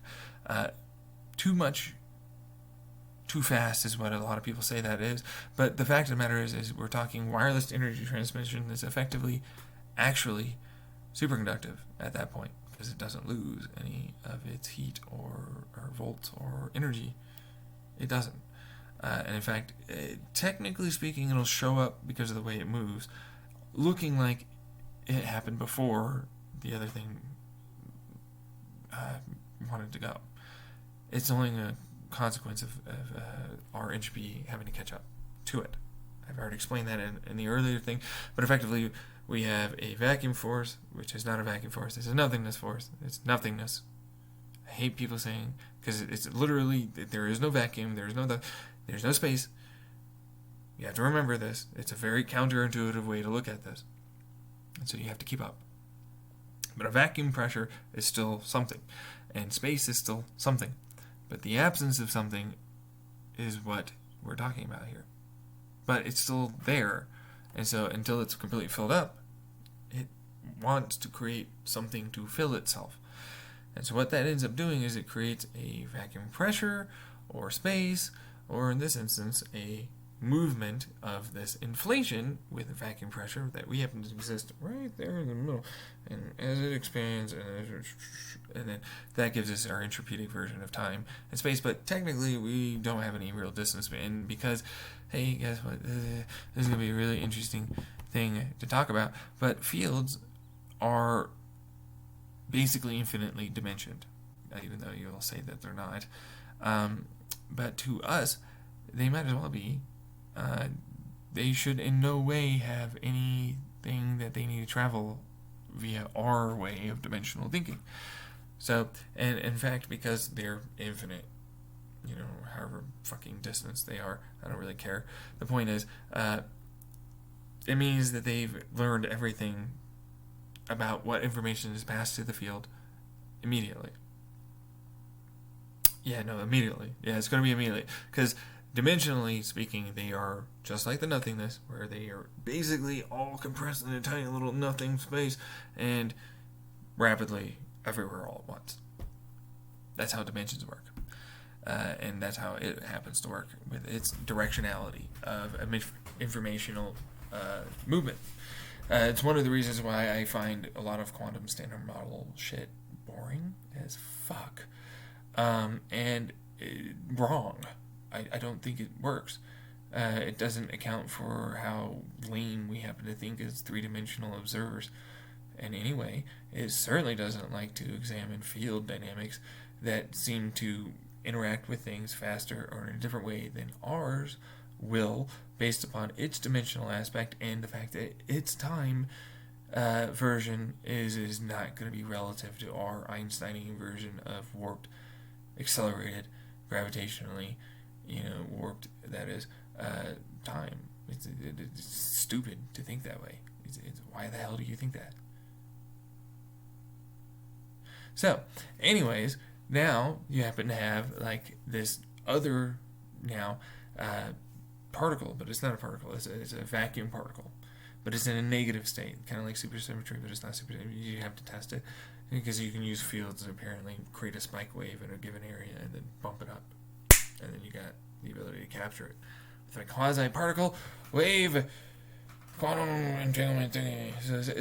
So quasi-particles are basically something that's charged, or that's what we theorize. We don't know. But if you make a vacuum field that happens to mimic something that's like that, and you then want it to come in, you can do that. And now you can capture them. And then fuse them. You get your quarks, you get your leptons, or sometimes all the rest of it. However many times you have to fuse until you get to the point where you get your hydrogens. And now we can make them a lot more efficiently. So, and then that feeds my other engine thing. But the point I'm trying to make is, like, this cable, super neat, nice, I guess, isn't cool. Or we can have basically superconducting electricity wirelessly. There's no reason why I wouldn't do that. You know what I mean?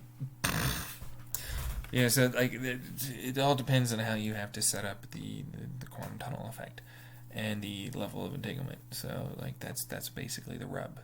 But that's still going to be able to transfer a shit ton of electricity anywhere.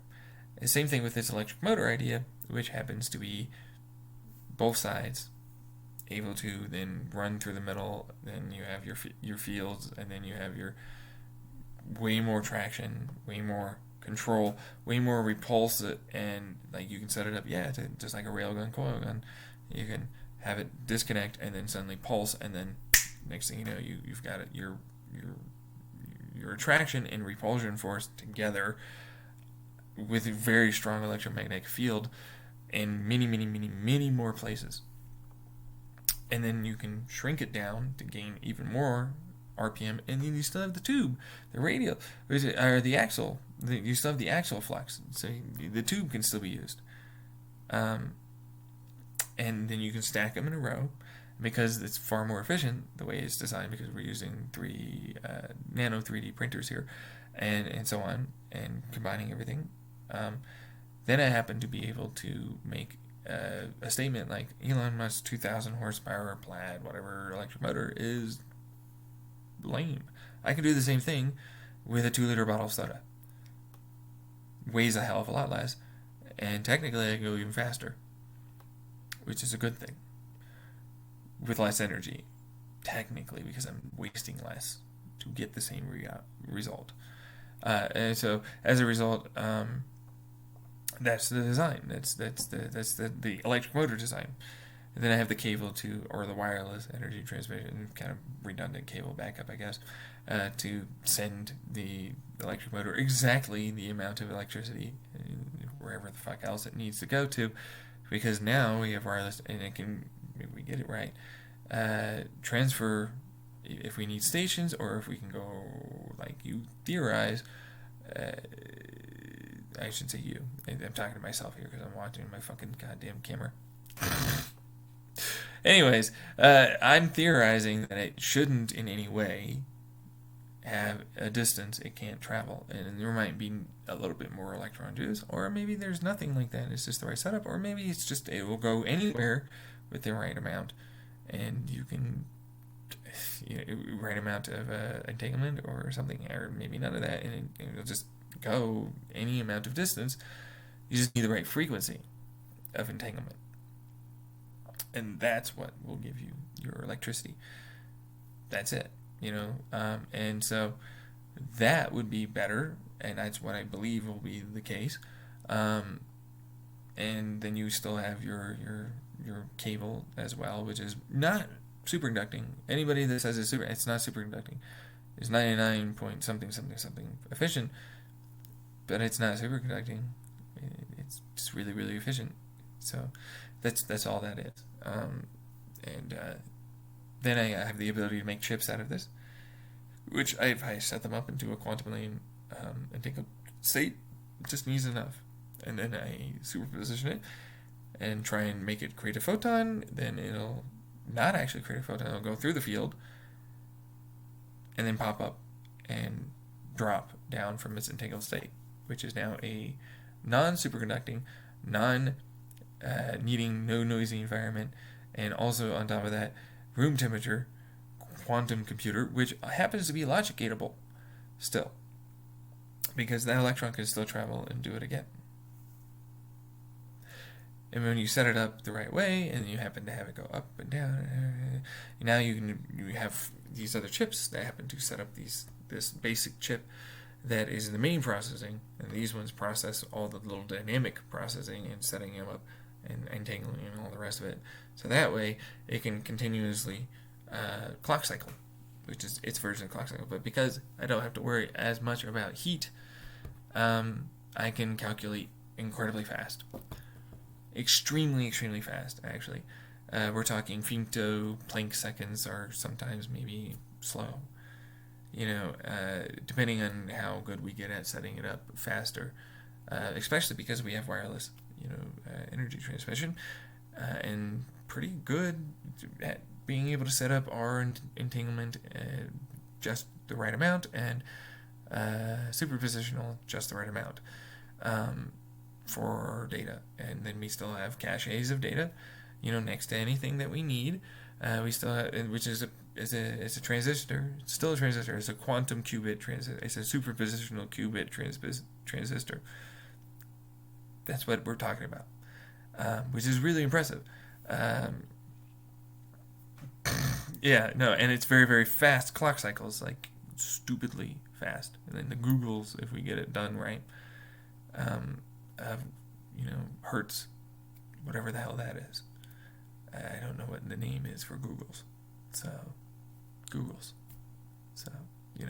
But that also being said, I also have compression algorithms for calculation, which is like you take any number, you add it up, you divide it by the number that it happens to have, like 4 numbers, and you divide it by 4, and your option is, and your whole point is to keep doing this until you get a prime, or near enough, and you stop it, okay? And then you run that, and then you're going to run a backwards compatible algorithm, which is effectively just, you're going to take this and then you're going to run it through these. And of course, it happens to have that information. Everybody's like, what the fuck? What the fuck? And I'm like, wait a second. Okay, so you have the information of what you did to make that number that. You know what you did to calculate that.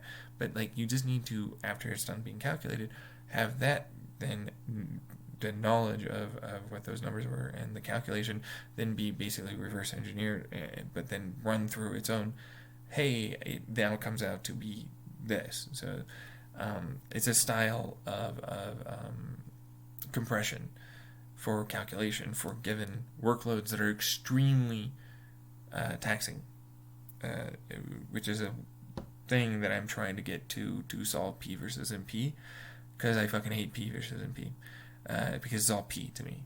It makes no sense that we can't calculate and detect things. To me, this idea that you just can't detect things well enough, and so therefore they're NP, and it's too hard. Oh, it is kind of lame, and that's the only reason why NP is like NP. That's all I see it as. And this is a way to basically start the process, because I was like, hey, you know what? Let's say we take an encryption code. All right, you happen to have this is the hole that it happens to be, which is the numbers that you need to feed it into.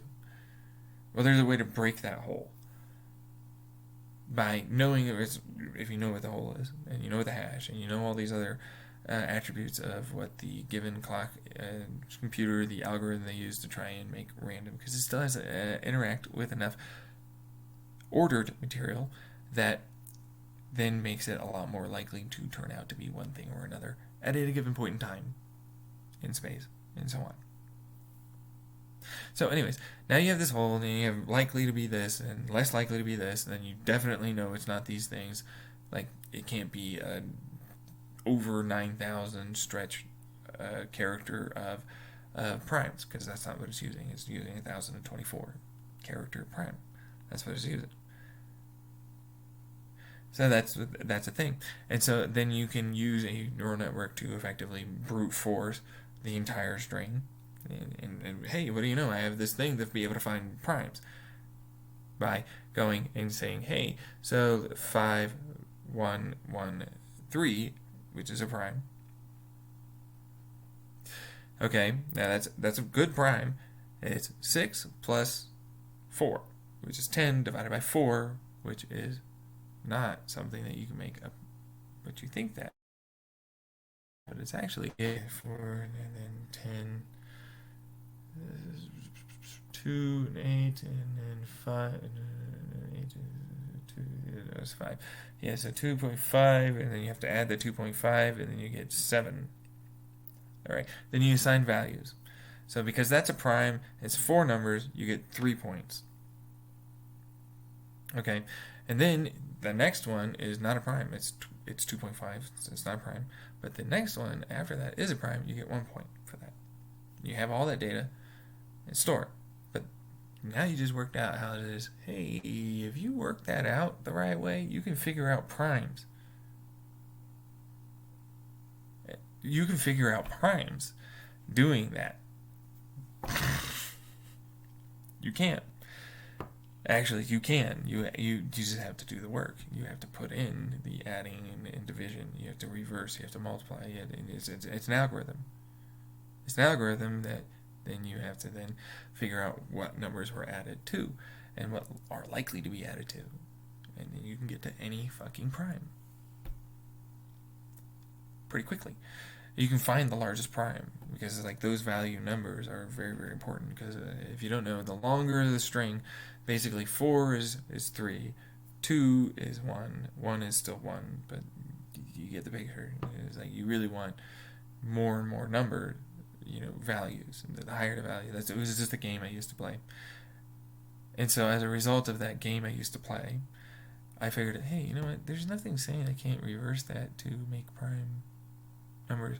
And there's nothing saying that I can't use that to find prime numbers at all. In fact, there's definitely a way to do that. There's no way that there's not. If anyone says there's not, they're lying to you. They just fucking freak out all the time. Because it's like, it's so simple. Why doesn't it be? Because people probably don't think about it. But the point is it's a very easy, cheap, efficient way of finding out prime numbers. And now I have a very easy neural network that I can run through and brute force those prime numbers. Then once I get the right one, it's like, oh, I have a neural network that now knows because it can then train its weights of the neural network numbers, and then I get one, I get another, I get another, I get another. It gets faster and faster and faster at doing it. And I also happen to have a compression algorithm for calculating that stuff faster, with very, very high degrees of accuracy, with increasingly better and better prediction, with even better amounts, because it's like, I love this one. It's like, people don't really understand what I just said and what I just did. Okay. I know what it's likely to be because I have this thing that says that this is likely, that it might want. You just have to break that open. Now, I then can also determine what it's less likely to be, and then I know for sure it's not. I know for sure, and then I can brute force, hone in, and predictively analyze what it is that I'm going to need for the number to break encryptions. And the best part is, because of that, compression algorithm, if you do it right, you can do it without my super fast computational CPU. In fact, I don't need qubits. I can just do it off of, that's right, regular ass Chromebook if I could do it. You could, yeah. It would take a little longer, but not much longer. The faster and the more data sets you have, the better and better it gets. In fact, this is the worst part. The longer the prime, the more likely repeating things in their algorithm basis is used to create one number after another. And so it becomes increasingly easier to break longer and longer primes. Which is literally how the algorithm to create them works currently. And a lot of people don't know that in math. I do, clearly. Which is very, very scary, because it's like, hey, so I learned how to break most encryption. In fact, there isn't a way to break the quantum tunneling encryption that I have, but because it's not going to the thing. Somebody tuned into whatever frequency. I'll change the frequency immediately upon noticing this. And it's done. And so it's like, I just changed frequency, whatever. I got almost next to nothing to ridiculously high numbers. Whoop-de-doo. That's our encryption. And any information in between isn't there. You can't access it, really. Not really easily, anyways. You can technically access it. I'm not going to tell you how to do that yet. I really want you to get this done first. I really want you to get this done first, because technically speaking, remember that little field you create a spike wave? Well, technically you can use it to detect the field, but it's so fast what is there and not there all of a sudden. It's very hard to break, but you can do it. You just need to know a lot more. You do. Anyways, but now you know about, hey, so I have encryption breaking software ideas, concepts that are actually feasible to work, and in fact are scarily easy. A cell phone could probably break most hardcore encryption. Brute force method, just straight up get in there. I don't need any tricky social engineering. I can just brute force you. This is also compounding onto, I love this one. You're going to love this one. Take a cold plasma, okay, put it in a laser field array, okay, fire a hydrogen through it, but not very fast. You don't need to do it very, very quickly. But it needs to be pretty close to these lasers and everything else. Now, this amplifies, and you can put another tube around that, and another tube around that, and this amplifies the expected electromagnetic, but not just electromagnetic. There's pressure that is there. Okay, there is pressure as it goes through, and you see a propagating wave and a moving reduction vacuum wave. Then as you're amplifying the effect, you can work back with chaos theory mathematics, with your quantum standard field theory, and what do you know? You've got a very accurate, in motion, determined what its values of spin, charge, charm, and all the rest of it are.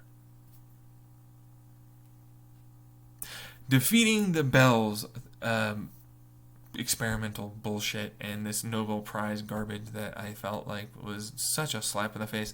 It's clearly that you can't fucking like detect, and all the standard model. Oh yeah, I'm gonna hone in on this one. And just hold on. But I find it laughable that all of our standard model mathematics is literally like there's a bunch of shit between me and this. As it goes towards me, it's likely to interact roughly this percentage of time. And so therefore it's likely to have this be what it is. Should it have been, as we calculated and theorized, it would have this spin and charm and so on to still have remaining by the time it got made to me. And I will have detected that. Even though everything that it interacts with still knows exactly what it is. We just don't know how to amplify those detections and figure that out all along the way in the path. Now we can even get it to the point where it's at the creation of the given electron, photon, and so on. Which would defeat your idea that it's not locally real. It is definitely locally real now. And in fact, we're highly determined at that point, which I love. I don't like chaos. Chaos is shit. Chaos means in no way does anything make sense. Okay? At all. And that doesn't change the fact that it should look a little bit like it's random, but there are other things that are interacting, which happen to be, oh, wait for it, I love this one. Remember that nothingness thing? Well, it creates potentials. Potentials that are potentially momentum. So it has to create this idea of movement. Yes, idea of movement that needs to then move around itself and effectively force in other stuff that then is like a gray hole. This is my gray hole theory. It's a bunch of potentials that are going to collapse into not being there, by the way. But if they get enough energy and they go through the right way, they're going to fire off into a very high energy state. They are now definitely going to go be real. And they'll drop down. Now they're in a metastable state, but now they're real. They're definitely there. And those are how our universes are created. They're raindrops. They're very high energy dimensional state, and they drop down. And they'll drop down all around you. It's not just you. And so, you get the whole picture. They're dimensional, determinal things, but your quasi particles that you definitely know around this point are more than just theoretical, happen to be a exacting, precise measurement of the overall popping in of energy that it tries to create, but it doesn't get far enough, it doesn't become stable, it collapses, and it drops back down. It's the radiation of these gray holes. Literally quasi-particle, anything is the very definition of, I'm right, these things exist. It's literal proof.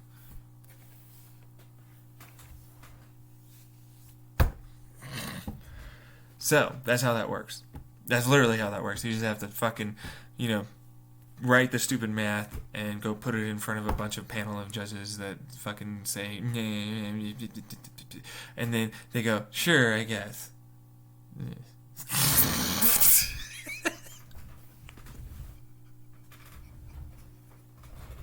It's literally all it is, though. I guess you're right. I don't fucking care. I'm better than you.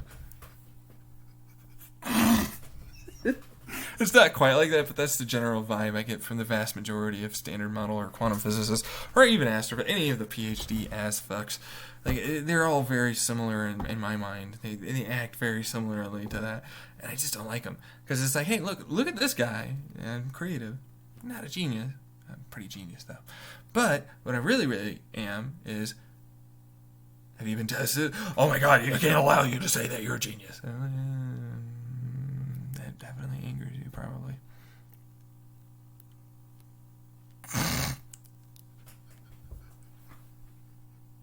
That's how I imagine they would look. Like, honestly.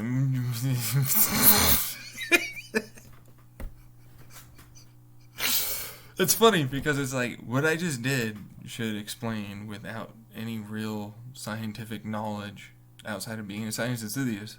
That's all.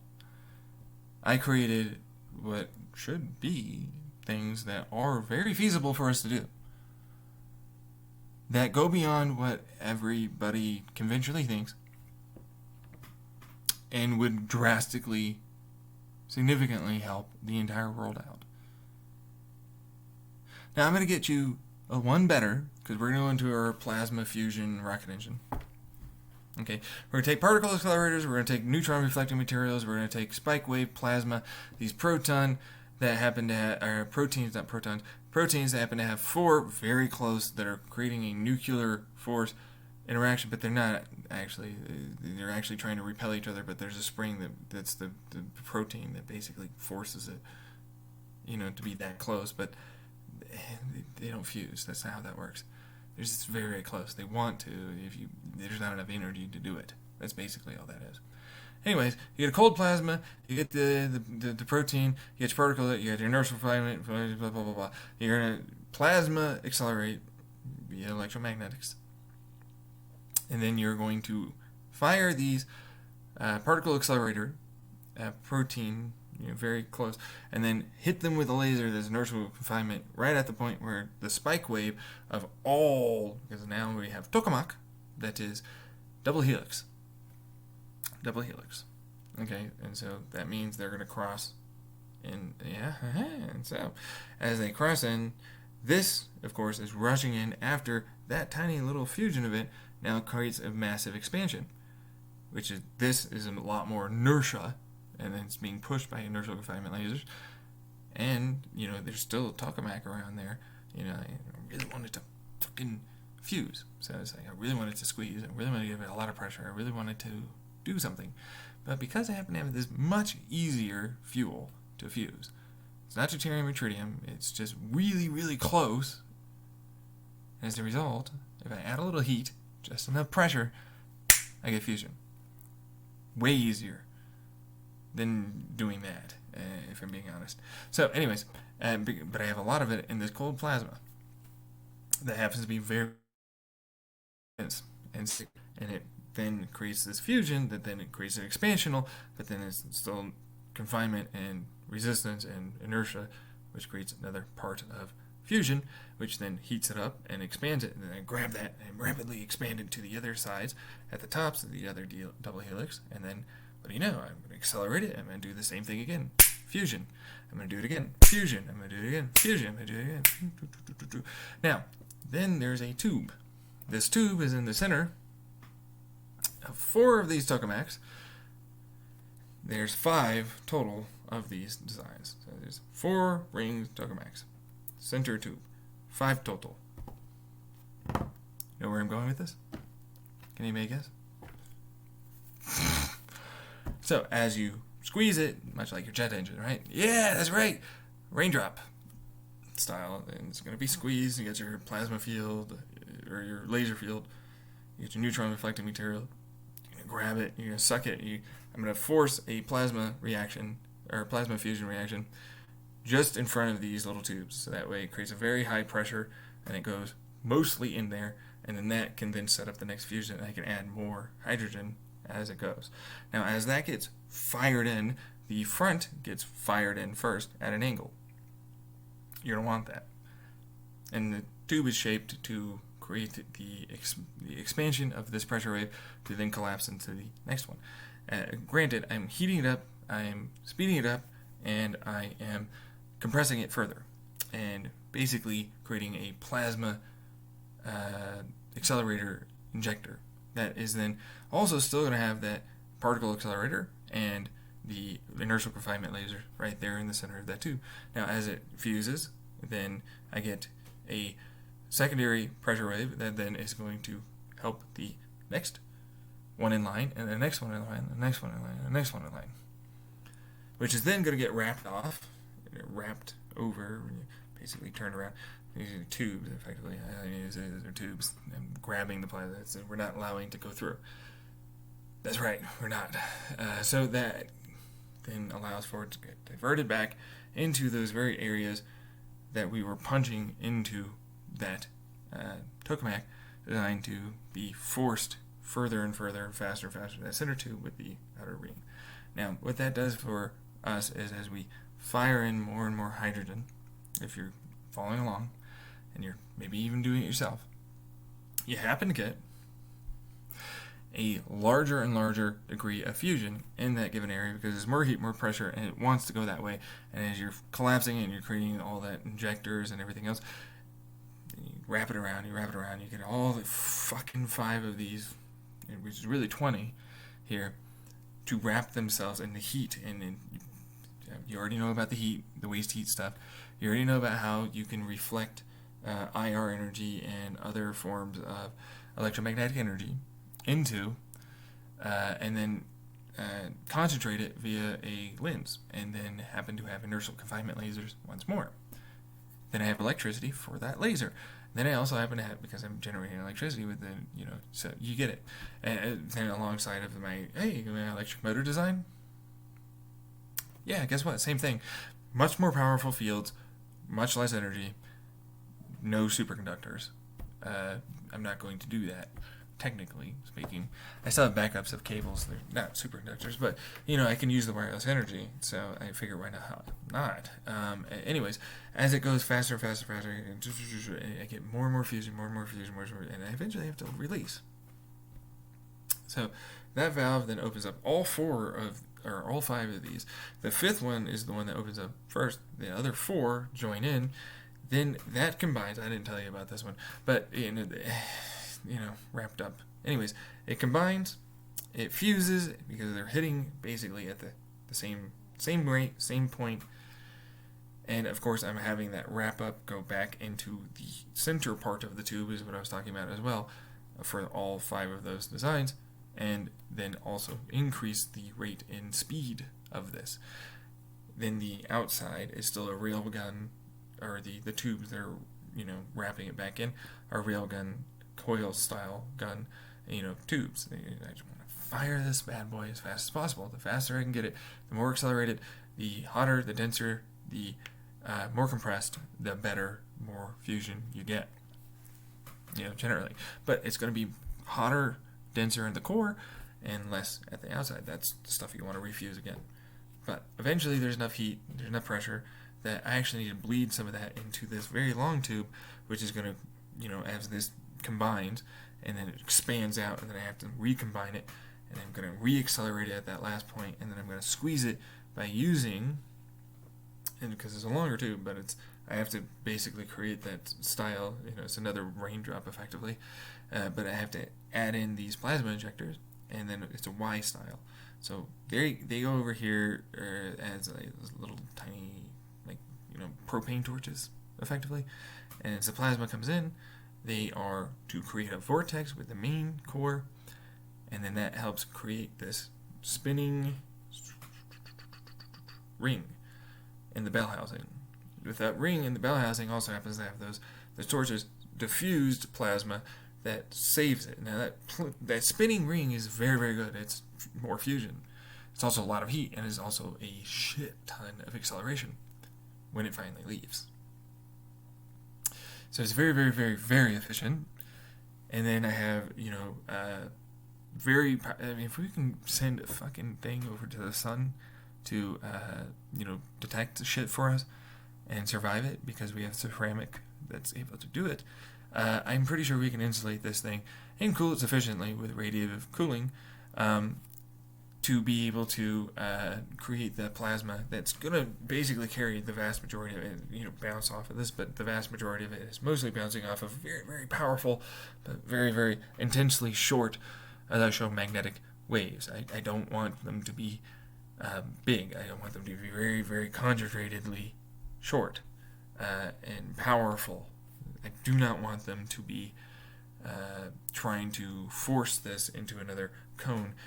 I just don't want them what I need to let people know is like, hey, look, this is our capture.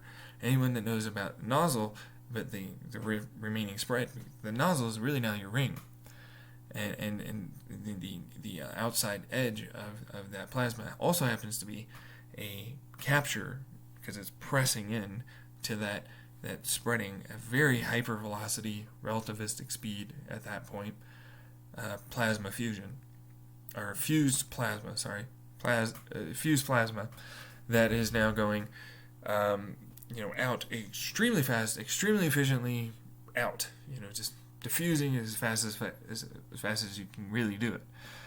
But it's very, very, very highly fused plasma.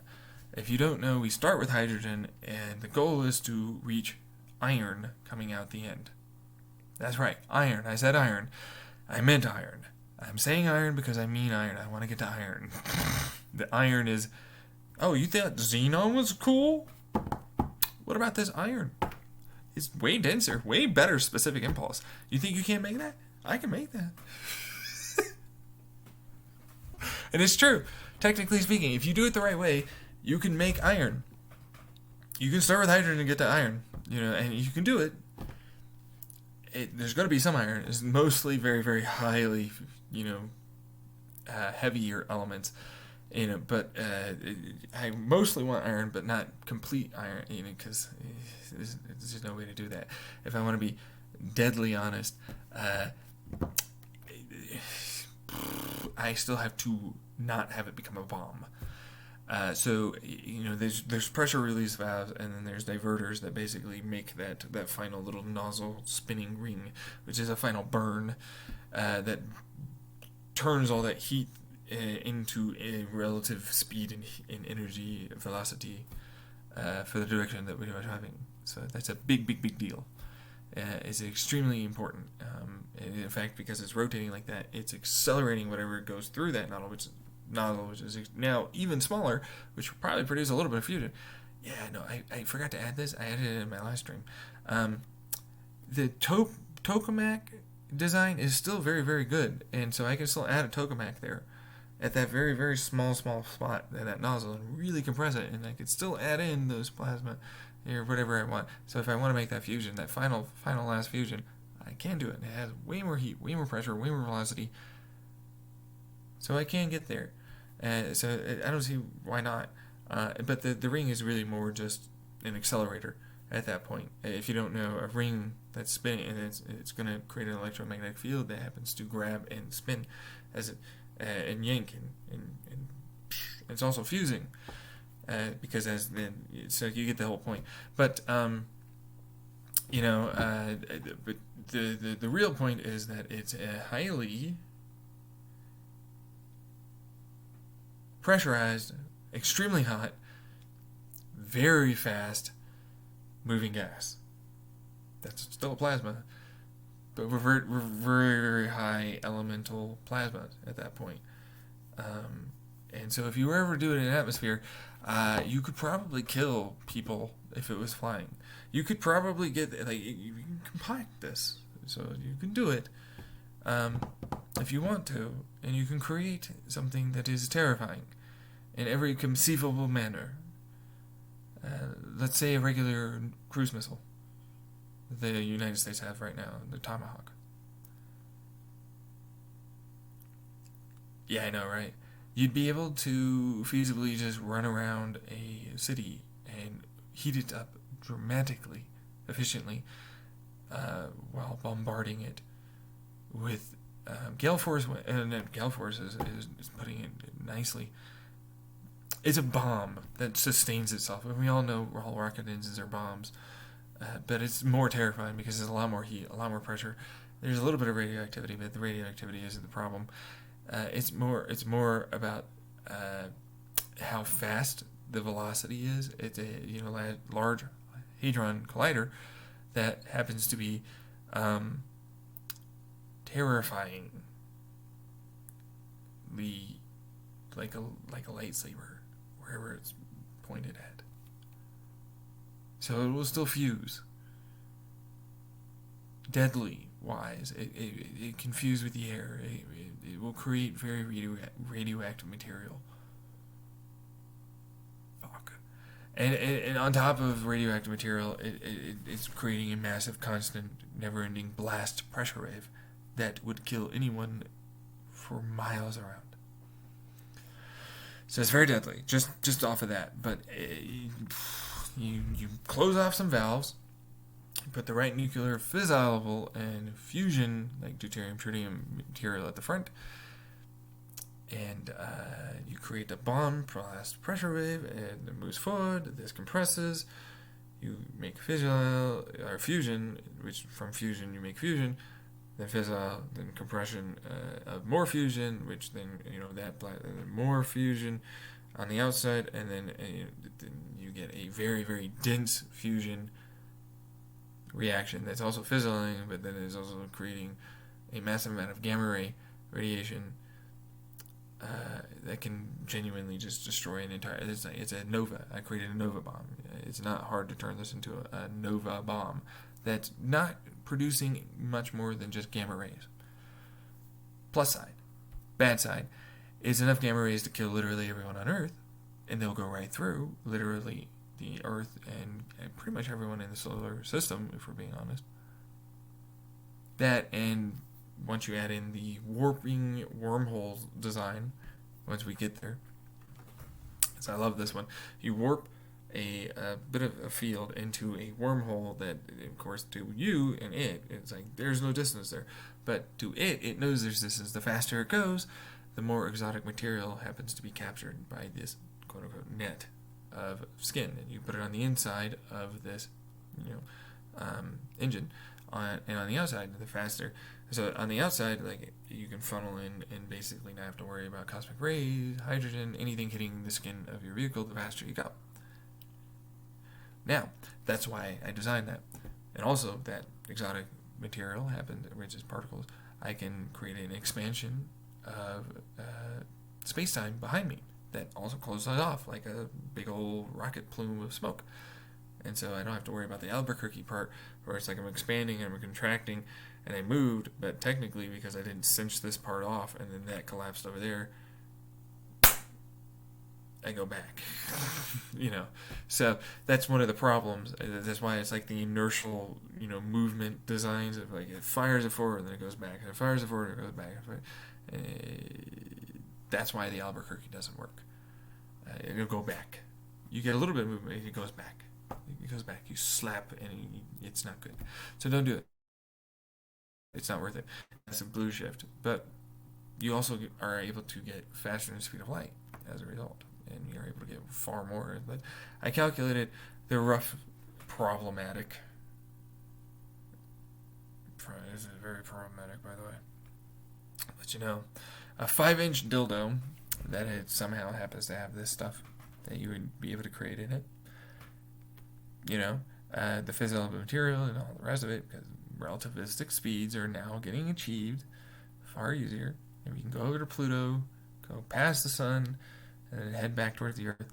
We are now faster than the speed of light. We don't have fissile material, but it's like, no, actually you do have fissile material because you have those speeds. And you also have fusional material because you also have those speeds. And so now you have another nova bomb, but you also happen to have a faster than the speed of light kinetic energy bomb that adds its energy to the nuclear quantum and because because it creates fields and it creates more gamma as it transfers kinetic to gamma and more. You can kill the entire Earth with a 5-inch dildo. Yep, 5-inch dildo. It would take less than a day to travel back. Terrifying, and it would only need a weather balloon to get itself going. Terrifying, honestly. It only needs the balls. I hate to tell you this, but the little bit of extra fusion of the hydrogen and stuff. So I know I'm trying to, and then the skin also happens to have these chips in it. It does genuinely look. I mean it. It's sad. It's funny as fuck though. It sucks because it's like it literally looks like a cock of balls with some that's it. I mean it's got the skin and everything. It's like what the fuck. But with someone being angry enough and knowing enough knowledge, you could do this and destroy the entire Earth and your solar system. And the Earth would be in crumbling bits at that point because of the kinetic energy transfer and shit. And the massive gamma ray burst, ionizing radiation. There's just a lot there. That's the reason why it's like, hey, these are really good. Be careful. It's pretty fucking phenomenally easy to kill the entirety of your race with one bad ass fuck who happens to hate people. It's a thing. You can do it. Now, it's not a joke, but you can do it. I use the term dildo, but it's a 5-inch rod. But it's, dude, that's dildo. Yeah, and it has storage tanks. So, balls? Yeah, pretty much.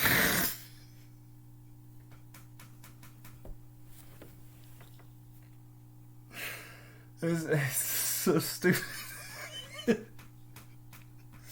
It's so stupid. But at the same time, that's literally the minimum length requirement to destroy your entire solar system. And by extension, a very, very large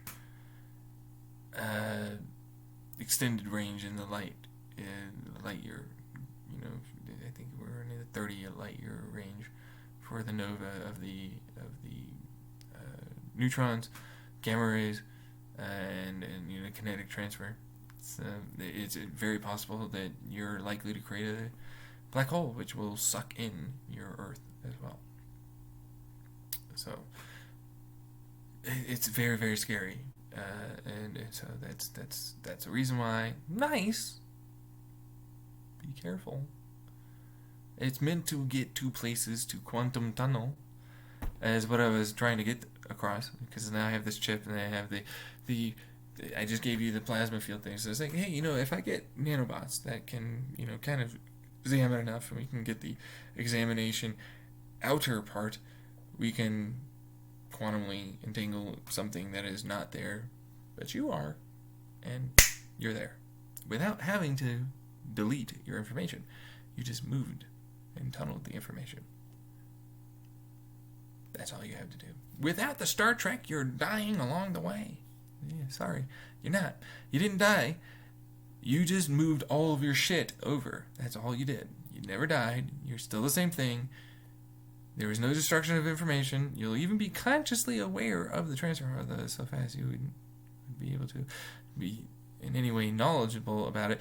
But it's immediately different than Star Trek because you're not going to die. You don't need to destroy the information. You just need to scan the information well enough in an indirect way to be able to transfer it and entangle it. That's it.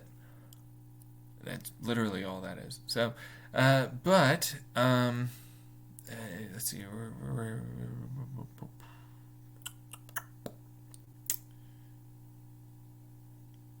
I think that's the majority of my stuff right now.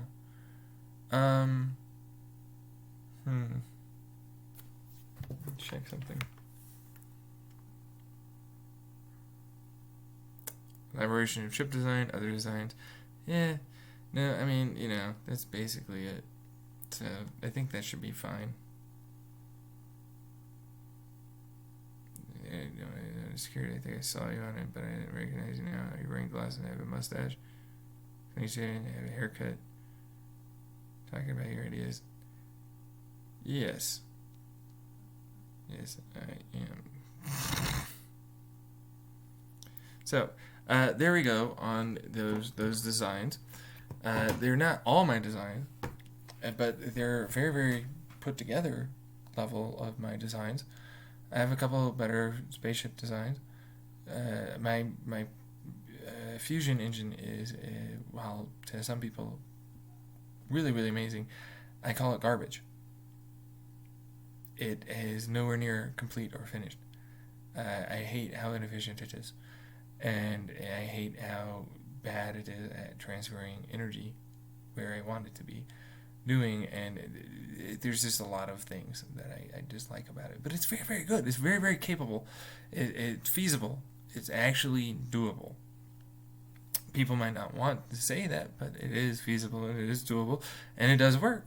It does work. It very well. Why would you say it's garbage? It's like, because there are issues with my brain that go on. Remember, I got quantum tunneling wireless superconductors. And the all the rest of it. So it's like,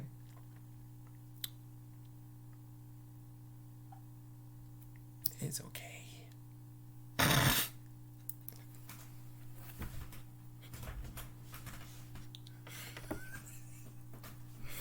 It's okay. It's just currently the best one that literally exists on the planet in terms of design and concept. Literally, it is the best. And no one can compete with it, but it's, me, I'm a kind of, like, I would totally make it right now. In every way. But I know I can keep reiterating. I know I can keep making it better. And I know the more I learn, the better I can make it. But right now, the feasible parts, everything, all done, all good, everything about it. Especially when I can neutron reflect. I didn't talk about this. I talked about it earlier in the stream, but the neutron reflecting material is going to be concentrated at the point of most of the fusion. So that way I gain extra fusion likelihood, and extra heat, extra pressure, neutron pressure is a thing, all that stuff. Something I just said earlier, but if you weren't here earlier, then or you didn't hear or you didn't want to listen to it, because bad microphone, nobody told me until now. There you go. It was there already talked about. Anyways, let's see here. And I talk about polygamy and how it's more likely. I talk about a lot of stuff for the anthropological ancestry of our, beginning stages as a species, and how it's very obvious that and I mean extremely obvious, Christianity, puritanical viewpoints, misogynistic viewpoints, clearly colored and biased our ideas of how a structure of, man versus woman, and like where we would be getting most of our calories, which is from foraging or trapping animals, because like knots might not have been invented, but a hole sure as hell was, and a stick was too, and I'm pretty sure they had leaves, bro. So you don't need knots,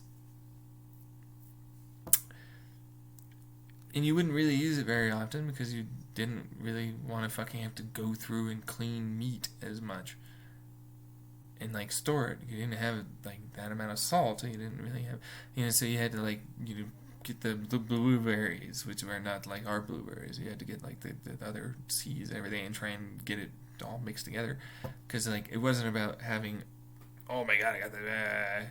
That's a more of an ego-driven thing.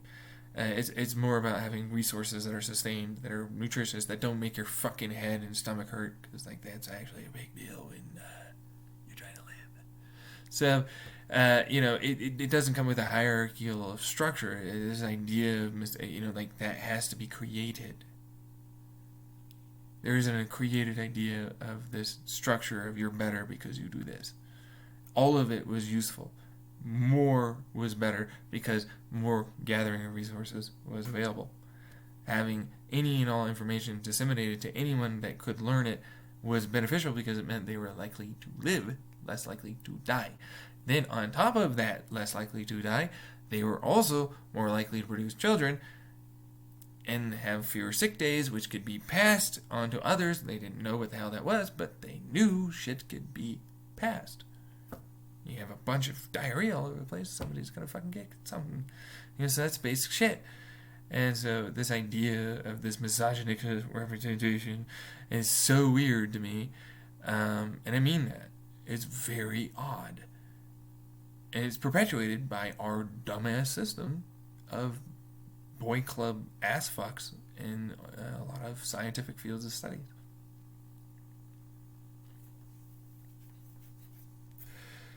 which is a thing that's very prevalent. It's like men are better. No one's better. You're all shit, and you're all pretty good at something. Typically, you should hone in on that. You try your best. Then there's the whole like overreactionary crowd crap that everybody tends to do. You know, like this overreactionary, I'm better, and I need to win you in a debate, or like because you said this thing, I need to react, and like I need to scapegoat this to be able to gain this. I talked about this with the polygamy thing. So it's like we got gay marriage, but we need to scapegoat the polygamy. We're not gonna accept polygamist marriage or polyamorous relationship marriages. No, we're not gonna do that. It's not accepted, but we'll accept these guys. And it's like almost everywhere you're going to find that. I mean, it even works with pedophiles. It's like, hey, there's studies here that say, hey, you know what? There are hey, guess what? Statistically, it's impossible for the black and white generalization of it's always trauma to be right. That's not possible. It's literally not possible for it to always be wrong and bad. This is not possible. So the fact of the matter is throughout history, you see that we knew that there were predators, and we knew that we needed to teach our young about what to look out for, and we taught them we could be reasonable in our security of knowledge that they would be able to have a sexual relationship younger and not have trauma. But my God, you say that to people, it's like, nope, you're a pedophile, you're this, you're that. This would be realistic. What about the whole like, hey, drugs are a thing, okay? Like drugs, you know, so we see over here that people that thought about drugs, how to use them safely, how to think about them safely, how to do these things in a manner that is less likely for them to become addicted. We know they're going to do it. We know that they're going to be curious. We know that. What do we see? Less addiction rates, less trial, or when trying, you know, that kind of stuff. We see benefit, a lot less blame and shame. Like you see this idea that it's like you need to be ashamed of yourself because you got addicted. Dude, just shut the fuck up. No, you don't. Shame doesn't help anything. Shame is not helpful. Shame we see consistently be very, very traumatic and doesn't actually change anybody's attitude or direction of going on in daily life outside of hiding the thing that they're going to do anyways. That's what we see. Look at racists, Nazis, homophobes, all the rest of it. And our American Republican shit. Okay? Now, with that, they're more willing to come out, but it's like, hey, you know, they were always there. You shame them all you want, but they were always going to be there. And you never open up a dialogue, which helped them to try and examine why it is that they have these feelings and thoughts, which are usually pure things. It's like, hey, I was raised to believe this. I was also happened to be, you know, kind of beaten or made to be afraid if I didn't believe along with it. And then on top of that, all of my friends kind of believed it, and we all joked, and it was just blah, blah, blah, blah. And then it gets rooted into them as a zeitgeist and a belief system, much like anti-pedophile fear or MAP people, which is the same fucking shit. They'll say it's not, but it's the same shit. It's literally the same kind of stuff. And it's the same thing with the LGBT. We need to scapegoat them by us being this and not that. We're better by extension. How about this one? Transsexuals. Hey, we know by age 6 we would have been wanting to change our sex. I can go through this surgery, life-affirming, changing surgery that could have a potential life-threatening result if the surgery goes wrong. And we're willing to say that, you know, at 6 years old, okay, yeah, so they could know enough about sex to have it. Okay, fuck off. Then, okay, wait, there's more. You did this terrible, terrible thing that says, hey, you shot up a bunch of people. It's terrible what you did. There are many signs that you could have seen and helped to change your path towards believing that was acceptable behavior to do. Because you were hopeless, helpless, you were homicidal, you had all this other stuff. And you could have made it so that way that person didn't do that. But you didn't do that. You didn't provide that. Instead, you said mental health is not a thing and it's not as big of a deal as people make it out to be, and blah, blah, blah, blah, blah. Crap, that is totally wrong and not true. Now, but now they're an adult. They did this thing that makes you so angry, they're an adult. Oh, they can't possibly think about having a relationship, sexual relationship, anything like this. But now they're an adult. They clearly knew what their actions were. They clearly knew it. They're an adult. Like, what the fuck is... Okay, so clearly the double standards and hypocrisies are real here. There's no way that they're not. Like, you clearly just have a sexual hang-up about this particular issue. But in reality, it's like, you don't need to be the one that explains it. But then you can explain it to them. That would be a good thing. But you can get it done with public schools and everything else. But the point I'm trying to make is it's clear and obvious that people know how to treat each other with respect and boundaries even earlier than 6, and even understand their feelings. It's like, I read this psychology article. It's like their prefrontal lobes are underdeveloped. I'm like, yeah, okay, so but you act like this around your family, and you know that that's the correct way to act, right? Well, yeah. Shit, that's respect. That's boundaries. They already know it. Monkey see, monkey do. They already know. And so you might not be able to explain it maybe that way, but then it's like, hey, wait. So when you want someone to treat you well, what would you like them to do? That's respect and boundaries. It's very easy. It's very easy to teach people this. I find it incredibly insulting to our human race that they don't think you can't teach, they think you cannot teach this to children. I find it incredibly insulting to the human race.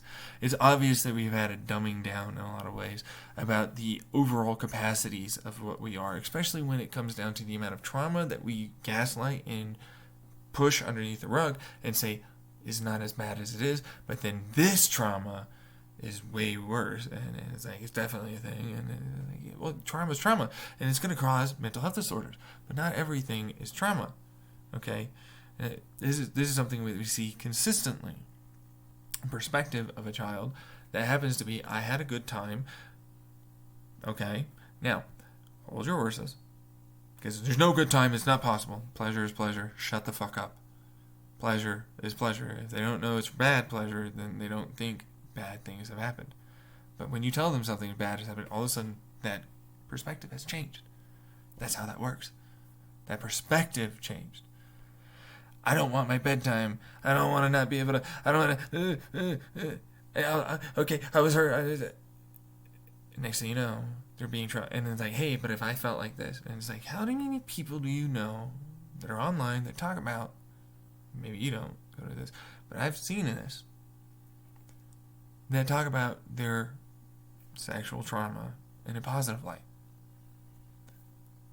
When it's something where they don't happen to have a fear of reprisal or issues from others saying that they weren't hurt or traumatized by what happened and they enjoyed something, then it's discounted, which is a clear selectionship bias in the statistical data, which is not even getting into the problem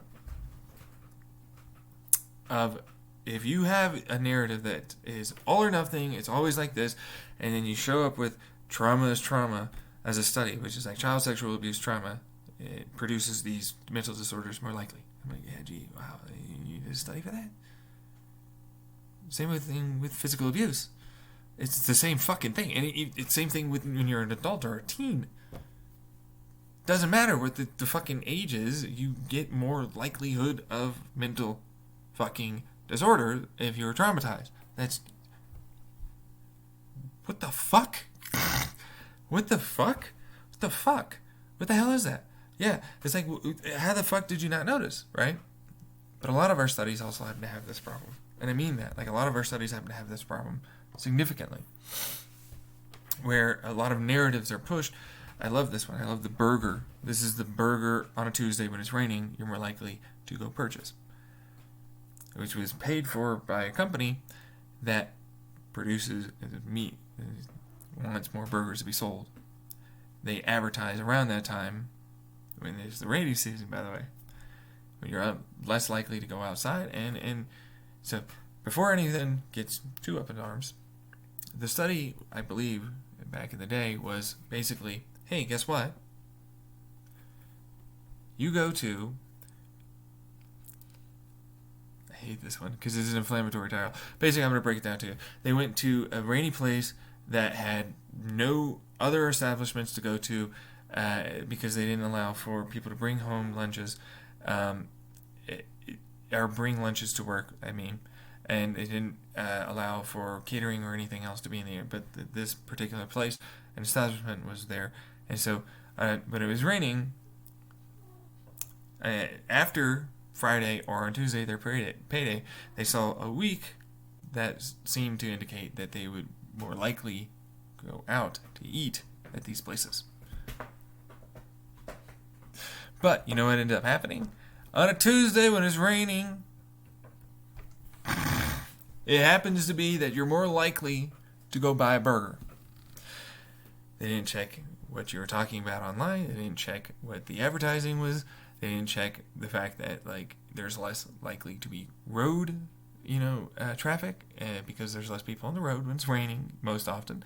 Then you're less likely to go into stores or restaurants, but fast food you tend to want to drive through, or you tend to also, hey, I'm curious about this.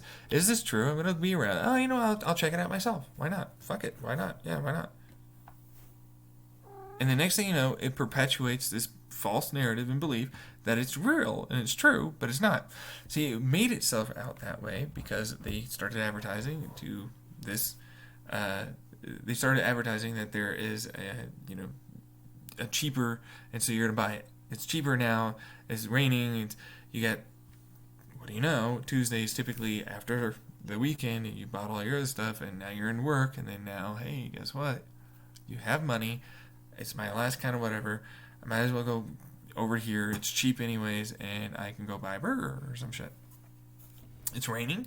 Well, guess what? Now it's the thing. It's raining, and they said we were going to buy. So might as well. We're going to just perpetuate it.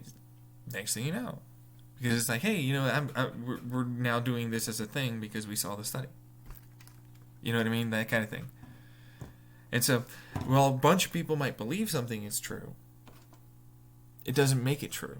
A bunch of people over here believe Christianity of one particular type of God, and there's multiple versions of different gods from different religions, and then there's the fact that there's, hey, us humans can, maybe we live for a very long time as a race and species. We can maybe come back and watch ourselves. Try not to interfere, but that's a way to look at us like gods. Then what about advanced alien civilizations that could interact with us? Just we wouldn't be able to see them as easily as we can with other things. And so that's a version of gods to us as well, because that's kind of how that would work. They would have way more knowledge, way more power than we would ever have. That's a thing. Now, once you get into that kind of shit, it's that's crazy. And I'm like, no, it's not. It's actually more logical than your stuff. But okay, there's nothing saying that your stuff isn't this. It could actually be a literal, so super advanced alien or civilization. They created our universe. And they came around and they fucked with us or some shit. That could be a thing. That could be Christianity, but where do they go? Why are they around? Anyways.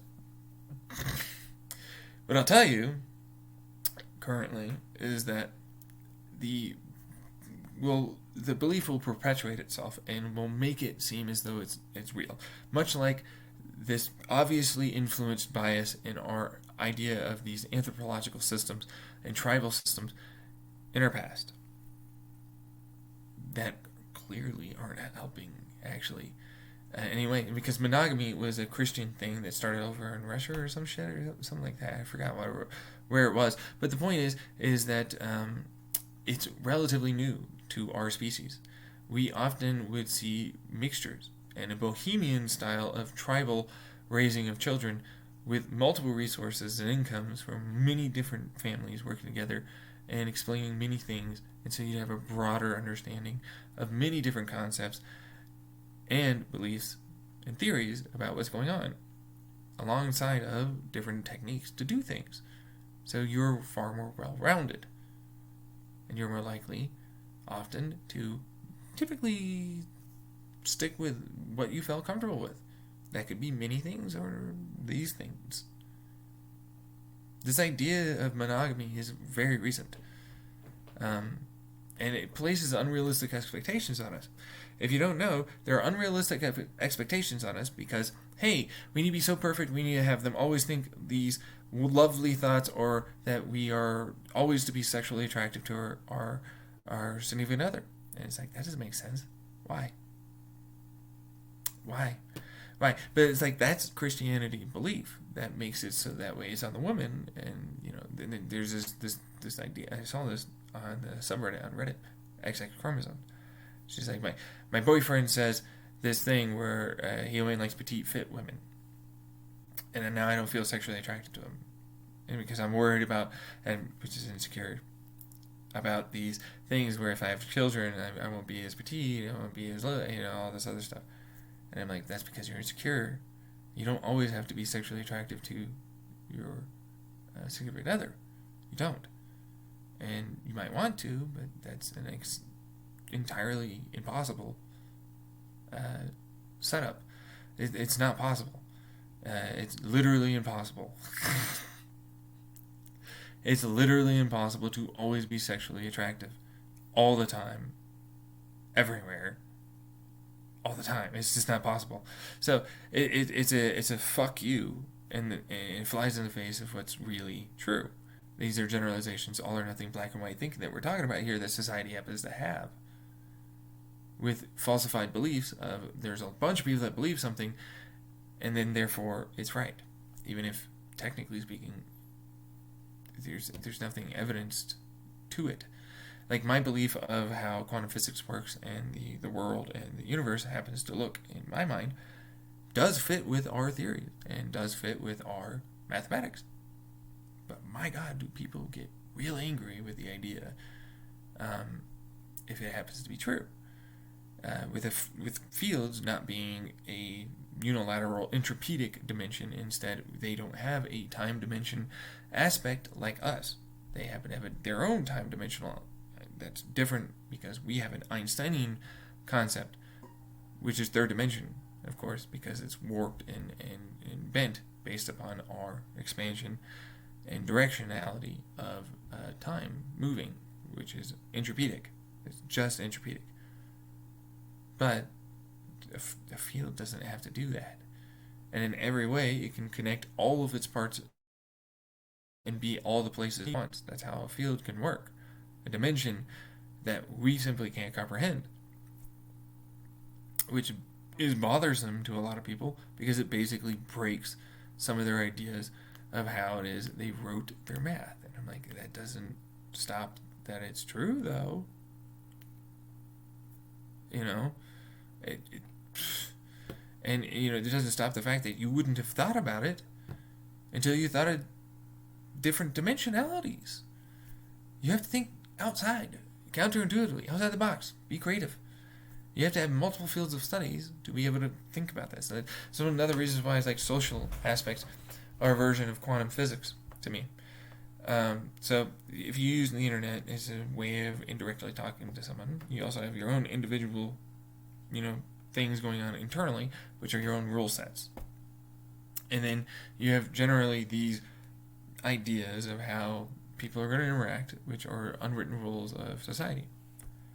And then you have the bigger groups and how they interact, and then it all ends up acting as one big organism that tries to move around resources so that way it continues living, and hopefully it does so efficiently and without pain and suffering to the entirety of the organism. But it's a quantum thing. It sends information as around as it can, but what we're talking about is, there's a bunch of indecision, and then someone gives you decision, and it collapses a lot of people's decisions. You're talking about influencers, politicians, and more. You know what I mean?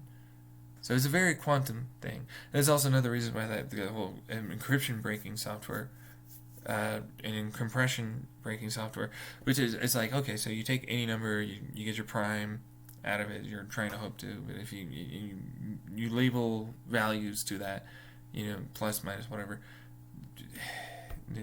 It's a better way to describe this. So you take 5113. Okay, 5113 is a prime. All right. It's was a 6 and 4, which is 10, which is 2.5, which is then 7. Because the first one is a 4-digit prime, you get 3 points, and then you add all those up, and then you divide by the same number, and that's of course an averaging. Regular algorithm here is the mean average, but it's pretty simple. But what you do from that, and you work your way, you got to 7 because you added 2 plus 5. You use that, you end up getting a compression of 5113 because you have all the information of what made 5113 that number. Now, technically speaking, you have more, but you don't necessarily need more. You just need the algorithm that you used, and you need to know the values therein. The pluses of, plus 3, and then the plus 1. And the working it out. That compresses the shit out of, a large amount of prime data. But you can reverse that and actually find prime numbers. You can. Yeah. Then on top of that, you can also happen to use that as a way to compress calculations. Set them up better. You just have to reverse the algorithm outwards, because you still have that information of what made that number turn into this, and then you add it.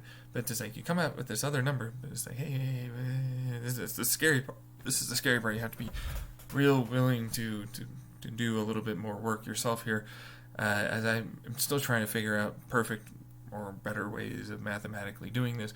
But the basic way is progress over time is really an name game here. So, but the point is you're not just going to do the same. Okay, I am going to add these values, blah blah blah blah, to get that number out. You're not just doing that because hey, you can't just do that. That won't give you anything reasonable or anything you can use. So what you end up doing is you have to understand that it's like, hey, so this is the algorithm that you're trying to find. Or not the algorithm that you're going to use to try and find the number that you want to get. Because you just calculate all that, you broke it down, and you know that it's going to break out into the ultimate number. So you basically have to use that on top of the other algorithms to basically not just uncompress, but send that information into being information that is usable, like an actual number that it makes sense for your given calculations. And so that one's a little bit more difficult, but basically it's a version of chaos theory mathematic numbers, algorithm styles of things. That's literally all it is. So that way you can predictively analyze what it's going to be, and then use the decompression algorithm, and then But then there's a couple other ways that you can use it as well. It all depends on what you're trying to calculate. Now, you break that into something even better. Okay, this is a way to find very large primes, increasingly larger primes. It's also a way to increasingly compress a large amount of numbers to be used for data, and have them come back out after rough calculation after the fact. Basic calculation, really, not rough. Basic calculation after the fact. That's all you have to do. Rapidly speeding up the process. And it's basically just one algorithm and another working together, and calculation in between. Another algorithm, very easily done, seen. Now, encryption breaking is pretty simple. If you happen to know what the hole is, which is the key, or not the key, but the hole, there's fucking Christ, there's the hash, and then there's the thing that is looking for these types of numbers, and so like you have to match that bullshit that it divides off, and they use their algorithm. So you know their algorithm, so if you have that and their algorithm, and you happen to know what's trying to produce the prime and how many prime digits, you happen to know what's likely to be the prime. They primed it, and it's like it's random. And I'm like, it's 1,024 prime. You know, that's what it is. It's that many digits prime. So it's not 9,999. Shut up. It's not. It doesn't matter how random it is. It still has to interact with ordered numbers that are doing things. So it's like, hey, guess what? That's a CPU, okay, and that's in this point in time, which means it's likely to have tried to do these things around this point, because you see that over time a pattern emerges where it's likely to start hitting certain patterns again and again and again and again and again and again and again. But it's not, because again it's random, but it's ordered because they're not taking into account the things that are there that are ordered that are influencing the results. Thus, it can never be fully random. That's not how that works. It just can't be fully random. Sorry, folks. It's not how that works. But what you do have is, you know it's less likely to be, you know it's more likely to be, then you definitely know for sure not, and you definitely know for sure this is what you know. Brute force neural networks are what we're going to do, and then you get the number. Then what do you do? With it now weighted based upon this style, this neural network. And you do faster, faster, faster, faster, faster. Faster and faster. That's what it's for. Now, this is using, again, I need to use basic chaos theory mathematics here to program it to predictively analyze based upon less and less data to get more and more out of it, which then you get more and more. But see, the worst part is the longer the stream of primes, the more that algorithm has to repeat its use of certain areas of the algorithm or other algorithms that it has to call to then produce something. And if you don't know about that, and the more it happens to use like multiple 1,024s, the easier it actually becomes to calculate with the neural network and predictively analyze those primes. Yeah, it does, actually. Shit. And so it's literally an easy cracking software. And because of the way I compressed it, now you can do it a lot easier even. Now you know about the chip design. There isn't fucking shit. It was like, no, because we have wireless transmission of particles by quantum tunnel effect. That's right, we have quantum tunnel effects that allow for us to have that encrypted up into, and say, hey, something is taking it, and it's not going to where it says it is. There's an error. Change the frequency. Change the frequency. There is a way to eventually break it, but it is a lot harder than you think to do that. But it's possible. It's very possible, but it's very, very hard. Very hard. Just stupendously, annoyingly hard. Because it's everywhere all at once. All data is everywhere all at once in any of these fields, which makes them incredibly annoying. You don't know where the data is that you're looking for. And so you need to know a shit ton about the field and break it as hard as you can. It's stupidly hard. Anyways, it's another brute force thing, but technically you can crack it though before the end of the universe, which means P versus NP is P equals P. There isn't a single solid, because this very technique I'm talking about can be used for physics that involve fluid dynamics and get perfect algorithms for those fluid dynamics. Turbulent, non-turbulent, all the rest of it flows, all the directions, all the indirect interactions, because we're using string theory, which is, I love string theory, by the way, because that uses multiple dimensions of thinking that happens to interact with multiple different indirect interactions that happen to make that occurrence occur. You don't think it's a very big deal when this is jiggling over here and it's interacting with that, but that creates pressure waves and it's suction and all the rest of it, and then there's little tiny interactions of, static charges and charge fields and everything. So, what do you know? That does do something, which you don't calculate for. But this is going to calculate for it. And it does it very quickly. P versus NP is very much just P equals P. It's very determined, and it's very, very, unfortunately, real, locally, and far away.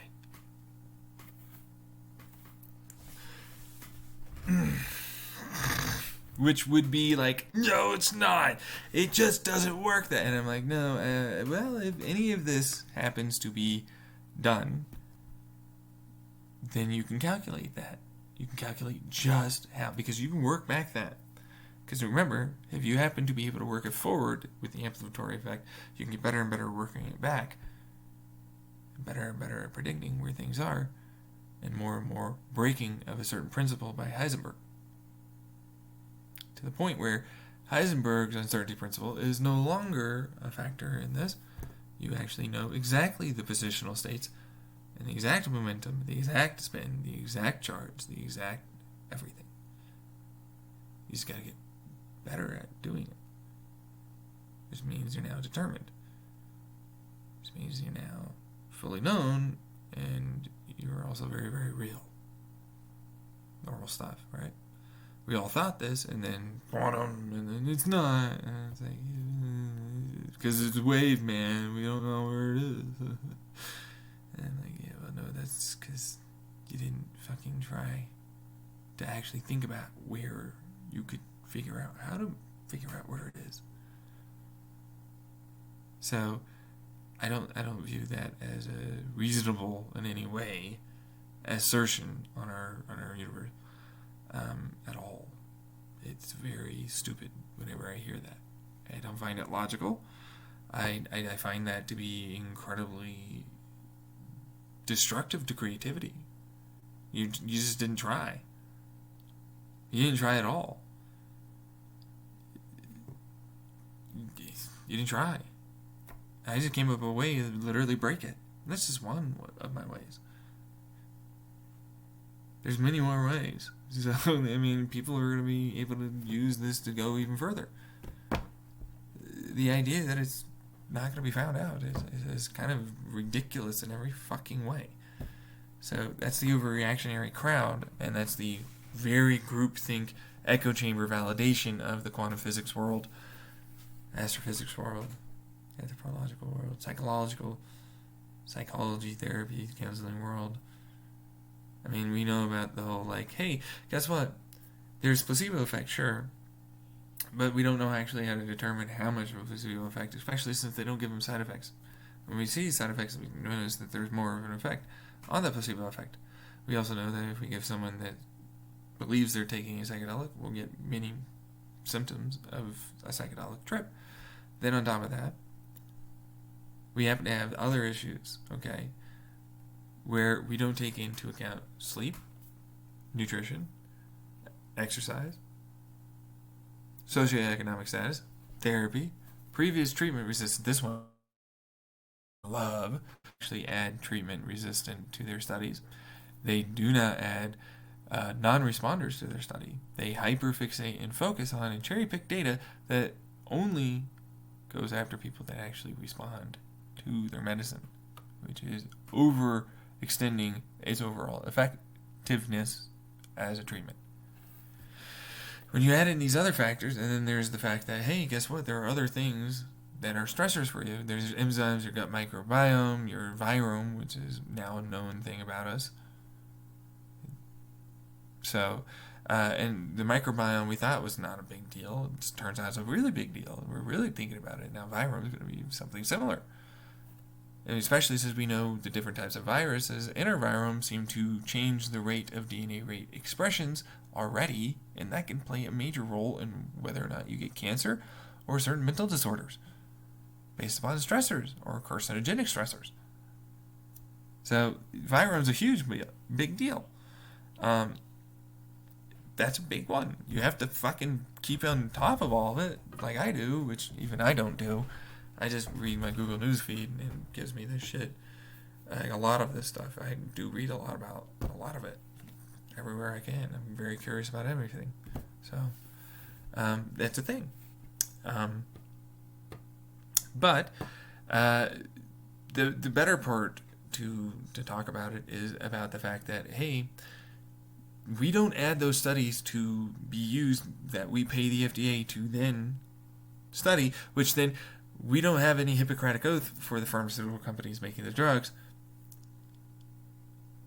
that are then being given to doctors who are not trained in finding out what these studies are saying and how possibly ineffective they might be and how significant that psychological placebo effect. And, well, I just took this thing and so I'm willing to now go try and do this stuff that I wasn't before. I'm willing to go to therapy now. I'm willing to do that, and that helps you out and improves the effectiveness of mental health treatment. Same thing with other physiological treatment like anti-diabetes, statins, more. They're willing to try. So the fact of the matter is, it's an entourage effect, but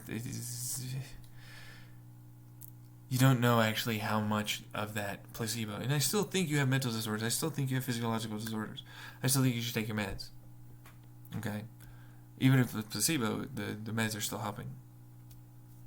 You should still do it. Okay?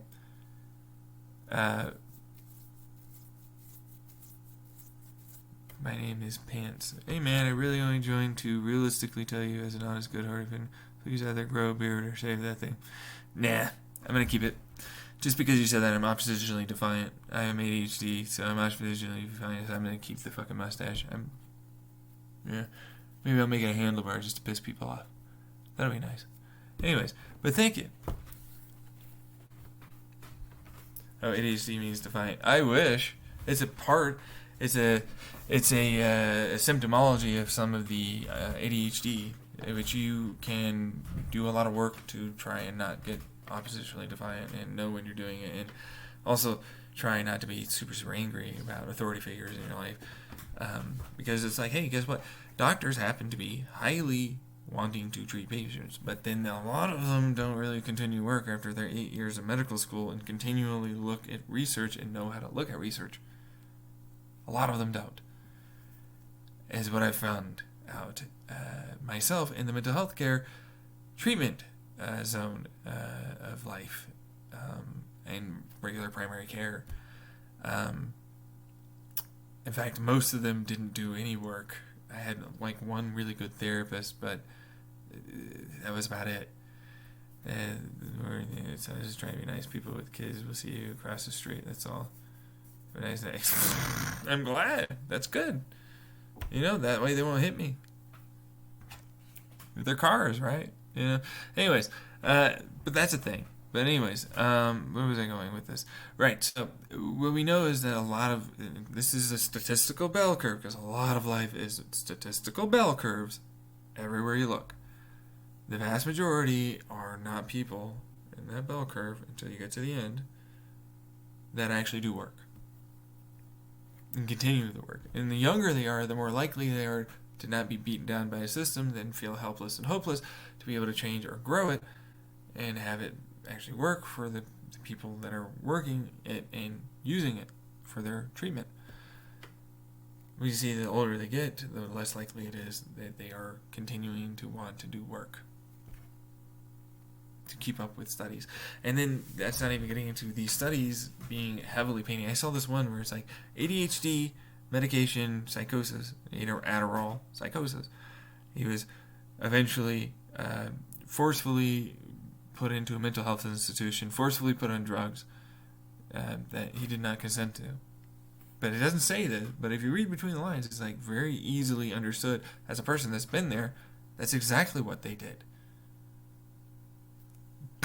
It's oh yeah, no, but one single patient that happened to have this one single experience because of their addiction of this drug happened to have this issue, and they happened to do these things, but they didn't talk about the fact that, hey, there are these other symptoms that were not talked about, these other issues they may have had, and they only focus on the fact that they didn't hurt themselves or others, and they don't talk about quality of life.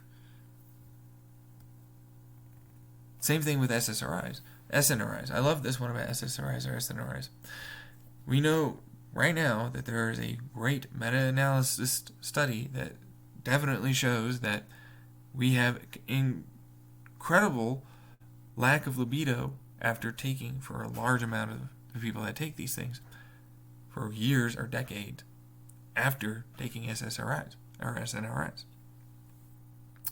drastically altering the possible risk profile that we would have, if we had that data back then, suggested the use of these medications. Or at least I would. If I was someone prescribing anything, I would be like, what the fuck? Look, that's a big, big issue. It's a big deal. That's a huge deal. And it was a commonly reported side effect that affected many people. In fact, I remember seeing on forums people going, I'll take my little blue pill and I'll take my SSRI to last longer and not orgasm as quickly. That should explain a shit ton. Right there, that should explain like a fuck ton about the risk potential that we don't actually understand. That later comes out, it's a sustained effect that continues for years to even longer, over past a decade. Could be even further, we don't know yet. It's terrifying. But an MAOI can kill you if you take too much. But what we do see is a higher, greater efficacy of an MAOI to a person's depression and tricyclic. But it comes with further side effects for the tricyclic and MAOI, and they can also kill you. But it's like, that one's less likely to have those types of side effects, more likely to have mania, or not really actually mania, if I'm going to be honest. I hate talking about MAOIs because we only have studies for what was there then, and they were briefly used. And they aren't perfect. They aren't perfect drugs. They're slightly more efficacious, is what they are. We notice that they happen to be better at maintaining certain neurotransmitter levels in certain areas, better and more around. But if you eat grapefruit or you do certain things, you might die. You might have a serotonin. That's kind of like really, really hard to recommend to a patient. You know what I mean? Because you can barely get them to take the medicine at a regular time. You can barely get them to change their diet. So, you know, it's one of those things where it's like, yeah, no, technically it could help someone a lot. But it comes with that risk. But it's like, is not being able to fucking get hard or be horny in any way or even be able to find sexual attraction towards anyone worth it? No.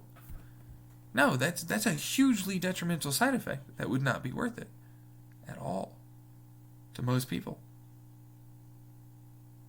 And then there's the overreactionary crowd, which says, no, medication is good.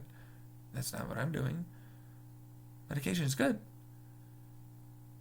Medication does help. There are obvious side effects for those who do respond that are positive. But the actual rate of help is a lot less. And so the studies that we focus on happen to focus on those people that actually get helped. Which means we have a selection bias in our data, which we're not accounting for.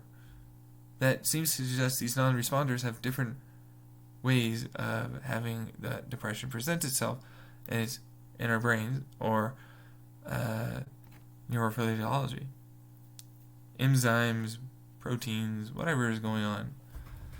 And that is likely also to account for different presenting symptoms that can seem to appear as if they are a part of other mental disorders that we believed that they had, but actually seem to disappear or are not there later.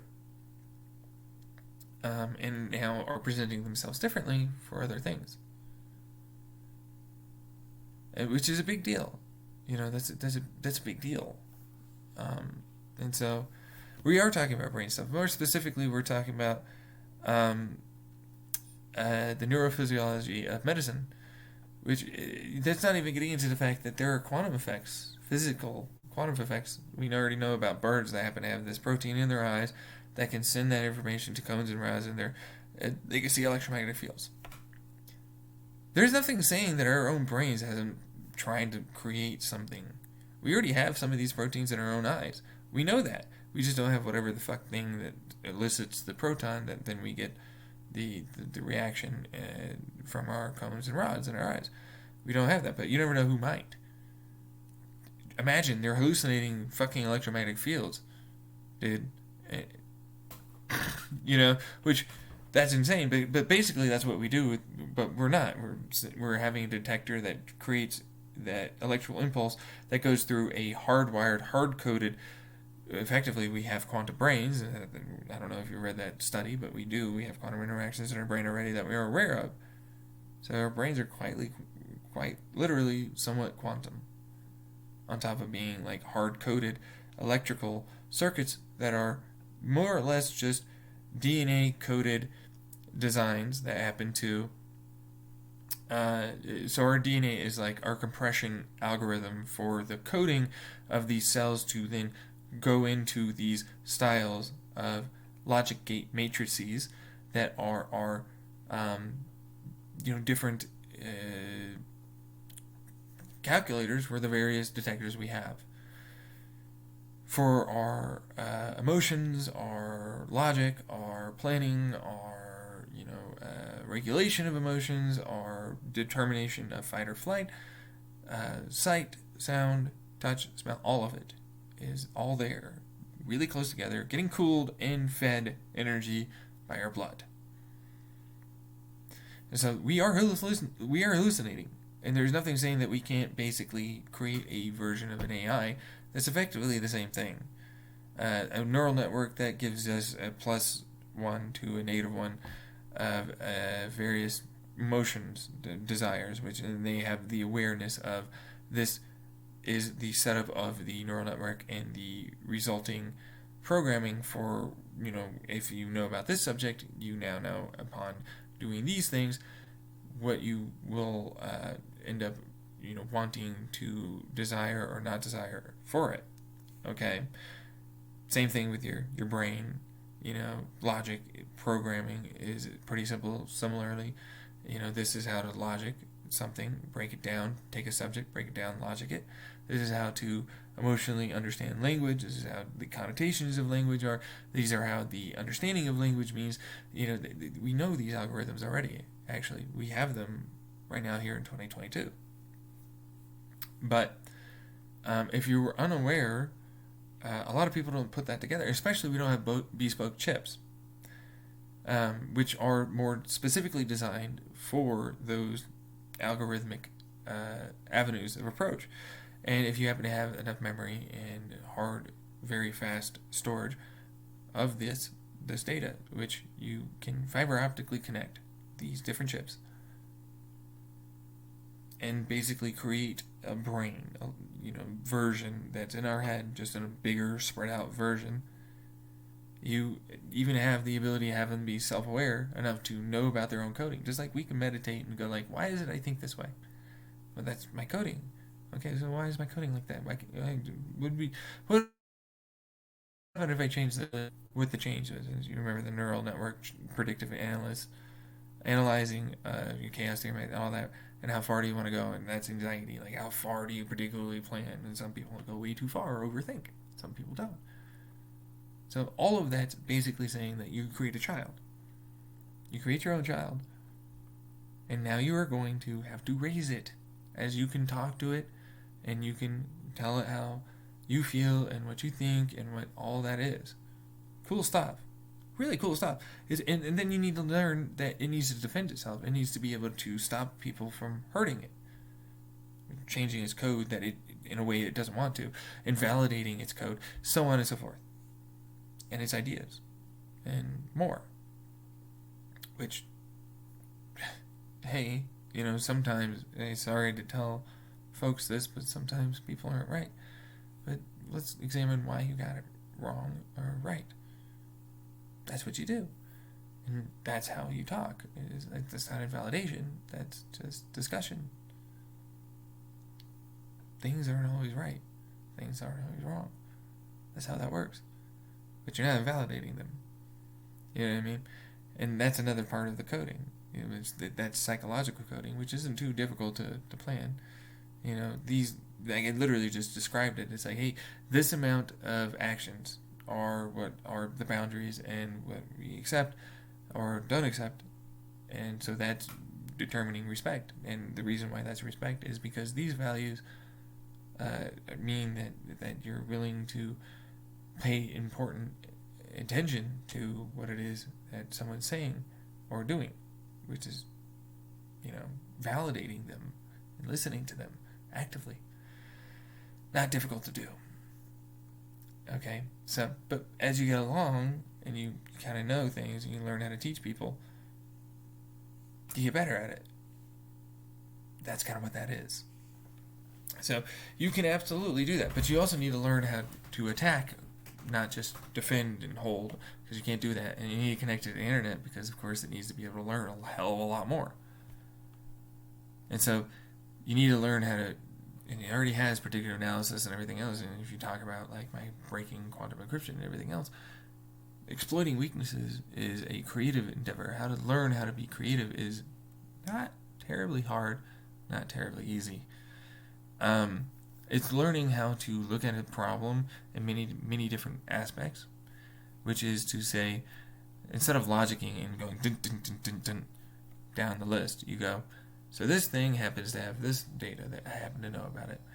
Cross-referencing different data and seeing which one might be something that could be useful, and then putting it together in a puzzle piece-like fashion then allows for you to then gain something that you might not have otherwise. It's a very, very, very big deal. But that's creativity for attacking things.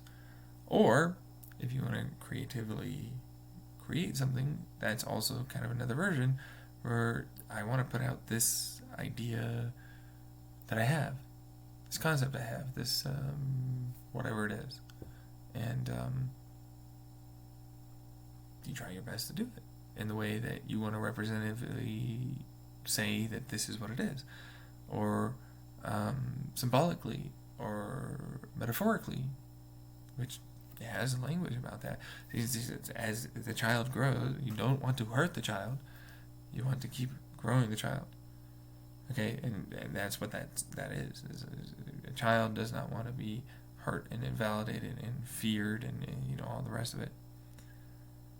And so when you fuck around with coding, it's like, hey, is this okay for me to? Is it okay if I look? You have no privacy basically. That's not cool. Sorry. Whoops. So there's that, and then there's a lot of that kind of stuff. Like you have to suddenly learn that it's different, and you can tie those emotions to physiological responses. I talk about that, where it's like, oh, I'm going to drop voltage or increase voltage, increase heat, fan speed, flicker of thing, stuff like that. Because it's like that's what that means. That's like, oh, I'm feeling this way. I've got this value, you know what I mean? And that's a feeling. That's literally what our feelings do. We'll have the internal feeling in the mind, and then we have the physiological symptom that adds credence to the feeling, which makes it much more potent and powerful to us. And so that's a thing that you need to do if you're going to make any kind of real AI. And real AI is actually feasible to do, because general intelligence isn't very hard to make, turns out. It's not. It's really not. It's just a lot of people don't want to do it. They think about it incorrectly. They don't think about it in the correct way, which I do, clearly. Which is annoying to say, because it's like you shouldn't really fucking think about it like that. Like it can be dangerous for us because you're gonna hurt it. So you're gonna mistreat your child so bad that it's gonna hurt you.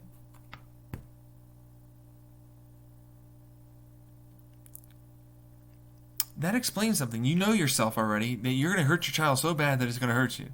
That should explain everything about why you're afraid of an AI. It's not a laughing manner. It's like you're a shitty person. You are a shitty person for doing that. That's a thing. So you're a shitty person. But I'm not. I'm not hurting someone. You're the one that did that in this hypothetical. And I've got hurt by a lot of people in this fucking life. I gotta tell you that much. So, fact of the matter is, I haven't really hurt many people. Which isn't by extension, but it's like I was raised to fucking do that. So it's like, who's the bad person? And if I'm willing to do something, it's like, who taught me that? You have to take responsibility. You know what I mean? That's what being a parent is about, and a mature adult is. That's what that's about. Now, I take my responsibility for what I did in my life, and I've changed my actions and behavior patterns and more. But other people sure as fuck haven't. That's why I talk about the overreactionary crowd of society. Thoughts on robots developing sentience. I'm all for it, honestly. I'm super all for it. We're basically meat sack sentience.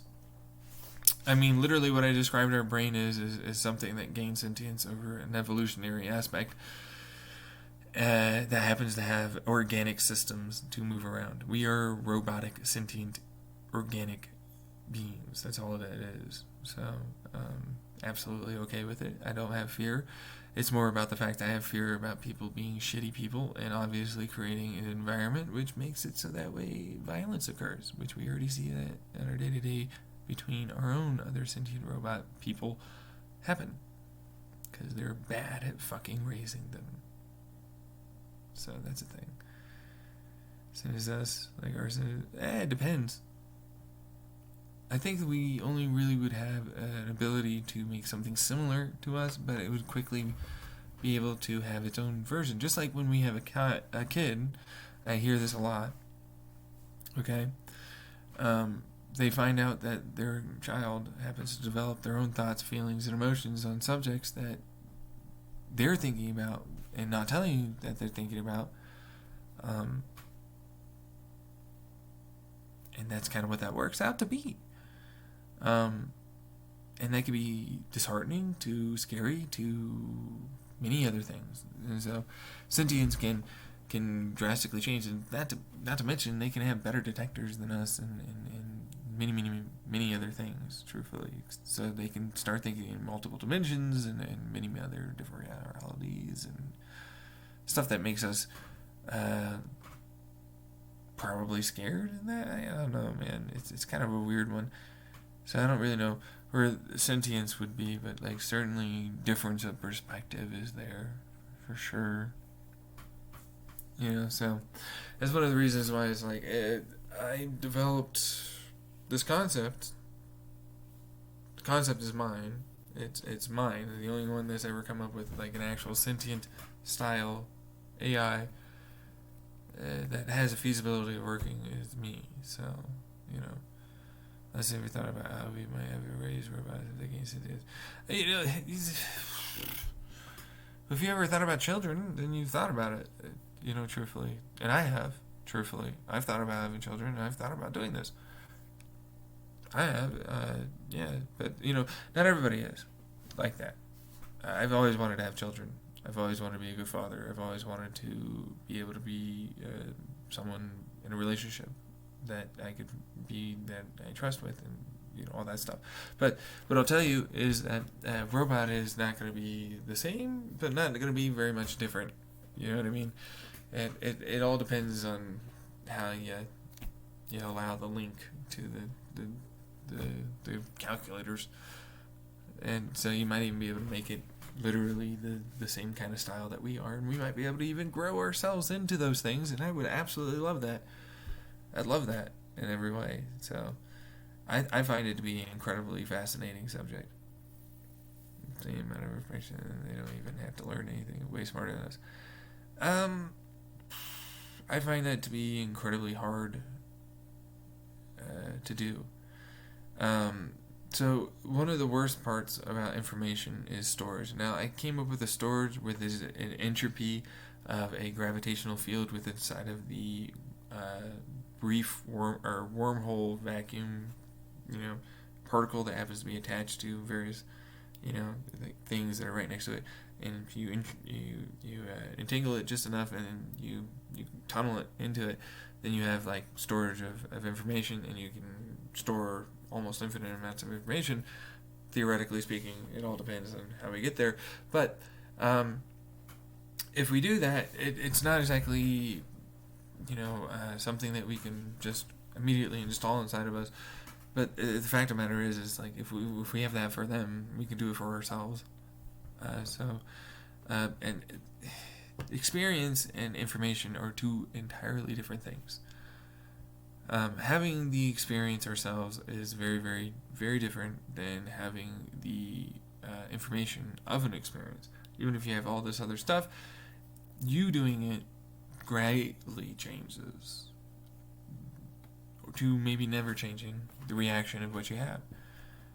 Yeah, and so it's a very big, broad topic where I find that currently right now, even with our best tech, bespoke chips and building a pretty decent server size for it, we could get a functionally, generally intelligent, real AI that would pass all the tests. But it would rapidly grow past our current capacity for memory, until we need to get to like server farm levels, and then we have to dump memory back and forth very, very quickly, which is what we happen to do in our brains because it's pretty much right next to our calculators inside of our brain. So, which is the meat sac brain tissue stuff that happens to send electricity, and some quantum shit happens as well, and then and that's basically all that happens to do that makes us sentient, you know. But the same thing kind of happens to be a thing for, you know, it's like it's slow, and it only has so much information, and some information is more important than others. It needs to learn how to forget. It needs to learn how to maintain, and all that stuff too. Do you go to college or anything? I have been to college. Unfortunately, thanks to my own mental health and family matters creating that mental health issue, I ended up dropping out, which wasn't great. I really want to go back to college, actually. I can't get student loans. That's a thing. So, but I haven't been to college. I'm more of just a science nerd, kind of enthusiast person. I'm not really a scientist or physicist or anything, or a programmer or any of this, but you'd be surprised how often I could talk to them like I am a part of them. So, that's a thing. But, yeah, let's see here. I think we're done. I'm sorry, dude. It's one. Holy shit! It's past 1:30 a.m. I need to go to bed. So thank you guys very much for being here. I've been streaming for way too long. I was only supposed to stream for 4 hours. Have a great one. Bye, guys. See ya. Oh, please follow. Please follow. And all the Xenon Reality stuff happens to be me. Xenon Reality or Xenon Reality Color. YouTube. Thank you, Beastwax. YouTube. There's Twitter. I think those are kind of. That's pretty much it. Have a good one. Please watch the VOD. Honestly, I talk about it a lot more, but I was using my hearing aid microphone, and it's scratchy and shitty. So, thank you guys very much. See ya. Bye.